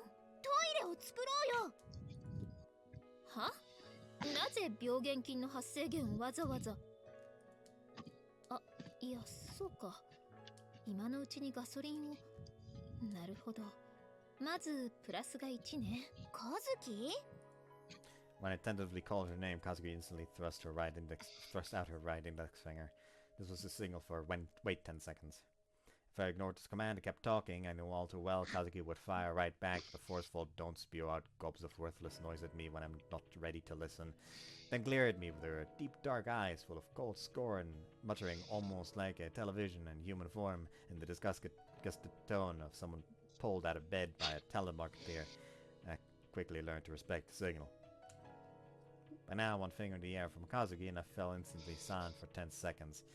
You could practically see my tail drooping between my legs like a dog giving a firm command to wait. Honestly, I felt a little perverse aberration at how well she trained me. いいアイデアだと思うわ。I had no idea what sort of calculations Kazuki ran through in those 10 seconds to reverse her initial decision. Maybe she projected the pluses and minuses of the building an outhouse within the next decade or so. Whatever the case, I had her permission to proceed with the toilet construction plan. With that settled, I headed off to ask Captain Sakashita's opinion on the matter, admittedly for the sake of form more than anything else. 風見さんは何て言っているの？どうせ風見さんが許可を出したから私のところに来たのでしょ？まあ。だったら勝手にすれば？そうやっていちいち私に責任を押し付けないと気が済まないの？別にそういうわけじゃ。Every student club in our school had its factional disputes. Particularly the sports teams were notorious for their bitter infighting. You could fill a book with the petty squabbles, with the petty spats that raged every year. Our basketball team was no exception from the rule, but it was somewhat unusual for that somewhat unusual in that our conflicts never got too serious. The reason for that lay at the top. Sakashita's charismatic presence would be a nice way to spin it. But to make a long story short, everyone was too afraid of her powerful family to risk making an enemy out of her. But out here, her parents' influence was no longer a prop to her authority. And as our focus narrowed to the problems immediately before us, some potential future reprisal was the last thing on anyone's mind. In other words, the captain's position was growing uncertain. Our education at school for rich young ladies might not have provided us with many practical skills, but there was one notable exception that instilled in us a sharp sense of smell. That is to say, the ability to sniff out the winning horse in any given race. The smell of a clear winner always attracts a crowd, even when they lie at rest. Over the several days which spent in the valley, the number of people surrounding Captain Sakashita had visibly declined. Her only consistent companion was Koide Ritsu, bound to her by a simplistic sense of obligation. もういいよ、Amane. 行こう。As I stood stock still in front of the captain, trying in vain to find some response to her words, my fellow freshman, Ibuki Haruna, pulled me away by the hand. Ibuki Haruna, the only child of the president of a corporation headquartered in Kasukabe that imported and sold luxury foreign cars. In Kazuki's opinions, decidedly insolent despite her total ignorance of the ways of the world. Listless and lazy to boot, exemplary child of the modern era. And in the opinion of her dorm roommate Sakuma, a total coward at heart despite constantly acting tough. She doesn't even realize everyone knows it. 大体さ、Amaneはいい子すぎなんだよ。善人なんて損するだけだって。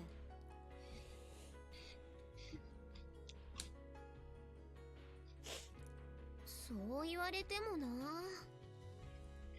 Personally, the idea of gaining personal profit at the expense of being despised by others never really appealed to me. My mom always raised me to not be a nuisance to others. Live your life so as you earn folks' gratitude and not their うちは scorn. ほら、会社の輸入とかやっているでしょ？もうね、びっくりするよ。特にイタリア人。仕事に対する考え方が日本人とは全然違うの。We're back at the Italians. Not the Italians. 注文した車と届いた車の色が違うなんてのはもう普通だし、クレームの電話を入れれば、担当者は今ご水の時間ですって。昼寝してるから電話に出られないってどう？時間をずらして何度も電話して、やっと担当者が捕まったかと思えば、こちらはちゃんと注文通りの色の車を送ったって何の臆面もなく言うのよ。そんなはずはない。実際に届いたのは違う色の車だって言えば。じゃあ輸送中に誰かが色を塗り替えたんだ。とにかくうちのミスじゃないって。そんなバカな話ってある？ At that point, just get a refund.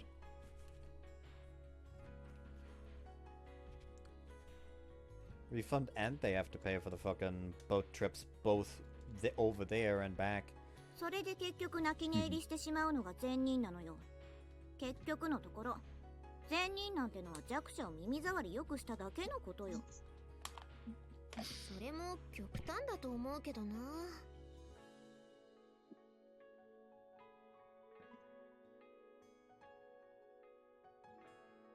Nice person equals weakling. Trapped in the bottom of a gloomy ravine, we were all struggling to stay alive from day to day. Act like a soft-hearted good girl in such harsh situation, you'd only be taken advantage of. It was an extreme argument, even an immoral one, but I couldn't deny that there was a kernel of truth buried underneath the bitterness.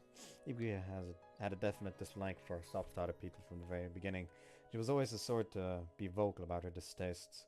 But since the fall, the element of her personality had been growing more pronounced and acerbic by the day. Little by little, everything was growing warped. Without food, our minds were robbed of composure as surely as our bodies were robbed of nutrients. Under such conditions, human beings lose their self-restraint. They slide slowly off the rails. I watched Ibuki quietly from behind as we walked. Her school uniform was seriously grimy, but mine was any better. No matter how diligently we washed our clothes, it's just unavoidable in this place. Ibuki had been one of the more fashion-conscious girls on this team. For the last few days, she hadn't even been glancing into her mirror.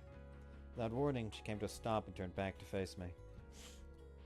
あれ、何の話をしてたんだっけ？あ、イタリア人の話？あ、そっか。どこまで話したっけ？その話はもう終わったと思うけど。そうだっけ？ごめん。なんか私、ぼーっとしてたみたい。That's a bad fucking sign. なんだか最近、物忘れも多くて嫌になっちゃう。イブキ、大丈夫？ To a greater or lesser extent, everyone here had been losing weight, but Ibuki had been slim in the first place. She was edging into emaciated territory. Her arms were as thin as branches on a withered tree, where they emerged from her sleeves. イブキ、また痩せた？ああ、うん。かもね。She laughed it off, getting thinner and thinner even though I'm doing nothing at all. What was the point of all the hard work I put into those diets? But I found it impossible to crack a smile in return. That just reminds me of the fucking video where like what was that even about? Like what fucking thing was even doing that? Where like essentially, yes, let's put a group of men and a group of women on an island and see who survives better. Yes, that would be Bear Grylls, yeah. And it's like the men over like, hell yeah, time without the wives, and just living it up. They made a boat. They had a few conflicts, but figured out how to resolve them. They used a fishing net. That was also like a joke, like, yeah, like fucking when they started the boat, it was like they had fucking the Titanic theme music playing in their minds, and it was like, that was Jake. Who the fuck was Rose? And then over on the girls' side, complete fucking Gehenna, and fucking they're goddamn measuring their weight. One of them is like, oh hell yeah, fucking losing weight without a diet, that's nice. And another one is like, we shouldn't be celebrating this. Meanwhile, there's the men catching crocodiles. 何キロ減ったかわかるのにな。ちゃんと食べた方がいいよ。食べるって何を？それは。When she asked point blank like that, I didn't have much to say. We both knew perfectly well there was nothing left to fill her stomach. Watching as I hesitated awkwardly, Ibuki gave a high-pitched little giggle, then turned around and walked straight off towards her tent. Human beings are malleable. Our environment changes us. Dropped into a warped situation, we were slowly warping ourselves to match. Small personality shifts like Ibuki's were far from the worst of it. And its stay in this place had given rise to far more serious problems, some of which were rapidly becoming impossible to ignore. あまね、悪いけれどまた薬草を積んできてもらえない？また毒ダミでいい？お願い。あとできれば何か食べられそうなものを探してきてくれると助かるわ。探してはみるけど。わかってる。見つけるまで帰ってくるなとは言わないわ。薬草を積むついでに探すだけでいいから。後で大テントに届けてちょうだい。わかった。 The large tent. In other words, a little camp, sad excuse for a hospital. Kazuki was visiting it several times a day. With Osbud. He's dead. He been eaten. Yeah, the forest ate him. Speaking of eating, I've broken into my cookies at last. Fucking man's got eaten.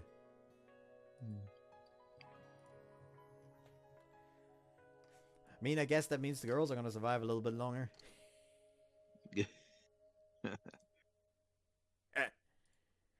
Bad joke. Yeah. Well, dependent, of course, on how long you're willing to record for, but we shall see. Yeah, like, I'm willing to fucking like hit the pedal to the metal.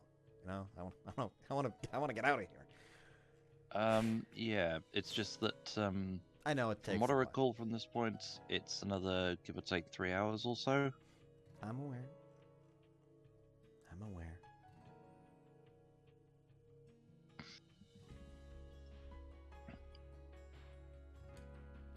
Oh well.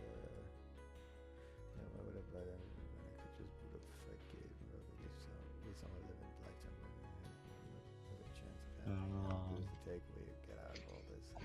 Now's not the time.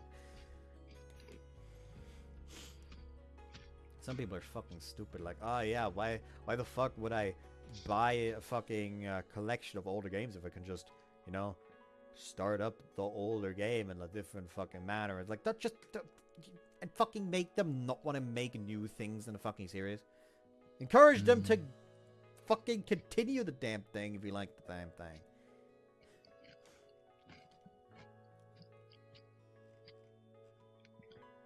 I wonder what happened.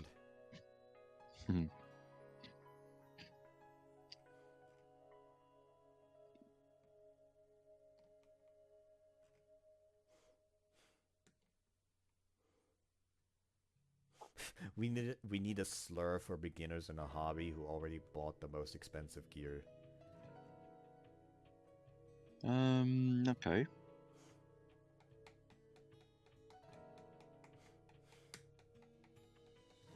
One of the nicknames in the wargaming sphere that we have for that is tourists. Yeah, but tourists is more than just, yes, I'm here, but already have the most expensive gear. Like, tourists are like the people that are come into a fucking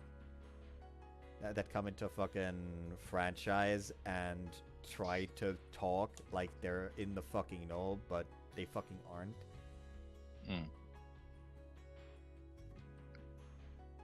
Yeah, the tourists I got used to were they arrive, make passing remarks about the way of life that you've enjoyed for so long, and then disappear. Exactly. Not quite the same. Similar, but not quite the same. Still very annoying.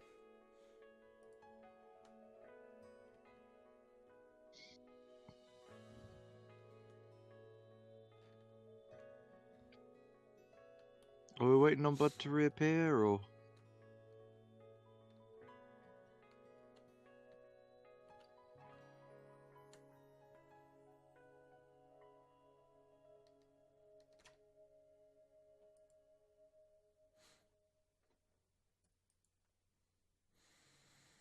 No, I'm still waiting.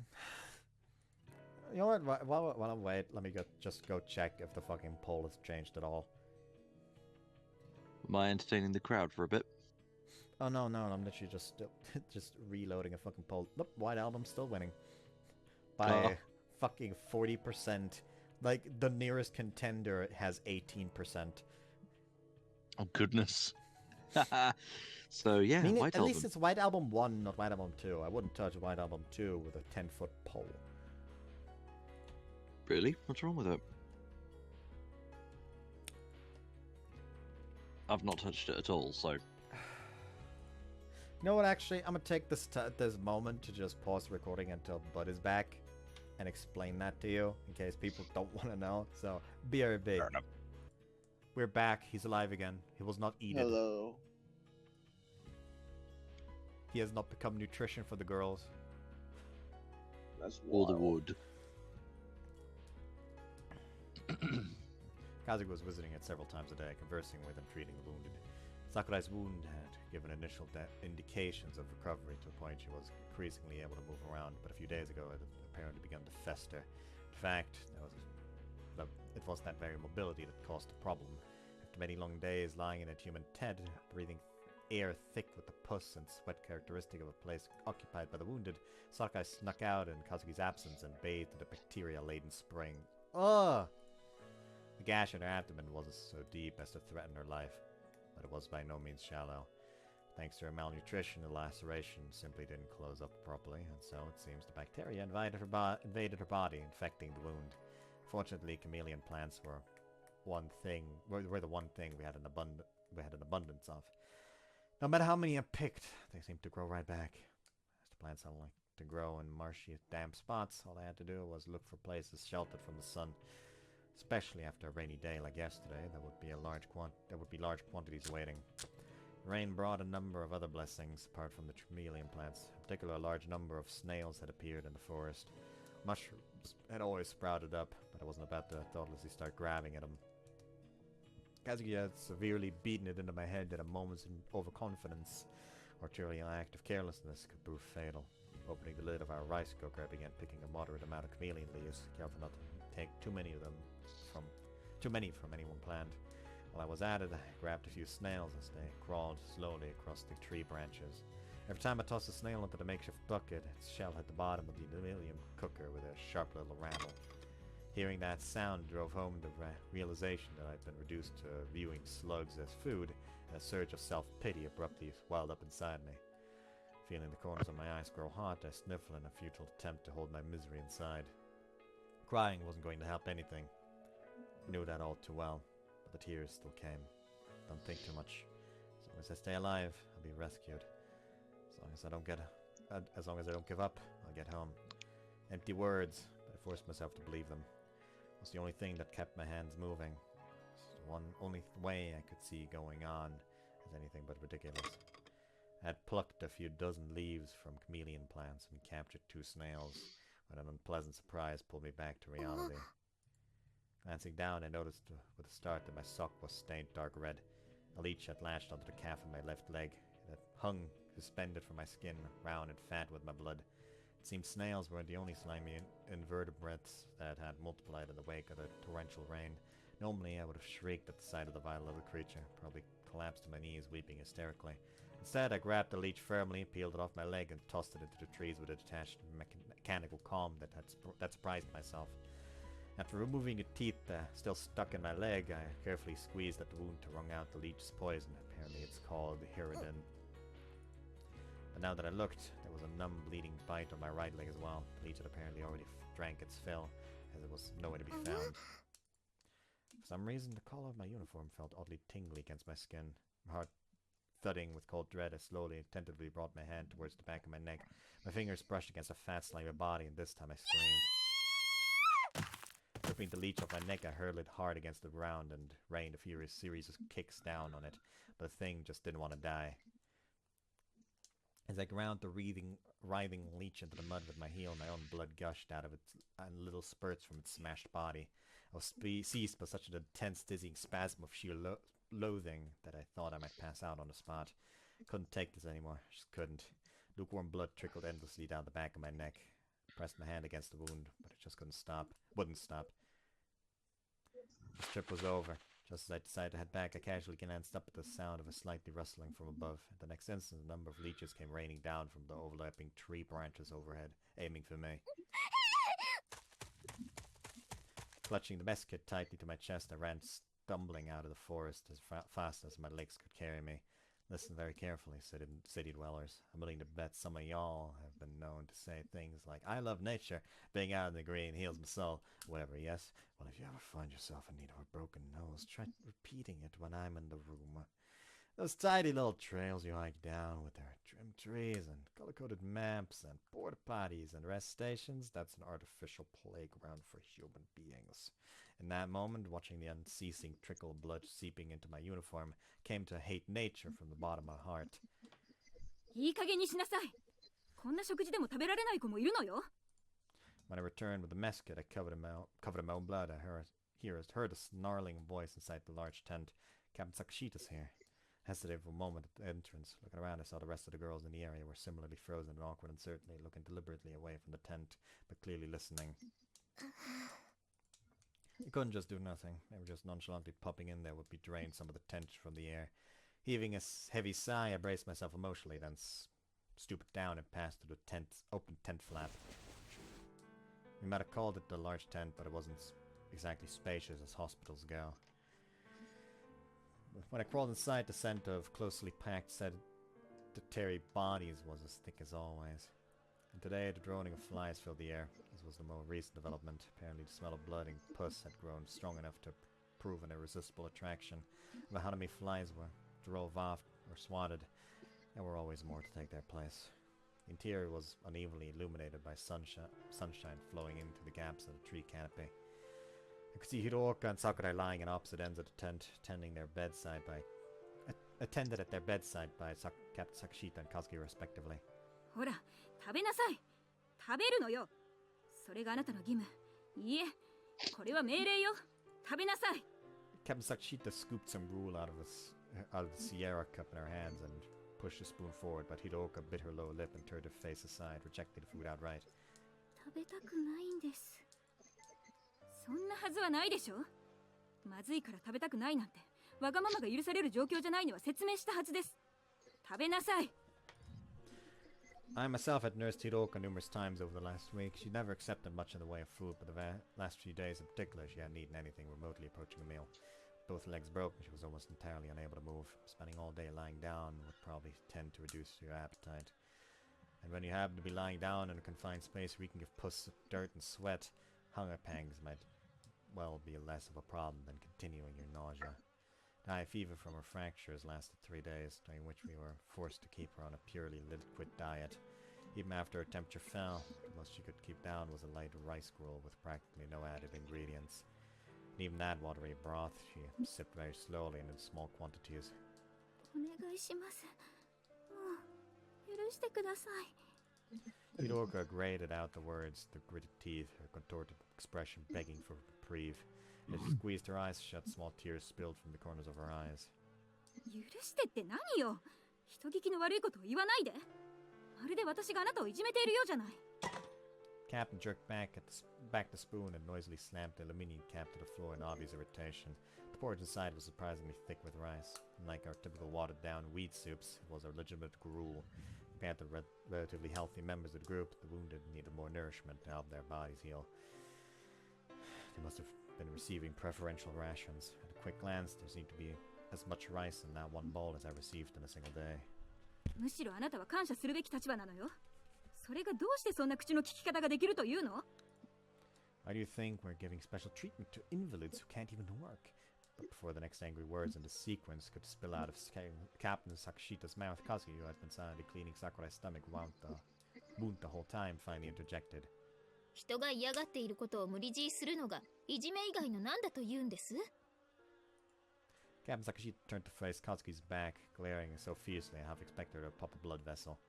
今の私たちにとってこの一握りのお米がどれだけ貴重かあなたにだって分かっているでしょ？ええ、もちろん。でもあなたは間違っています。 If Kazuki noticed the captain's furious glare, she gave no notice of it. Not even bothering to turn around, she continued treating Sakurai as she spoke. こんな状況だからこそ力強くも絶対的な存在として甘い顔はできないと考えたのかもしれませんが、弱者を相手にいい人ごっこをしている姿を主張したいのなら、少しは他者を思いやる姿勢を見せてはいかがですか？それはあなたのようにずる賢くやってみせろと？そう、私のようにずる賢くです。おつむが弱い分、どうしても力押しに頼るのはあなたの悪い癖です。Oh my god, stop it, Kazuki! The tent was unpleasantly humid enough to begin with. I really could have done without the nasty cold sweat now drenching my back. ここはもう結構ですから、ご自分のテントにお戻りになられてはいかがです？ Shouldn't I'm gonna, like, you know, get at least a little bit of medical attention for the fucking leeches? She only just arrived. あなたには後でお話があります。 You know 私 who のテ want ントまで treat 来ていただ leeches ける？ anyway? まあ怖い。ん？とても一人では訪ねる勇気がないので、アマネを同行させても？ What did it say, Eagle? I wonder how one would treat being bit by leeches. Well, Disinfect squeeze out the the wounds. squeeze out the poison, disinfect the wound, and dress it. As we know. They don't have anything to disinfect the wounds with. Yes, they have. That's the one thing they have in abundance because they're able to make self-made disinfectant from the fucking plants they gather. That's the Oh, thing that she my. was gathering. Oh, that's right. Yeah, that is really cool. 構わないわ。 Oh, you're right. As she spat out those words, Captain Sakashita's dark, angry eyes flashed over to settle on me. Don't get me mixed up in this. Do not get me mixed up in this, Kazuki. Pierced by the captain's loathing glare, I stiffened in the entrance of the tent like a rock mage to respond only with a terrified gulp. Maybe she realized how awkward I felt the whole time about the whole thing. Maybe not. Either way, Captain Sakashita gave a little snort, then pushed right past me and out of the tent. カズキ。なーに？情けない声を出さないでちょうだい。それより、薬草はどうしたの？積んできたけど。 Quickly opened the mess kit I'd been carrying. At some point, the snails I'd captured had glued themselves to the opposite side of the lid. ありがとう。 Kazuki grabbed a number of chameleon plant leaves from the aluminium cooker, crumpled them in her hand, and deftly began to apply them to the area around Sakurai's wound. 少し染みますか？少しだけ。でも、かゆいよりは痛い方がまだいいわ。いつもありがとう。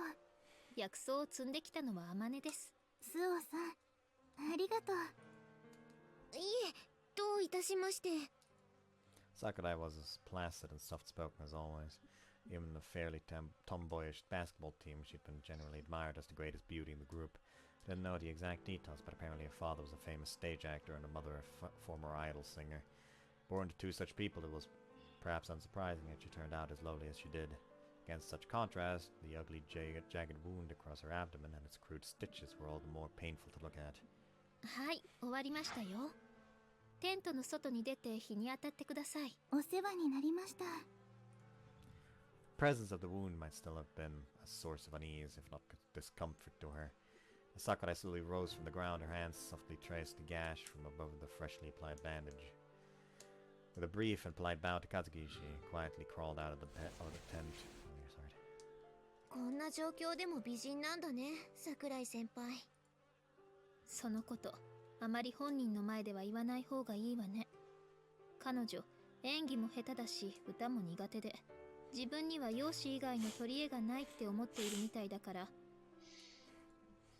褒めたつもりでも、結果的に彼女を追い詰めることになりかねないわ。そうなんだ。In that case, the ugly wound on her stomach must have been a considerable psychological shock. Turned around to peer out the elbow flap of the tent. Sakurai slowly walked off into the distance. Her shoulders seemed to be sagging. 金田さんのように顔の怪我じゃなかっただけ幸運だと思わなければね。To be sure, that would have been even harder on her. But Kaneda herself didn't seem particularly depressed. Because she was just counting herself lucky to have survived. Maybe because she was just counting herself lucky to have survived. Suppose she might have been the sort not to sweat the small stuff. She didn't whine about the gash on her head, but by the same token, she wouldn't have come to have the wound treated unless we called for her. 今はそんなことより、広岡さん。はい。なかなか気がついてあげられなくてごめんなさい。なんのことですか？あなたが食事を取りたがらない理由よ。As she spoke, Kazuki reached out for the zipper of Hiroka's tightly closed sleeping bag. 待って、お願い、いや。恥ずかしいのはわかるけど、このままにはしておけないでしょ。Kazuki's voice was far more gentle than I'd ever heard it before. Nonetheless, Hidooka broke into painful bitter sobs like a child begging for forgiveness. She turned her head to the side, her gaze coming to rest on me. There were fat teardrops rolling down her cheeks. あまね、悪いけどお湯を沸かしてきてくれる？どれぐらい？バケツ一杯分。急がないでいいわ。お願い。わかった。As I turned to leave, a sharp new smell cut through the stuffy air of the tent, and I finally understood the situation. Hidooka soiled herself. Right at the moment, she couldn't even stand up on her own power. With a little maneuvering, she'd probably be able to handle a number 1 by herself, but a number 2 would absolutely require external assistance. Hidooka had always been the most timid and introverted member of our team. Even under the best of circumstances, she found it difficult to assert herself. She's never been too timid to ask for the help she needed. In other words, she'd been refusing food for the last few days out of sheer terror at producing waste. It all fell horribly into place in an instant. Her body racked with sobs. Hidooka buried her face into her hands. Kazuki spoke to her again, her voice like a comforting caress. 気にすることはないわ。生きていれば当たり前のことなのだから。Sadly unsettled by Kazuki's uncharacteristic kindness, I hastily left the tent.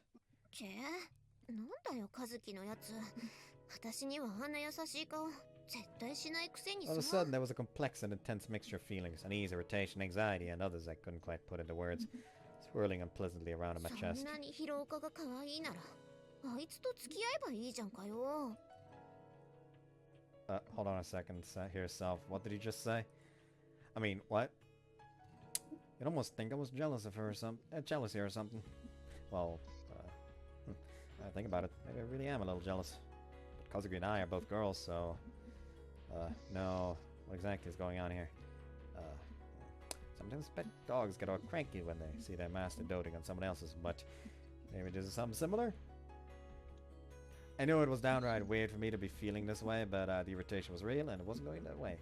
Maybe I should have just thrown my dignity to the wind and give her a nasty bite the next time she tries to give me a treat. あなた今変なこと考えているでしょう。カズキ、何のこと？私はあなたを一番信頼しているし、あなたに一番頼っているのは事実よ。私がどこへ行こうと、結局最後にはあなたのところへ帰ってくるのだから、あなたはどっしりと構えて待っていればいいのよ。何言ってるの？わからない？私にはあなたが必要だって、そう言っているのよ。あまね、こっちにいらっしゃい。なんで？首のところ、血が出てるわ。これはヒルに噛まれて、痛くないから平気だよ。血が止まっていないじゃない。そのままにしておけば何時間も止まらないわよ。いいからいらっしゃい。That's exactly why I said she'd really dress her wound. She's got a fucking neck bite. Yeah, not good. Yeah, the most vampiric leech. Kazuki reached her small arms up, drawing my head down towards her, then pressed her lips against the scruff of my neck. After briefly running her tongue along the area of the leech bite, she began to suck on the wound.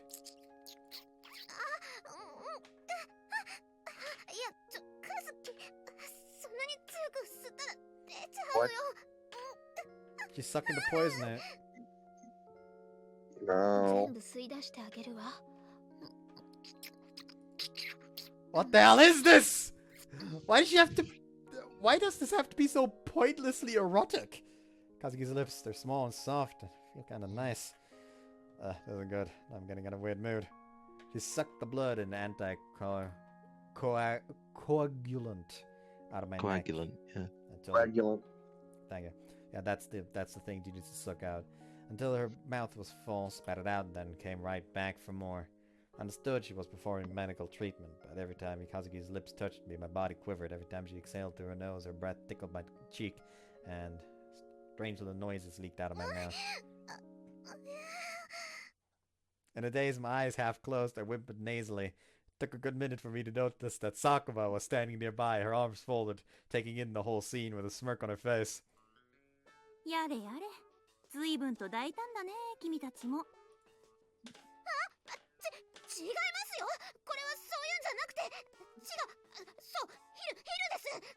私森でヒルに噛まれて、それでこれは血が止まらないから、そのカズキが。何、別に責めているわけじゃないよ。愛情には様々な形があってしかりだと私は思っている How し、 very liberal of her. だからこれは別に愛情とかそういうことじゃなくて治療ですよ。治療だって愛情だろ。君、誰に何の言い訳をしているんだい？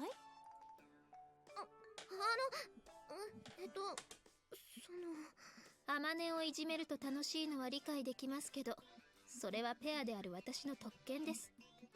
あまりアマネをからかわないでください、佐久間先輩。横暴だな。アマネはみんなのアマネだよ。そう思うのは勝手ですけどね。それで私のアマネに何かご用でも？意外と独占欲が強いな君。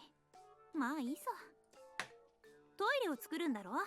さっき部長が来て、手が空いているものがいたらアマネを手伝えって言われてきたんだよ。あ、助かります。いいさ、どうせ暇だしね。することがないと落ち込むばかりだ。これは私だけかもしれないけど、体を動かしている方が苦痛を感じないし、何もしないでいる方が疲れるんだよ。というわけで、アマネを借りていくよ。悪いね、風見。わかりました。くれぐれも大切に扱ってくださいね。あ、カズキ。いいんだよ。いつもそばにいる便利な女だと思われていると苦労ばかりが増えるよ。たまには距離を置くのも悪くはないさ。ほら、行くよ。はい。Last few days, both Captain Sakashita and Mr. Ochi have been absent from the camp more often than not. They were supposedly investigating the forest, but we hadn't gotten much specific info about what that involved. With our teacher, the team's official figurehead, and the captain as true leader both absent, the majority of the group looked to Kazumi Kazuki for orders. To be perfectly honest, there were a considerable number of people who openly scowled at the idea of accepting instructions from an arrogant, sharp-tongued freshman. But by nature, people turn to competence over formal authority in times of crisis. It was simply a fact that our efficiency as a group increased when command of the camp passed from Captain Sakashita to Kazuki. She carefully assessed everyone's personality and skills, and assigned them appropriate jobs, placing a moderate responsibility on every individual's shoulders. There were consistent distributions of tasks. We all naturally became aware of our roles, quickly learning to bring certain tasks to certain people without her direct intervention. She'd created a framework that enabled us to be productive. This toilet construction operation was a good example. Kazuki didn't stand on the sidelines directing us, but our initial planning divided us into our teams. One group dug the hole, one group repurposed a chair from the bus into a seat, and one group focused on creating a sturdy roof that wouldn't leak in heavy rain. And she designed a clear procedure for the job, with logical, easy-to-remember steps carefully tuned to compensate for our small number of workers. By following her instructions, we managed to finish the job rather quickly. The completed toilet wasn't much to look at, granted. In fact, it was unmistakably a ramshackle hut slapped together by novice carpenters, but it was functional enough. Of particular note was our makeshift septic tank, filled with gasoline extracted from the bus.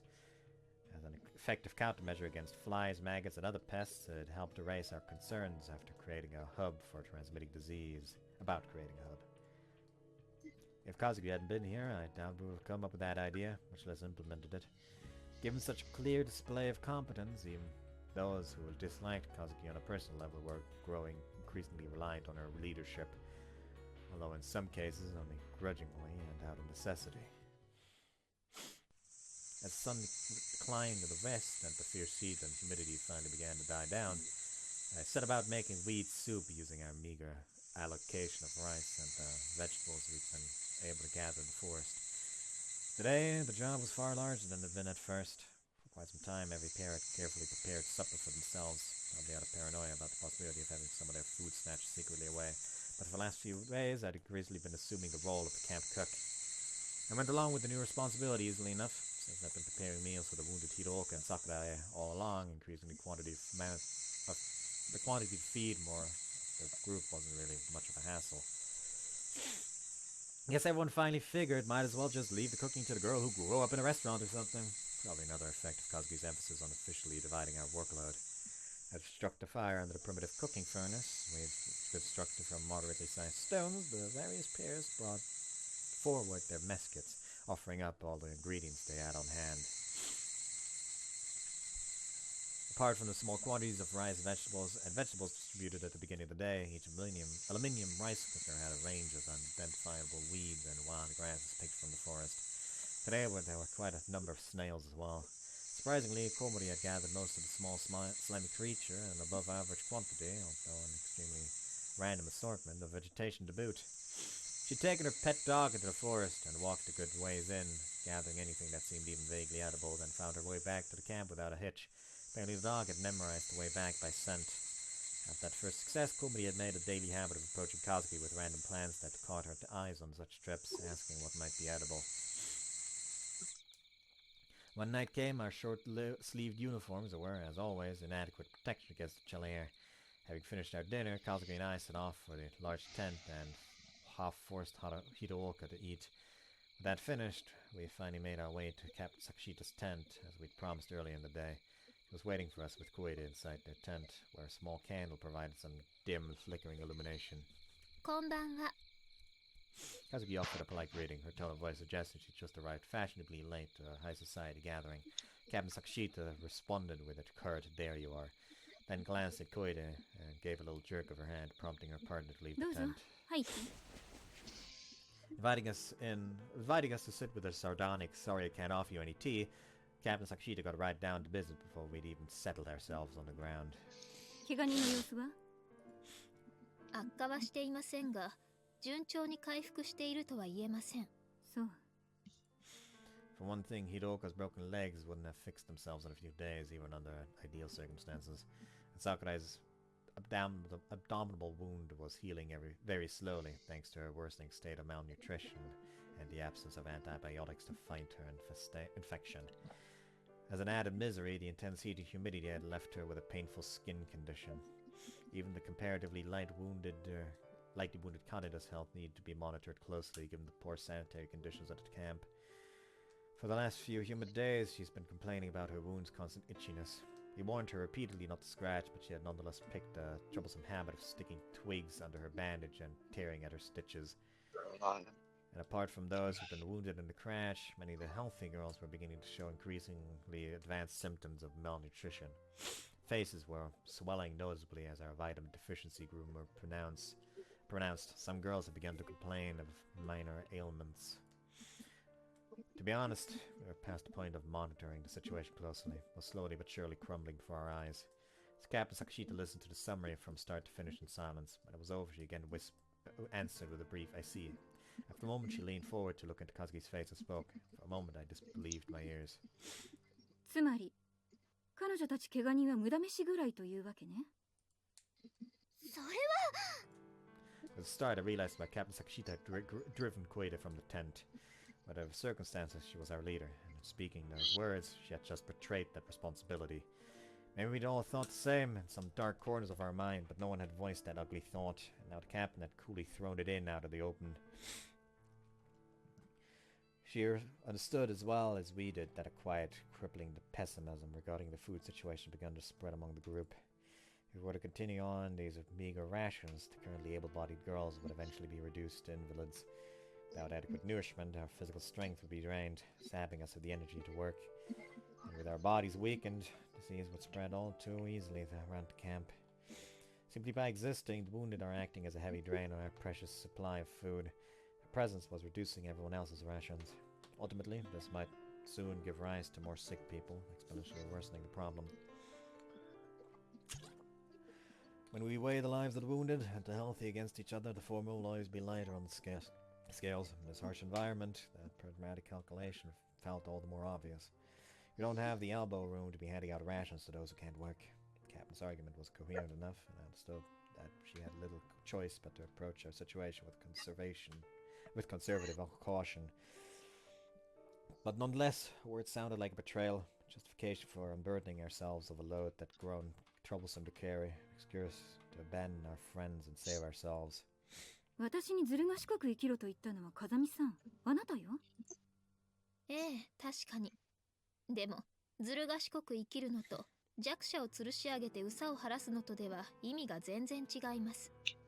だったらあなたはその弱者の口をまかない切るだけの食料を持ち合わせているの？いいえ、残念ながら。口だけの綺麗事ならいくらでも言えます。あなたのいい人ごっこに付き合わされて日々体力を落とす部員たちの迷惑を少しは考えてみては？Those spiteful words were all too clearly a deliberate act of revenge for Kazuki's insults this afternoon. Whether she was at a loss for words or simply too exasperated to speak wasn't clear, but Kazuki offered no reply other than a short, tired little sigh. I'd long before decided to keep my silence and leave this conversation entirely to Kazuki, but all of a sudden I found myself unable to suppress the need to object. それはあんまりですよ。怪我人は餓死するまで見殺しなんですか？そうは言っていないでしょ。For the first time in the conversation, the captain turned to me. She'd grown gaunt in recent days, leaving her cheekbones so prominent that her eyes seemed to have sunken in her face. It made her grim gaze seem all the more severe. 配給の優先度を下げると言っただけで一切の食事を与えないわけではないわ。もちろん今後も適度な量を配給します。どうせ動けないのだからお腹もあまり減らないのでしょ。それは違います。 That was another reason Hiroka had refused to eat that afternoon. With the construction of the toilet, that problem had been eliminated. He could always help her to the toilet seat and let her relieve herself in privacy, removing the big psychological roadblock to her recovery. いいのよ、アマネ。部長の言い分も決して間違いではないのよ。でも広岡さんには私の分の配給を分配します。それなら文句はないでしょ。なぜ私に確認するのかしら。あなたの食料なのだからあなたが勝手にすればいいわ。ではそうします。Kazuki leaned forward in a very slight bow as she stood. Lightly speaking the words, "Let's return" in my general direction, she abruptly left the tent. 待ってよ、カズキ。はい、なに？なーにじゃないよ。どうして何も言い返さないの？言うだけ無駄だと思ったからよ。そんなの、私はカズキのことだから絶対に食ってかかると思っていたし、いつもみたいに文句の一つも言って強引に丸め込めばよかったのに。あなた何を言っているの？文句というのは相手の言動や態度が間違っていたり正しかったとしても気に入らない時につけるものよ。それ以外の時に口にする言葉のことは難癖というの。覚えておきなさい。なんだよそれ。全然納得できないよ、カズキ。言ったでしょ。部長の言っていることも間違いではないのよ。だからって怪我人の食事を減らすなんて間違ってるよ。だから私の食事を分けてあげるんじゃない。ノープロブレム。全然ノープロブレムじゃないよ。忘れてるかもしれないけどカズキだって怪我人なんだよ。分かってるって。何をどう分かってるっていうのさ。やっぱり今からでも部長に言って考え直してもらおうよ。こんなの間違ってるってカズキが文句を言えば絶対なんとかなるし、言うだけ言ってみようよ。いやあね、あなたの口ぶりではまるで私が何にでも噛みつくどこかのヒステリー女みたいじゃない。私だって世の中すべての間違いに文句をつけるわけではないのよ。そうかな。Personally, I kind of had this image of Kazuki waving a battle flag emblazoned with the words, "We must correct the world" on some vague battlefield, and charging forth at the head of the vanguard, all Jeanne d'Arc style, leading a glorious crusade across the mistake-riddled modern age. 私ほど間違いに寛大な女はいないわよ。考えてもごらんなさいな。私が坂下部長に、あなたなぜ生まれてきたのと質問しているところを見たことがある？ないけど。ちょっと待って。今なんかさらっとものすごいこと言わなかった？ That kind of sounded like an indirect way of implying that girl should have never been born to me. 慈悲深くも寛大な私の資料を理解できたのなら、さっさとテントに戻りましょう。そろそろ眠くなってきたわ。カズキってさ、そういうとこマイペースだよね。It was already past 9 p.m. I looked up through the sky, trees to I looked up through the trees to the sky, empty except for the bright moon and twinkling stars. We're ending the part after this scene. The helicopter we'd seen for a few brief moments on the second day had been absent ever since. I strained my ears, but heard only the chirping of bugs. No cars running on the roads above. Nothing. Why hasn't anybody noticed? There's girls right down here suffering so much. I was seized by the meaningless desire to scream for help at the moon, but I knew I'd only be making my throat hoarse. That early summer night, only the lonesome voices of insects echoed through the rocky valley.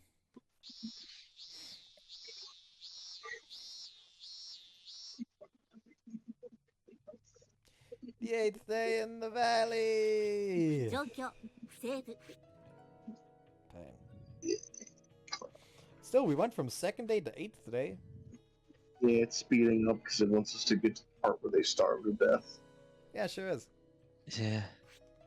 On the plus side, though, as I recall, we should only have about 2 or 3 hours of woods left. Damn, the woods meme. Ha ha ha. I flipped the webcam the wrong direction again.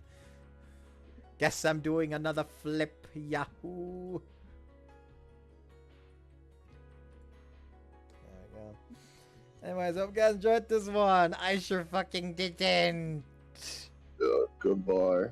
Bye bye.